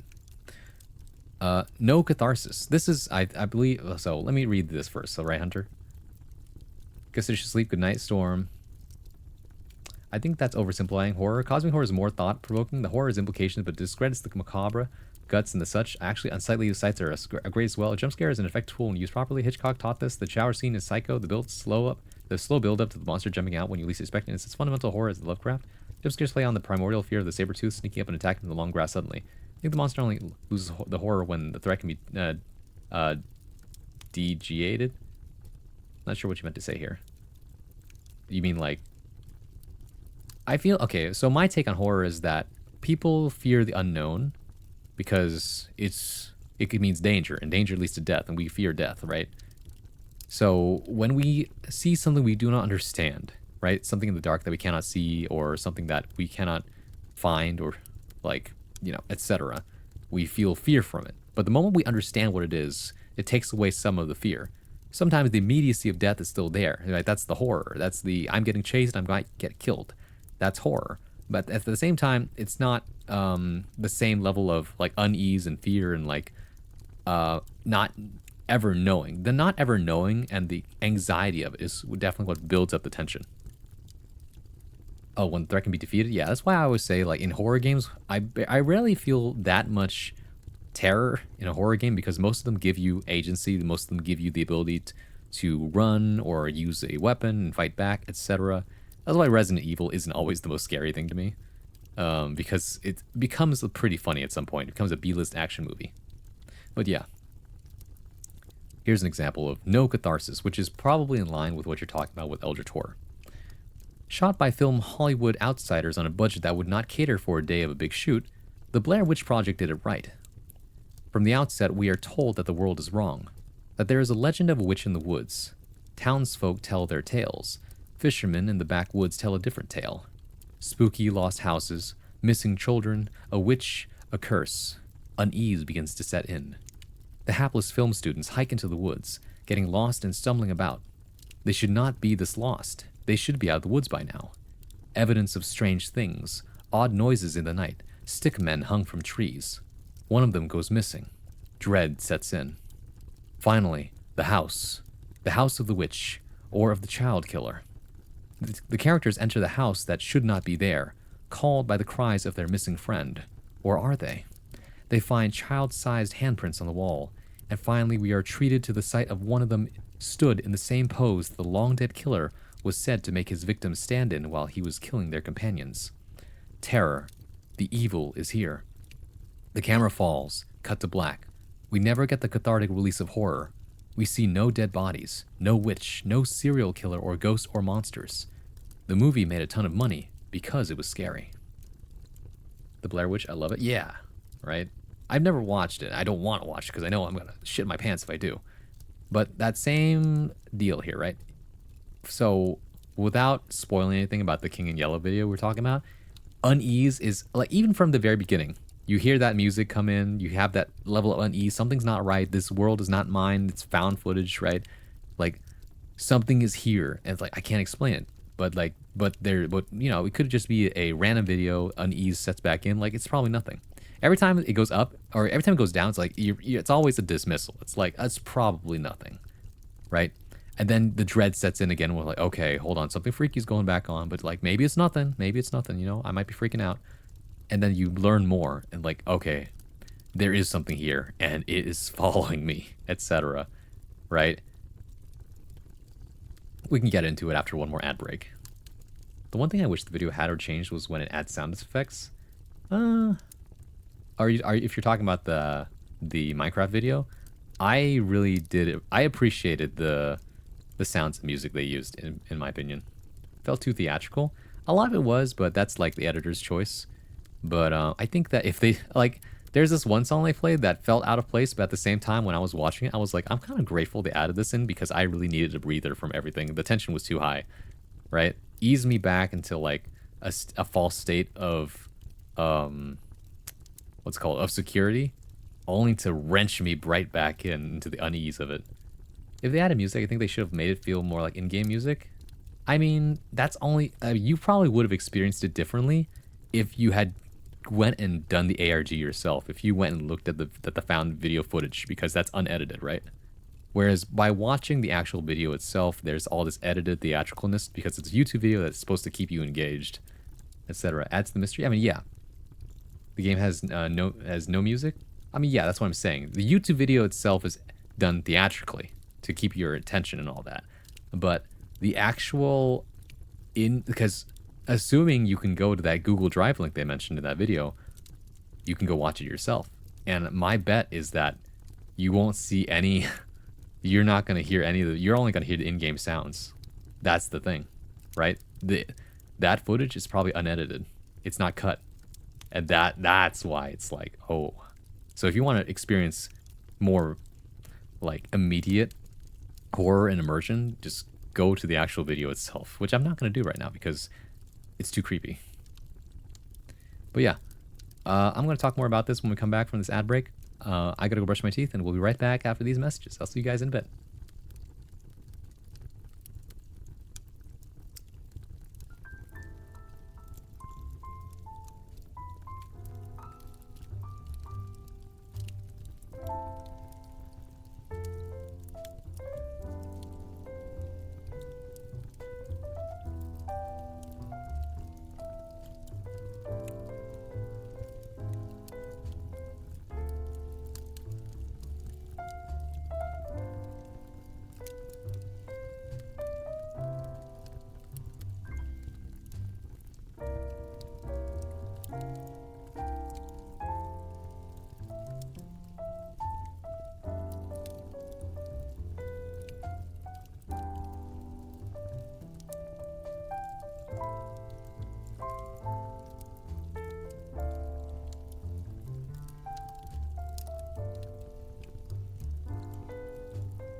Welcome back. Hope you had a good ad break.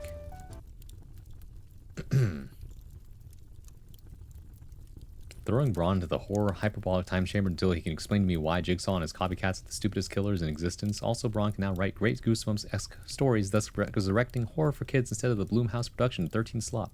Not talk about FNAF. Deep inhale. You're an ad break. Got him. You must be so proud of yourself. What was I gonna say? You're not wrong, Hunter. I mean, I don't really want to, but I already know, like, Jigsaw is, like, one of the, like, how do I put this? I don't understand Jigsaw's motives sometimes, other than, like, he just likes putting people through pure terror and gore. Outside of that, though, he's been memed on to hell and back, and so it's kind of hard to take seriously at this point. The most proud? Sure, man. What was I gonna say, though? Oh yeah, to your point, Hunter, I was thinking about the trajectory of things again, and I could easily write to you, like, using these 4 things, I could tell you that I went to the bathroom, used the, hold on. Oh, I got a noise complaint. Okay. I'm gonna talk real quietly, okay? Jigsaw kills random drug addicts instead of evil rich guys. When somebody realizes he's stupid and fights back, instantly dies of cancer. I mean, to be fair, it's easier to get away with killing random drug addicts. And also, it's probably more interesting to watch them fight. I'm not sure, though. Sometimes you want to avoid killing the really smart ones because then they, you know, fight back. Or they're too smart to play your game. Whereas usually people who have a lot of character flaws will end up, you know, backstabbing people, trying to save themselves, and doing all manner of, like, horror story mistakes. Whereas the next prompt, it's not the end of stream yet, worker. Why don't you relax a little bit? Alright? Your next prompt, worker. To your point, though, Hunter, when I was in the bathroom and I was using the toilet, right? I was like, I could write a very simple horror story based on what I understand here. What's it called? The Unease. This name of the story is There's Something Inside the Toilet. Right? Which at first sounds like a really funny title, and then it enters with, one day I opened the toilet lid and looked inside, and there was something there that looked like a leaf stuck to the side of the bowl. But the thing is that no matter how much I flushed, it wouldn't go away. And whenever I asked my parents, they said they couldn't see anything. So I decided to ignore it. But I would always avoid using the toilet by sitting down on it, because it gave me a really bad feeling.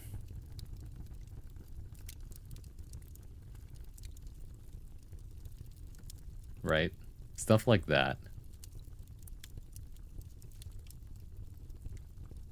That's why you pick the evil rich guys. They're never smart, they're just evil and rich. Kind of true. But, you know, I don't think the world's ready for what's called chaotic good Jigsaw, man. I was AFK for a while. I'm surprised you're still on. / positive? Yeah. Bone indicator. Oh, yeah. Not piece of shit. Okay. Because I've seen... Oh, that's nice. When I thought you were probably thinking the same thing. I mean, no, I already know what POS means. In this case, it's / positive. But I can see why he's like, POS, piece of shit. Literally, I was like, what? No, no, no. No, I wouldn't exactly. Anyways, now you know. Now you learn. There's other, what's called... there's other tone indicator tags, by the way. Like /S is /sarcasm. /S, RS is /serious. /J is joking, etc. Like, but they're so nice. I know. I can't stop reading like that either. Oh my god, guys, relax. That's why I type at the whole thing / positive, because I just assume people don't know what that means. But you know, the ghoulies are in the toilet, like, right? And then the twist would be like, actually, like one day I saw the thing move, and I was like, no way. And then I looked again, and it was back in the same place, and I was like, now I must be imagining things, right? But I still would never want to use the toilet. Then one day I saw my dad coming out of the toilet he just used, and he looked weird. It looked like something had crawled up his butt, but I couldn't prove it. I was like, no way, man. I think I'm afraid to use the toilet. Then one day I accidentally I ate a little too much. And I had to really use the toilet. And unfortunately, there's only one toilet in the whole house, and I have been avoiding using number 2. At the same time, though, there was no way I was going to shit myself in the front yard. So I decided to risk it all. I put my butt on the toilet. What a mistake that was. It was the last mistake I ever made, because after I stood up, I was no longer the same person.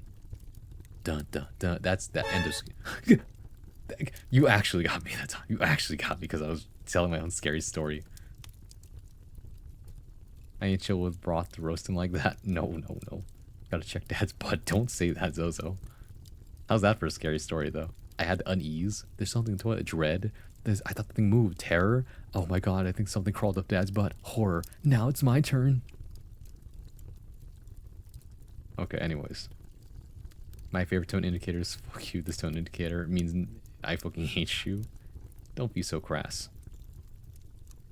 But anyways, I'll read you the example of the killer doll here. Let's put the trajectory into practice in a sample game. In this scenario, a town has suffered attacks from an animated killer doll. To keep their children safe, they have sent them away to a neighboring town. The doll has a habit of hiding and spying on people before attacking, so the villagers are constantly fearful and do not mention the doll for fear that it may be listening. To prevent it hiding among regular dolls, the villagers have nailed the children's dolls to trees surrounding the village. The adventurers ride towards a distant town. Normality, no fear. Something is not right in this town.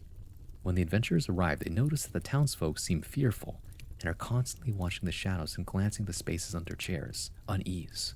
A spooky doll is found nailed to a tree. This is something that is out of place and a little psychotic. Maybe the person who did this is dangerous. Maybe the person who did this is still around. Dread. The dread is diffused because there is no doll nailing cycle around. The players are told by the GM that there are no children in town, which is odd. Even odder when you consider the doll nailed to a tree. Unease. The adventurers find a tiny bloody handprint. Is whatever made this around somebody small in danger? Dread. The bloody handprint is old blood. There is no immediate danger, and so the dread is diffused. The adventurers notice that all the windows in every home are nailed shut. Unease. The adventurers finally get a straight answer out of some of the townsfolk. A killer doll is on the loose. Players are uncertain if the killer doll is nearby. Dread. As the adventurers head to bed, they hear tiny footsteps nearby. The doll is here. They do not yet see it, but it certainly sees them. Terror. The killer doll rushes from the shadows, its tiny teeth filed to red points. This is horrific, but once the combat starts, it is cathartic. Horror. The adventurers vanquish the doll, but its spirit flees to the nearest vessel, a doll nailed to a nearby tree. The adventurers set about systematically destroying every doll, denying the vile spirit refuge. However, as they ride out of town, they find a tree with a nail in it and no doll. Did the killer doll find a new body after all? Unease. So once again, follow this. Unease. Something's not right in the town. A spooky doll is found nailed to a tree. There are no children here, so maybe it's nothing. A bloodied handprint, but there are no children here, so it must be something else. The windows are nailed shut. It's probably nothing, though. Right? Because we can't prove anything. The windows are nailed shut. The player characters learn of the killer doll. Tiny footsteps in the dark. The killer doll strikes. And finally, Unease. Has the evil really been vanquished? Every single classic horror movie does this. And finally they were safe. Or were they? Dun dun dun. What did I pop back into? Hey, Kinji Cat. We're talking about the, what's it called? This is called the trajectory of fear. How to use horror tropes effectively in your game. And basically a good way to appreciate, is horror good? Like, if you ever wondered yourself, if you're forced to watch something and you're like, well, that wasn't scary at all. It's because it's missing the setup. You need unease, dread, terror, and then horror, right? So once again, unease is something's not right. Dread is there is danger, but it's not immediate. I can't prove it. But it might be nearby, right? Terror is it's definitely nearby. The danger is definitely here, but I do not see it, right? And then horror is like I finally see it and it is terrifying, but then the cathartic release. Like, I've seen it, I understand it now. Okay, I'm good. We just got to get out of this, right? And then back to unease. Sequel bait is always necessary too. Today's been a weird day. Within the past hour, this is the second time I heard something related to ass and poo. I'm sorry to hear that. That's what I call a good jump scare. God dang it. How on earth am I a gift leader? Good question. Wait, I don't remember you gifting. Oh wait, no, you did gift subs. Remember 5 subs the other day to do that one thing? Yeah, it was on Thursday. It was yesterday. Remember that? You gifted 5 subs. Anyways, here's another case study of it doing it right. No need to apologize. Okay, the slow burn. You guys know Alien. Alien is often referred to as a haunted house in space. Here's why. The characters find an alien derelict. Something bad happened here. Something very bad. The alien pilot is dead, killed by some unknown violence. The architecture of the whole place speaks of some ancient wrongness. We then run quickly through dread. The eggs are found. Terror, an egg opens. And horror, the facehugger attacks. We jump. We laugh at jumping. The tension is released and we are back on the human ship. Then we go through the cycle again. Unease, dread, terror, horror. The facehugger is examined. The oddness of the biology of the alien and the fact that rather than killing and eating the victim, it is attached to him and keeping him alive. We feel unease. The crew find their friend recovered and the alien interloper dead. We know that something is wrong. Dread. Next, we see the victim in discomfort, then distress. Terror. Finally, blood splatters, the alien emerges, the crew screams. Horror, the chest bursters here. Escapes. The key here was keeping the horror brief. Glimpse of the alien as it burst forth, a moment on screen, then back to dread. The titular alien of the movie actually looks excellent, but for the rest of the movie we see glimpses, shadows, and until the final showdown, our imaginations are more scary than any actor in a rubber suit could ever be. The key is to the success of Alien is effectively managing the levels of fear, building a solid foundation of unease and dread, maintaining terror, minimizing the actual horror. I am not familiar with this. Maybe Hunter is. I don't know about Sam Raimi's Army of Darkness. Apparently not a scary movie. A fun movie. Funny movie. Gory action comedy with a severed tongue in cheek. Or a severed tongue firmly in cheek. Army of Darkness fucks. Okay, so this is... They're saying that even though this is a scare... Like, it's technically a fun movie, but it's not a horror movie. Yeah? Such a movie? It's a comedy horror. So there you go, right? So, exactly. So it's a Pog movie. Oh, you guys know about this, though. Ancient Wrongness describes how I feel when my space isn't clean. Oh my god. I think the alien design is also a wonderful part of the horror. It's human in a strange way. It's a phallic humanity that makes it look wrong due to our social norms while still being human. Good analysis. So according to this, right from the outset, we are treated to screaming witches, gouts of multicolored blood, exploding heads, horror, schlock horror. Schlock is from the Yiddish schlock, meaning without truth or value.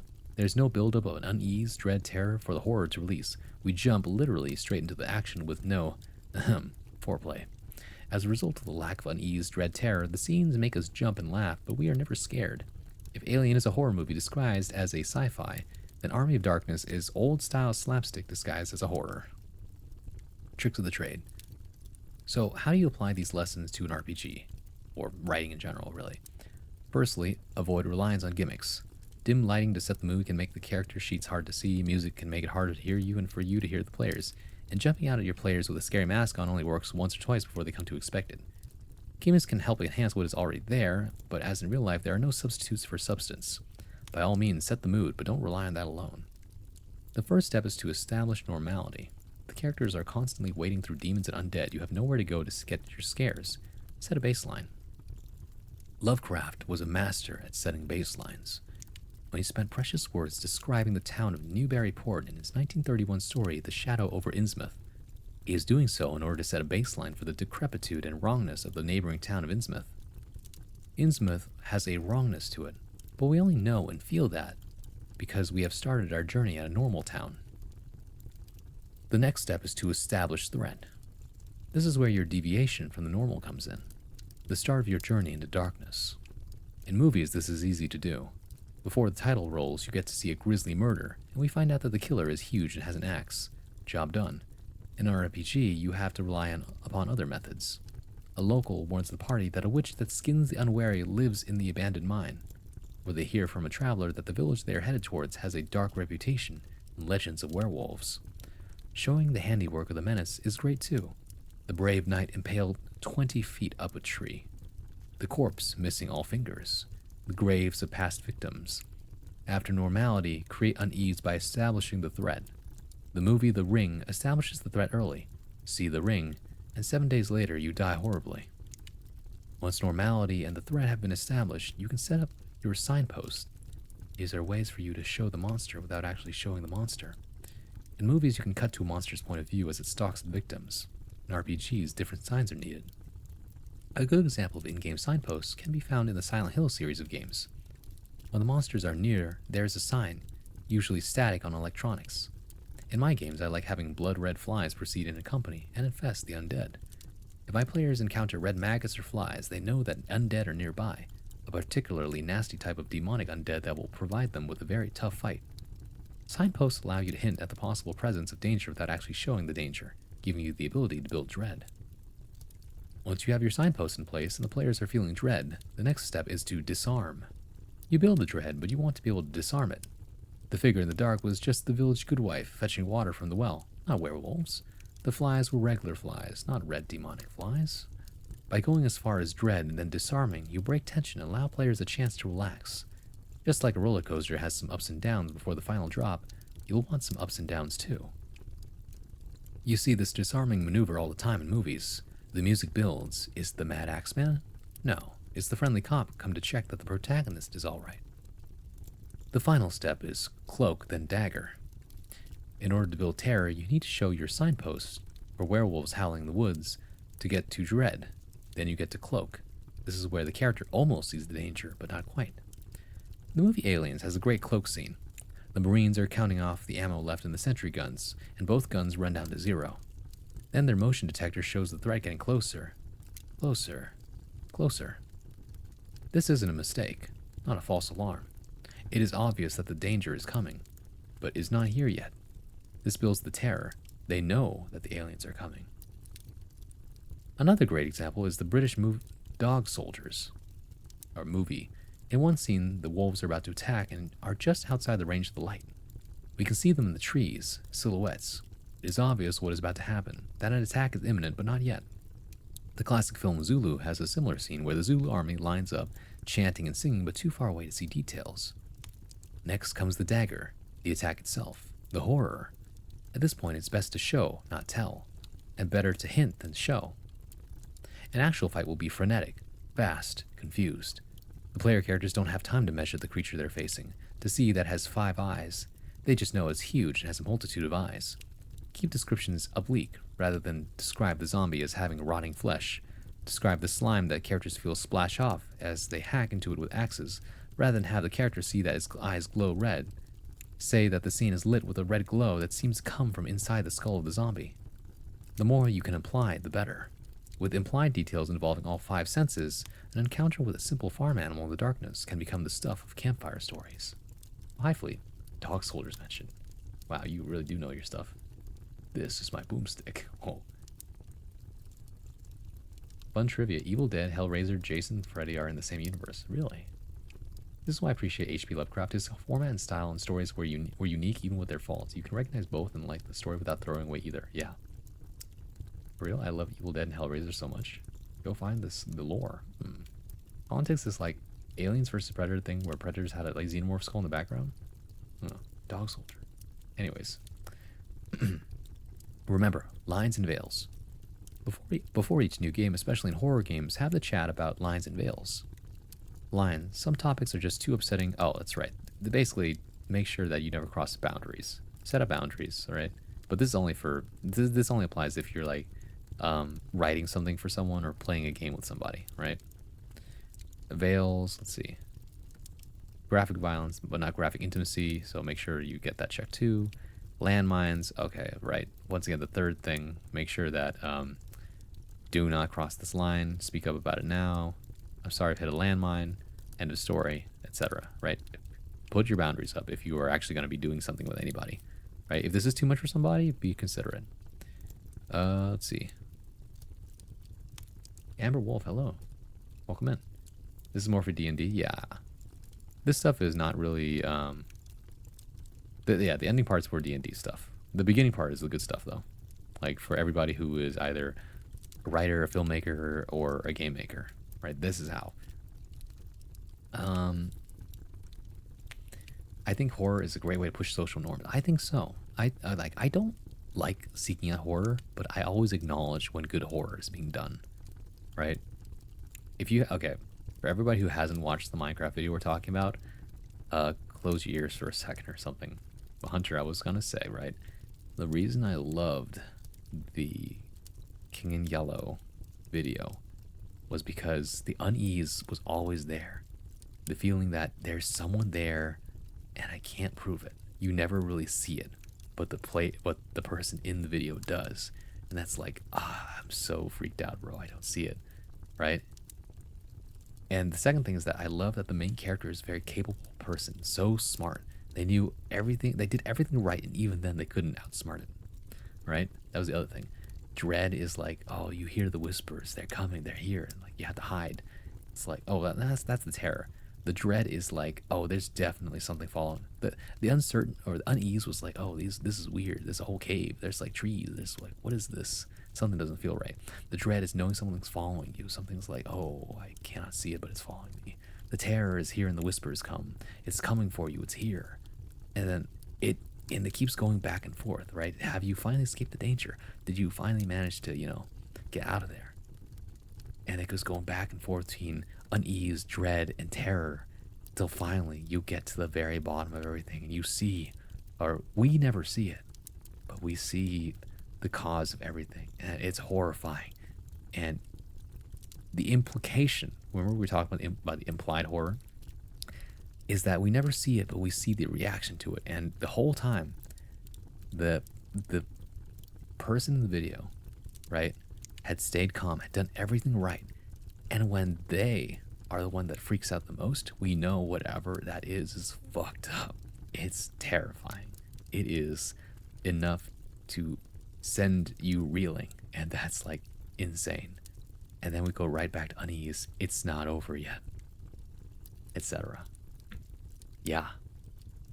That's why I said it's so good. It's such textbook horror, right? Now, there's a second caveat to my preference in horror. There's a lot of good horror out there. But I feel like for me, some of the best horror narratives I've ever read are the ones that have a tragedy at the center of it all. Like, what caused all this? And once you find out the story, it's so sad that like you feel empathy, but also still like terror and not terror. You'd feel terror and sorrow from like the tragedy that caused everything. Like whether that's, I don't know, Soma had this, it ended up with like an existentialism moral of the story. Like, how do I process this, right? Like, how did everyone die? And then there's like, oh, if you've ever played Crow Country is also so good in terms of unveiling why everything is the way it is, right? The horror, the unease, like you go into the park and like something's not right. And then you spend the entire time dodging all of the gross mutations and wondering what is going on as things get worse and worse until you finally find who you're looking for to see what exactly caused all this. And you find out the reason is so sad. Spoilers, it's about global warming, by the way. And it's heartbreaking, right? At the same time, like, you still need to face the horror. It's great. I think it's a bit funny because the censors suggest they went back to just edit the censors in. It was calm enough for the first time to do the edit and upload it to the drive. I know, right? You think about it. Although the suspension of disbelief, Hunter, could be that the censorship, to be fair, the ravings of a madman, right? Even in your most, even in your most panicked, you still have to do what you have to do, right? In order to save everybody else. And that's what he did. He went back, he wrote all that stuff, right? And even uncoded the thing, right? And assuming that he uploaded everything to the drive to warn everybody and then censor it, that means that, like, that's how dedicated he was to making sure no one else uncovers it. There's actually a magic card. Hold on, let me see if I can find it.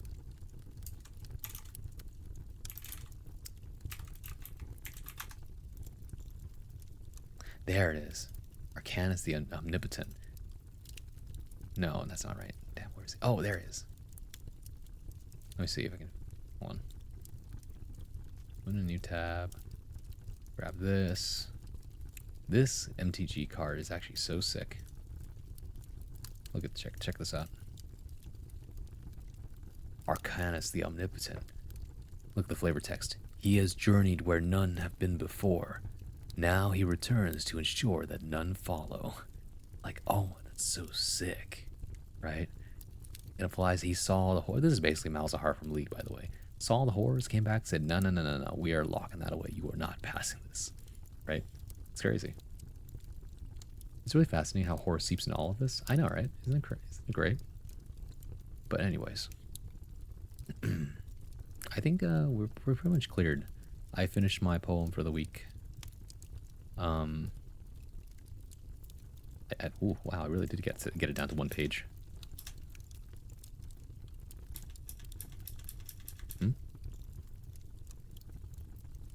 There we go. Cool. I will figure that out later. But for now, yeah, let's find somebody to raid. I think that was good. Also, I do need to diffuse the horror a little bit, because the tension is still there, and some people may be like, oh man, I don't know. So, what's the key? First off, put some music on.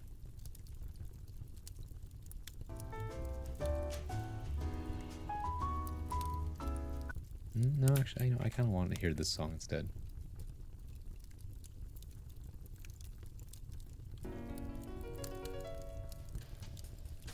One day I'll make a horror fan out of you, Bard Boy. I need you to understand that I appreciate horror, but I don't want to go actively out seeking it, alright? Dib already tried that by making me watch analog horror. That was actually really good. I did appreciate it, but man, I could not sleep for days after thinking about it. What was it called? I wonder if you've seen it. It was an analog horror on YouTube. It was about like a summer camp or something like that. There was another one about. Oh wait, no, he showed me 2 different analog horrors. Dib actually knows this horror pretty well too. I'll have to add him about it maybe. But yeah. What was I gonna do? First off, let me see who's available to raid. If there's anybody ending anytime soon.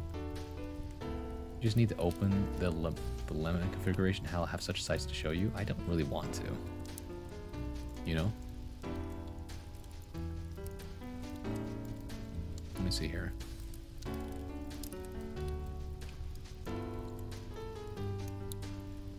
Where can we go? This isn't a bad place to go. It's insane. It's a similar vibe, kinda.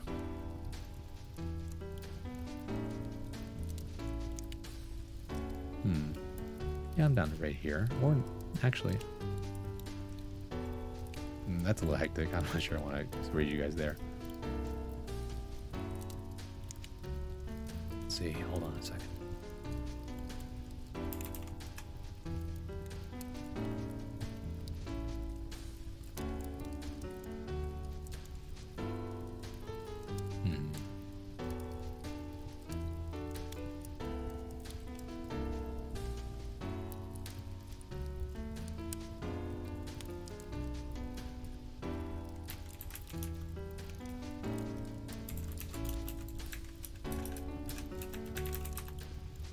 Let's try this.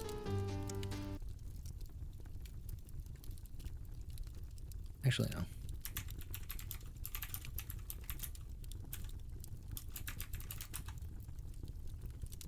I'll do the octave down. That it's not too loud.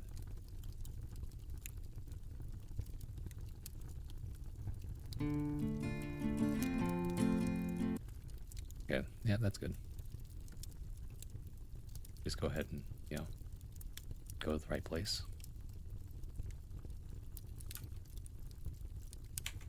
Give me a second, chat.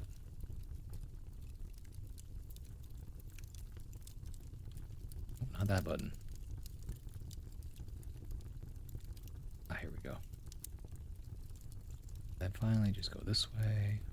Where is it? Right here. Bingo. This.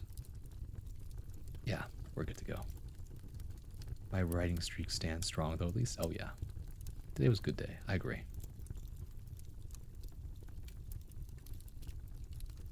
Don't tell nobody, all right?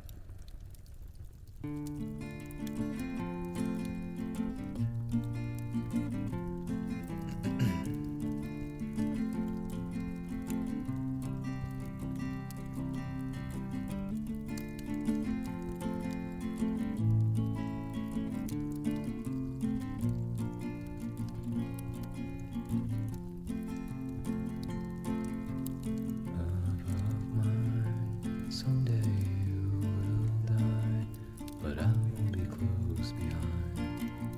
Follow you into the dark, no blinding light. Tunnels, the gates are wide. There's our hands clasped so tight, waiting for a hint of a spark.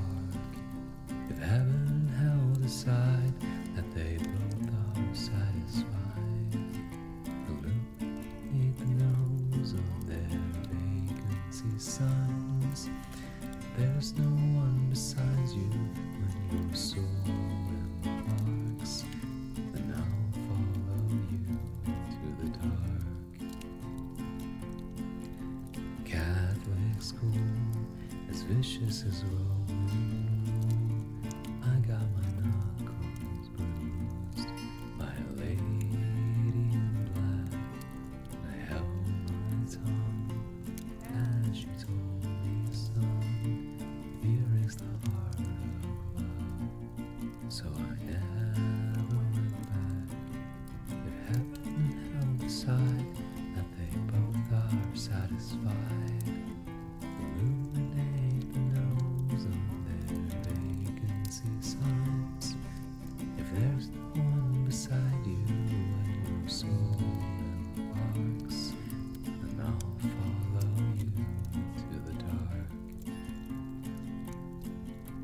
You and me, we've seen everything to see, from Bangkok to Calgary, and the soles of your shoes are all worn down. Time for sleep is now, it's nothing to cry about, 'cause we'll hold each other soon in the blackest of rooms.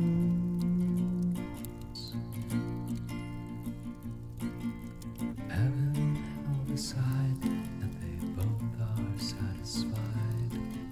Illuminate the nose on their vacancy signs. There's no one beside you when your soul embarks. Then I'll follow you into the dark. Then I'll follow you into the dark.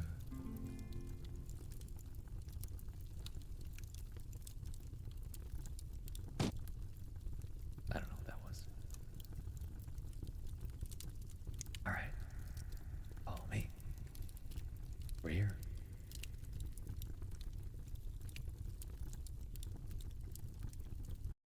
I guess the fireplace sounds actually added to that. I totally forgot about it. But yeah. Hold on a second. Tap, tap. Oh my god. Oh.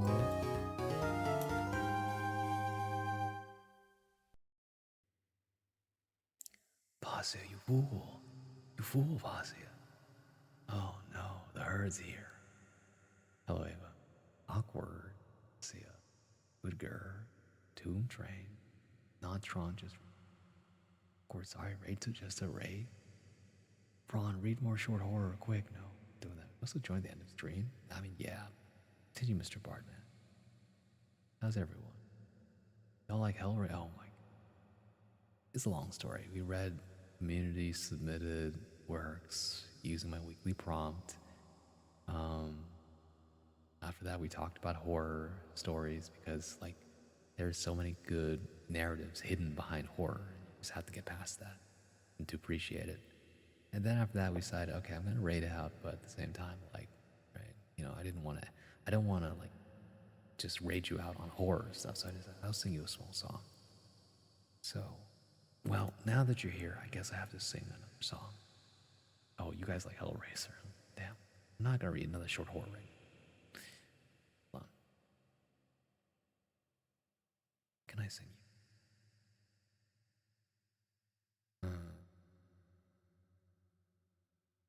Hold on a second.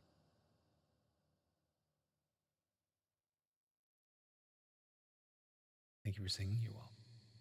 But I do have to keep it down. Got a noise complaint.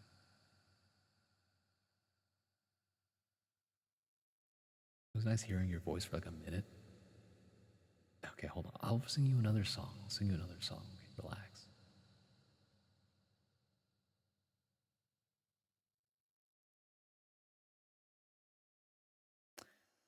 Don't want to. Oh my. Oh no. Again, Moo, thank you for raiding with a party of 18. Welcome and readers. Hello, my name is Bron Swalmar. At your service, your one-stop shop for poetry, performance, and pleasantries. When I'm not playing fighting games, you can usually find me writing, and sometimes I might even sing your song. Hey, welcome in. Thank you for raiding with a party of 18. Raiders, if you gotta go, you gotta go. Please do. Why would you do this? Everyone, it was so quiet. So quiet. Never mind. Put the fireplace music back on. Fireplace sound effect. Calm. Quiet. Okay. Shh. Quiet. Shush. All right. Anyways. Raiders, if you gotta go, you gotta go. Please do get some rest. Otherwise, feel free to stick around now. Y'all know where to find me. Okay. Ava. Thank you. Hello. Zion. Right. Second. All right. Think with me.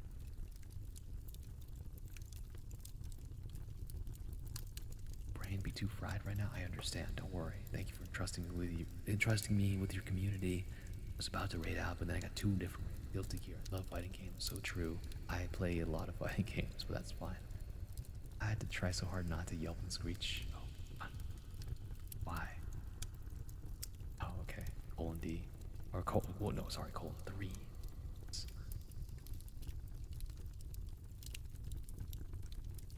Too late for button slapping. No, I know. Hold on. There's gotta be something here.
Twitch really does have some amazing singers.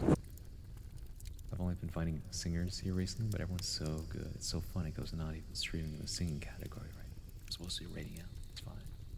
Hey, what you heard was just me trying to be quiet. I can sing loud too, but too right. People, house, sleeping. I feel like that's a good note to like end on. You did amazing. I feel like that's a good note to end on. I feel like if I sing anything else, it'll be pushing my. You know what I mean? Yeah. You should probably get out of here. Bravo. You were just saying a lot. I appreciate you singing, bros. Yeah, thank you. Well, actually.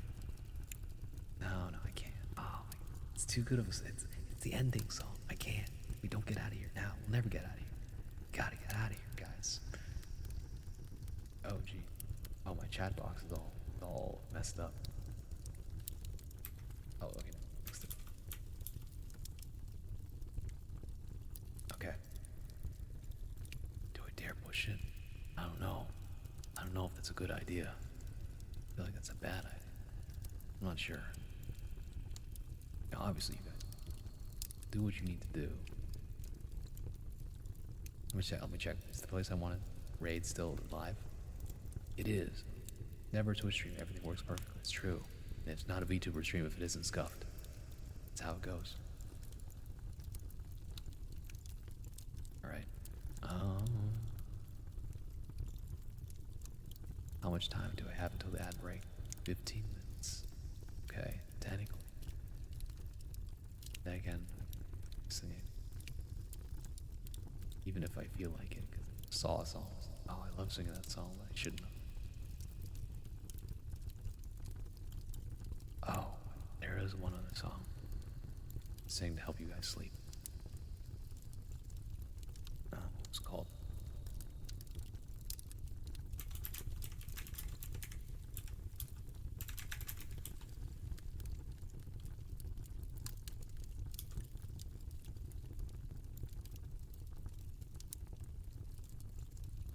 No, actually. Well, I'll flip a coin. It's heads, I'll sing it. It's tails, I'll rate out. That's how it goes. Right? Here we go.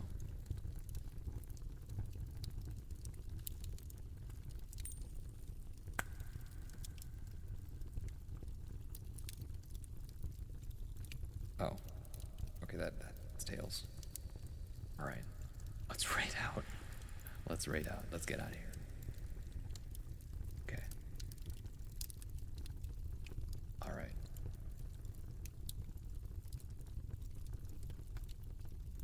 I love that you use the coin to decide. Very unique. Have a great evening. Yes.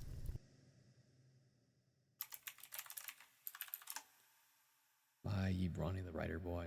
Follow me, rear.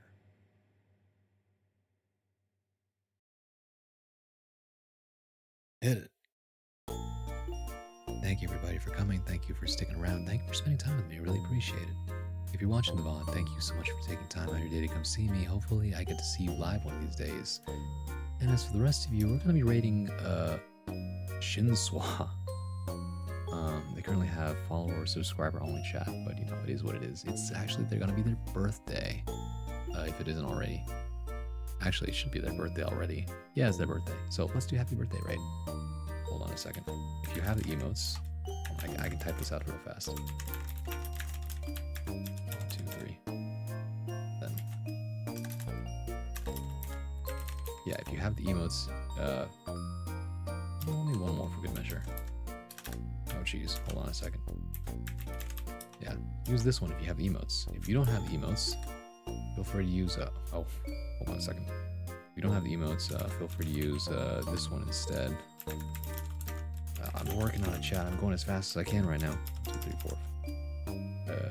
5, there we go. Use that one instead. Thank you. But yeah, that's about it for me. Next time you see me will be Monday. I'm not streaming the weekend. I don't plan on it. Monday for Guilty Gear if you like that kind of thing. But thank you so much for joining me. I really appreciate it. And yeah, that's about it for me. Wish Shinswa happy birthday. My name is Francois. and I will see you in the next one. Bye bye, everybody. Bye bye.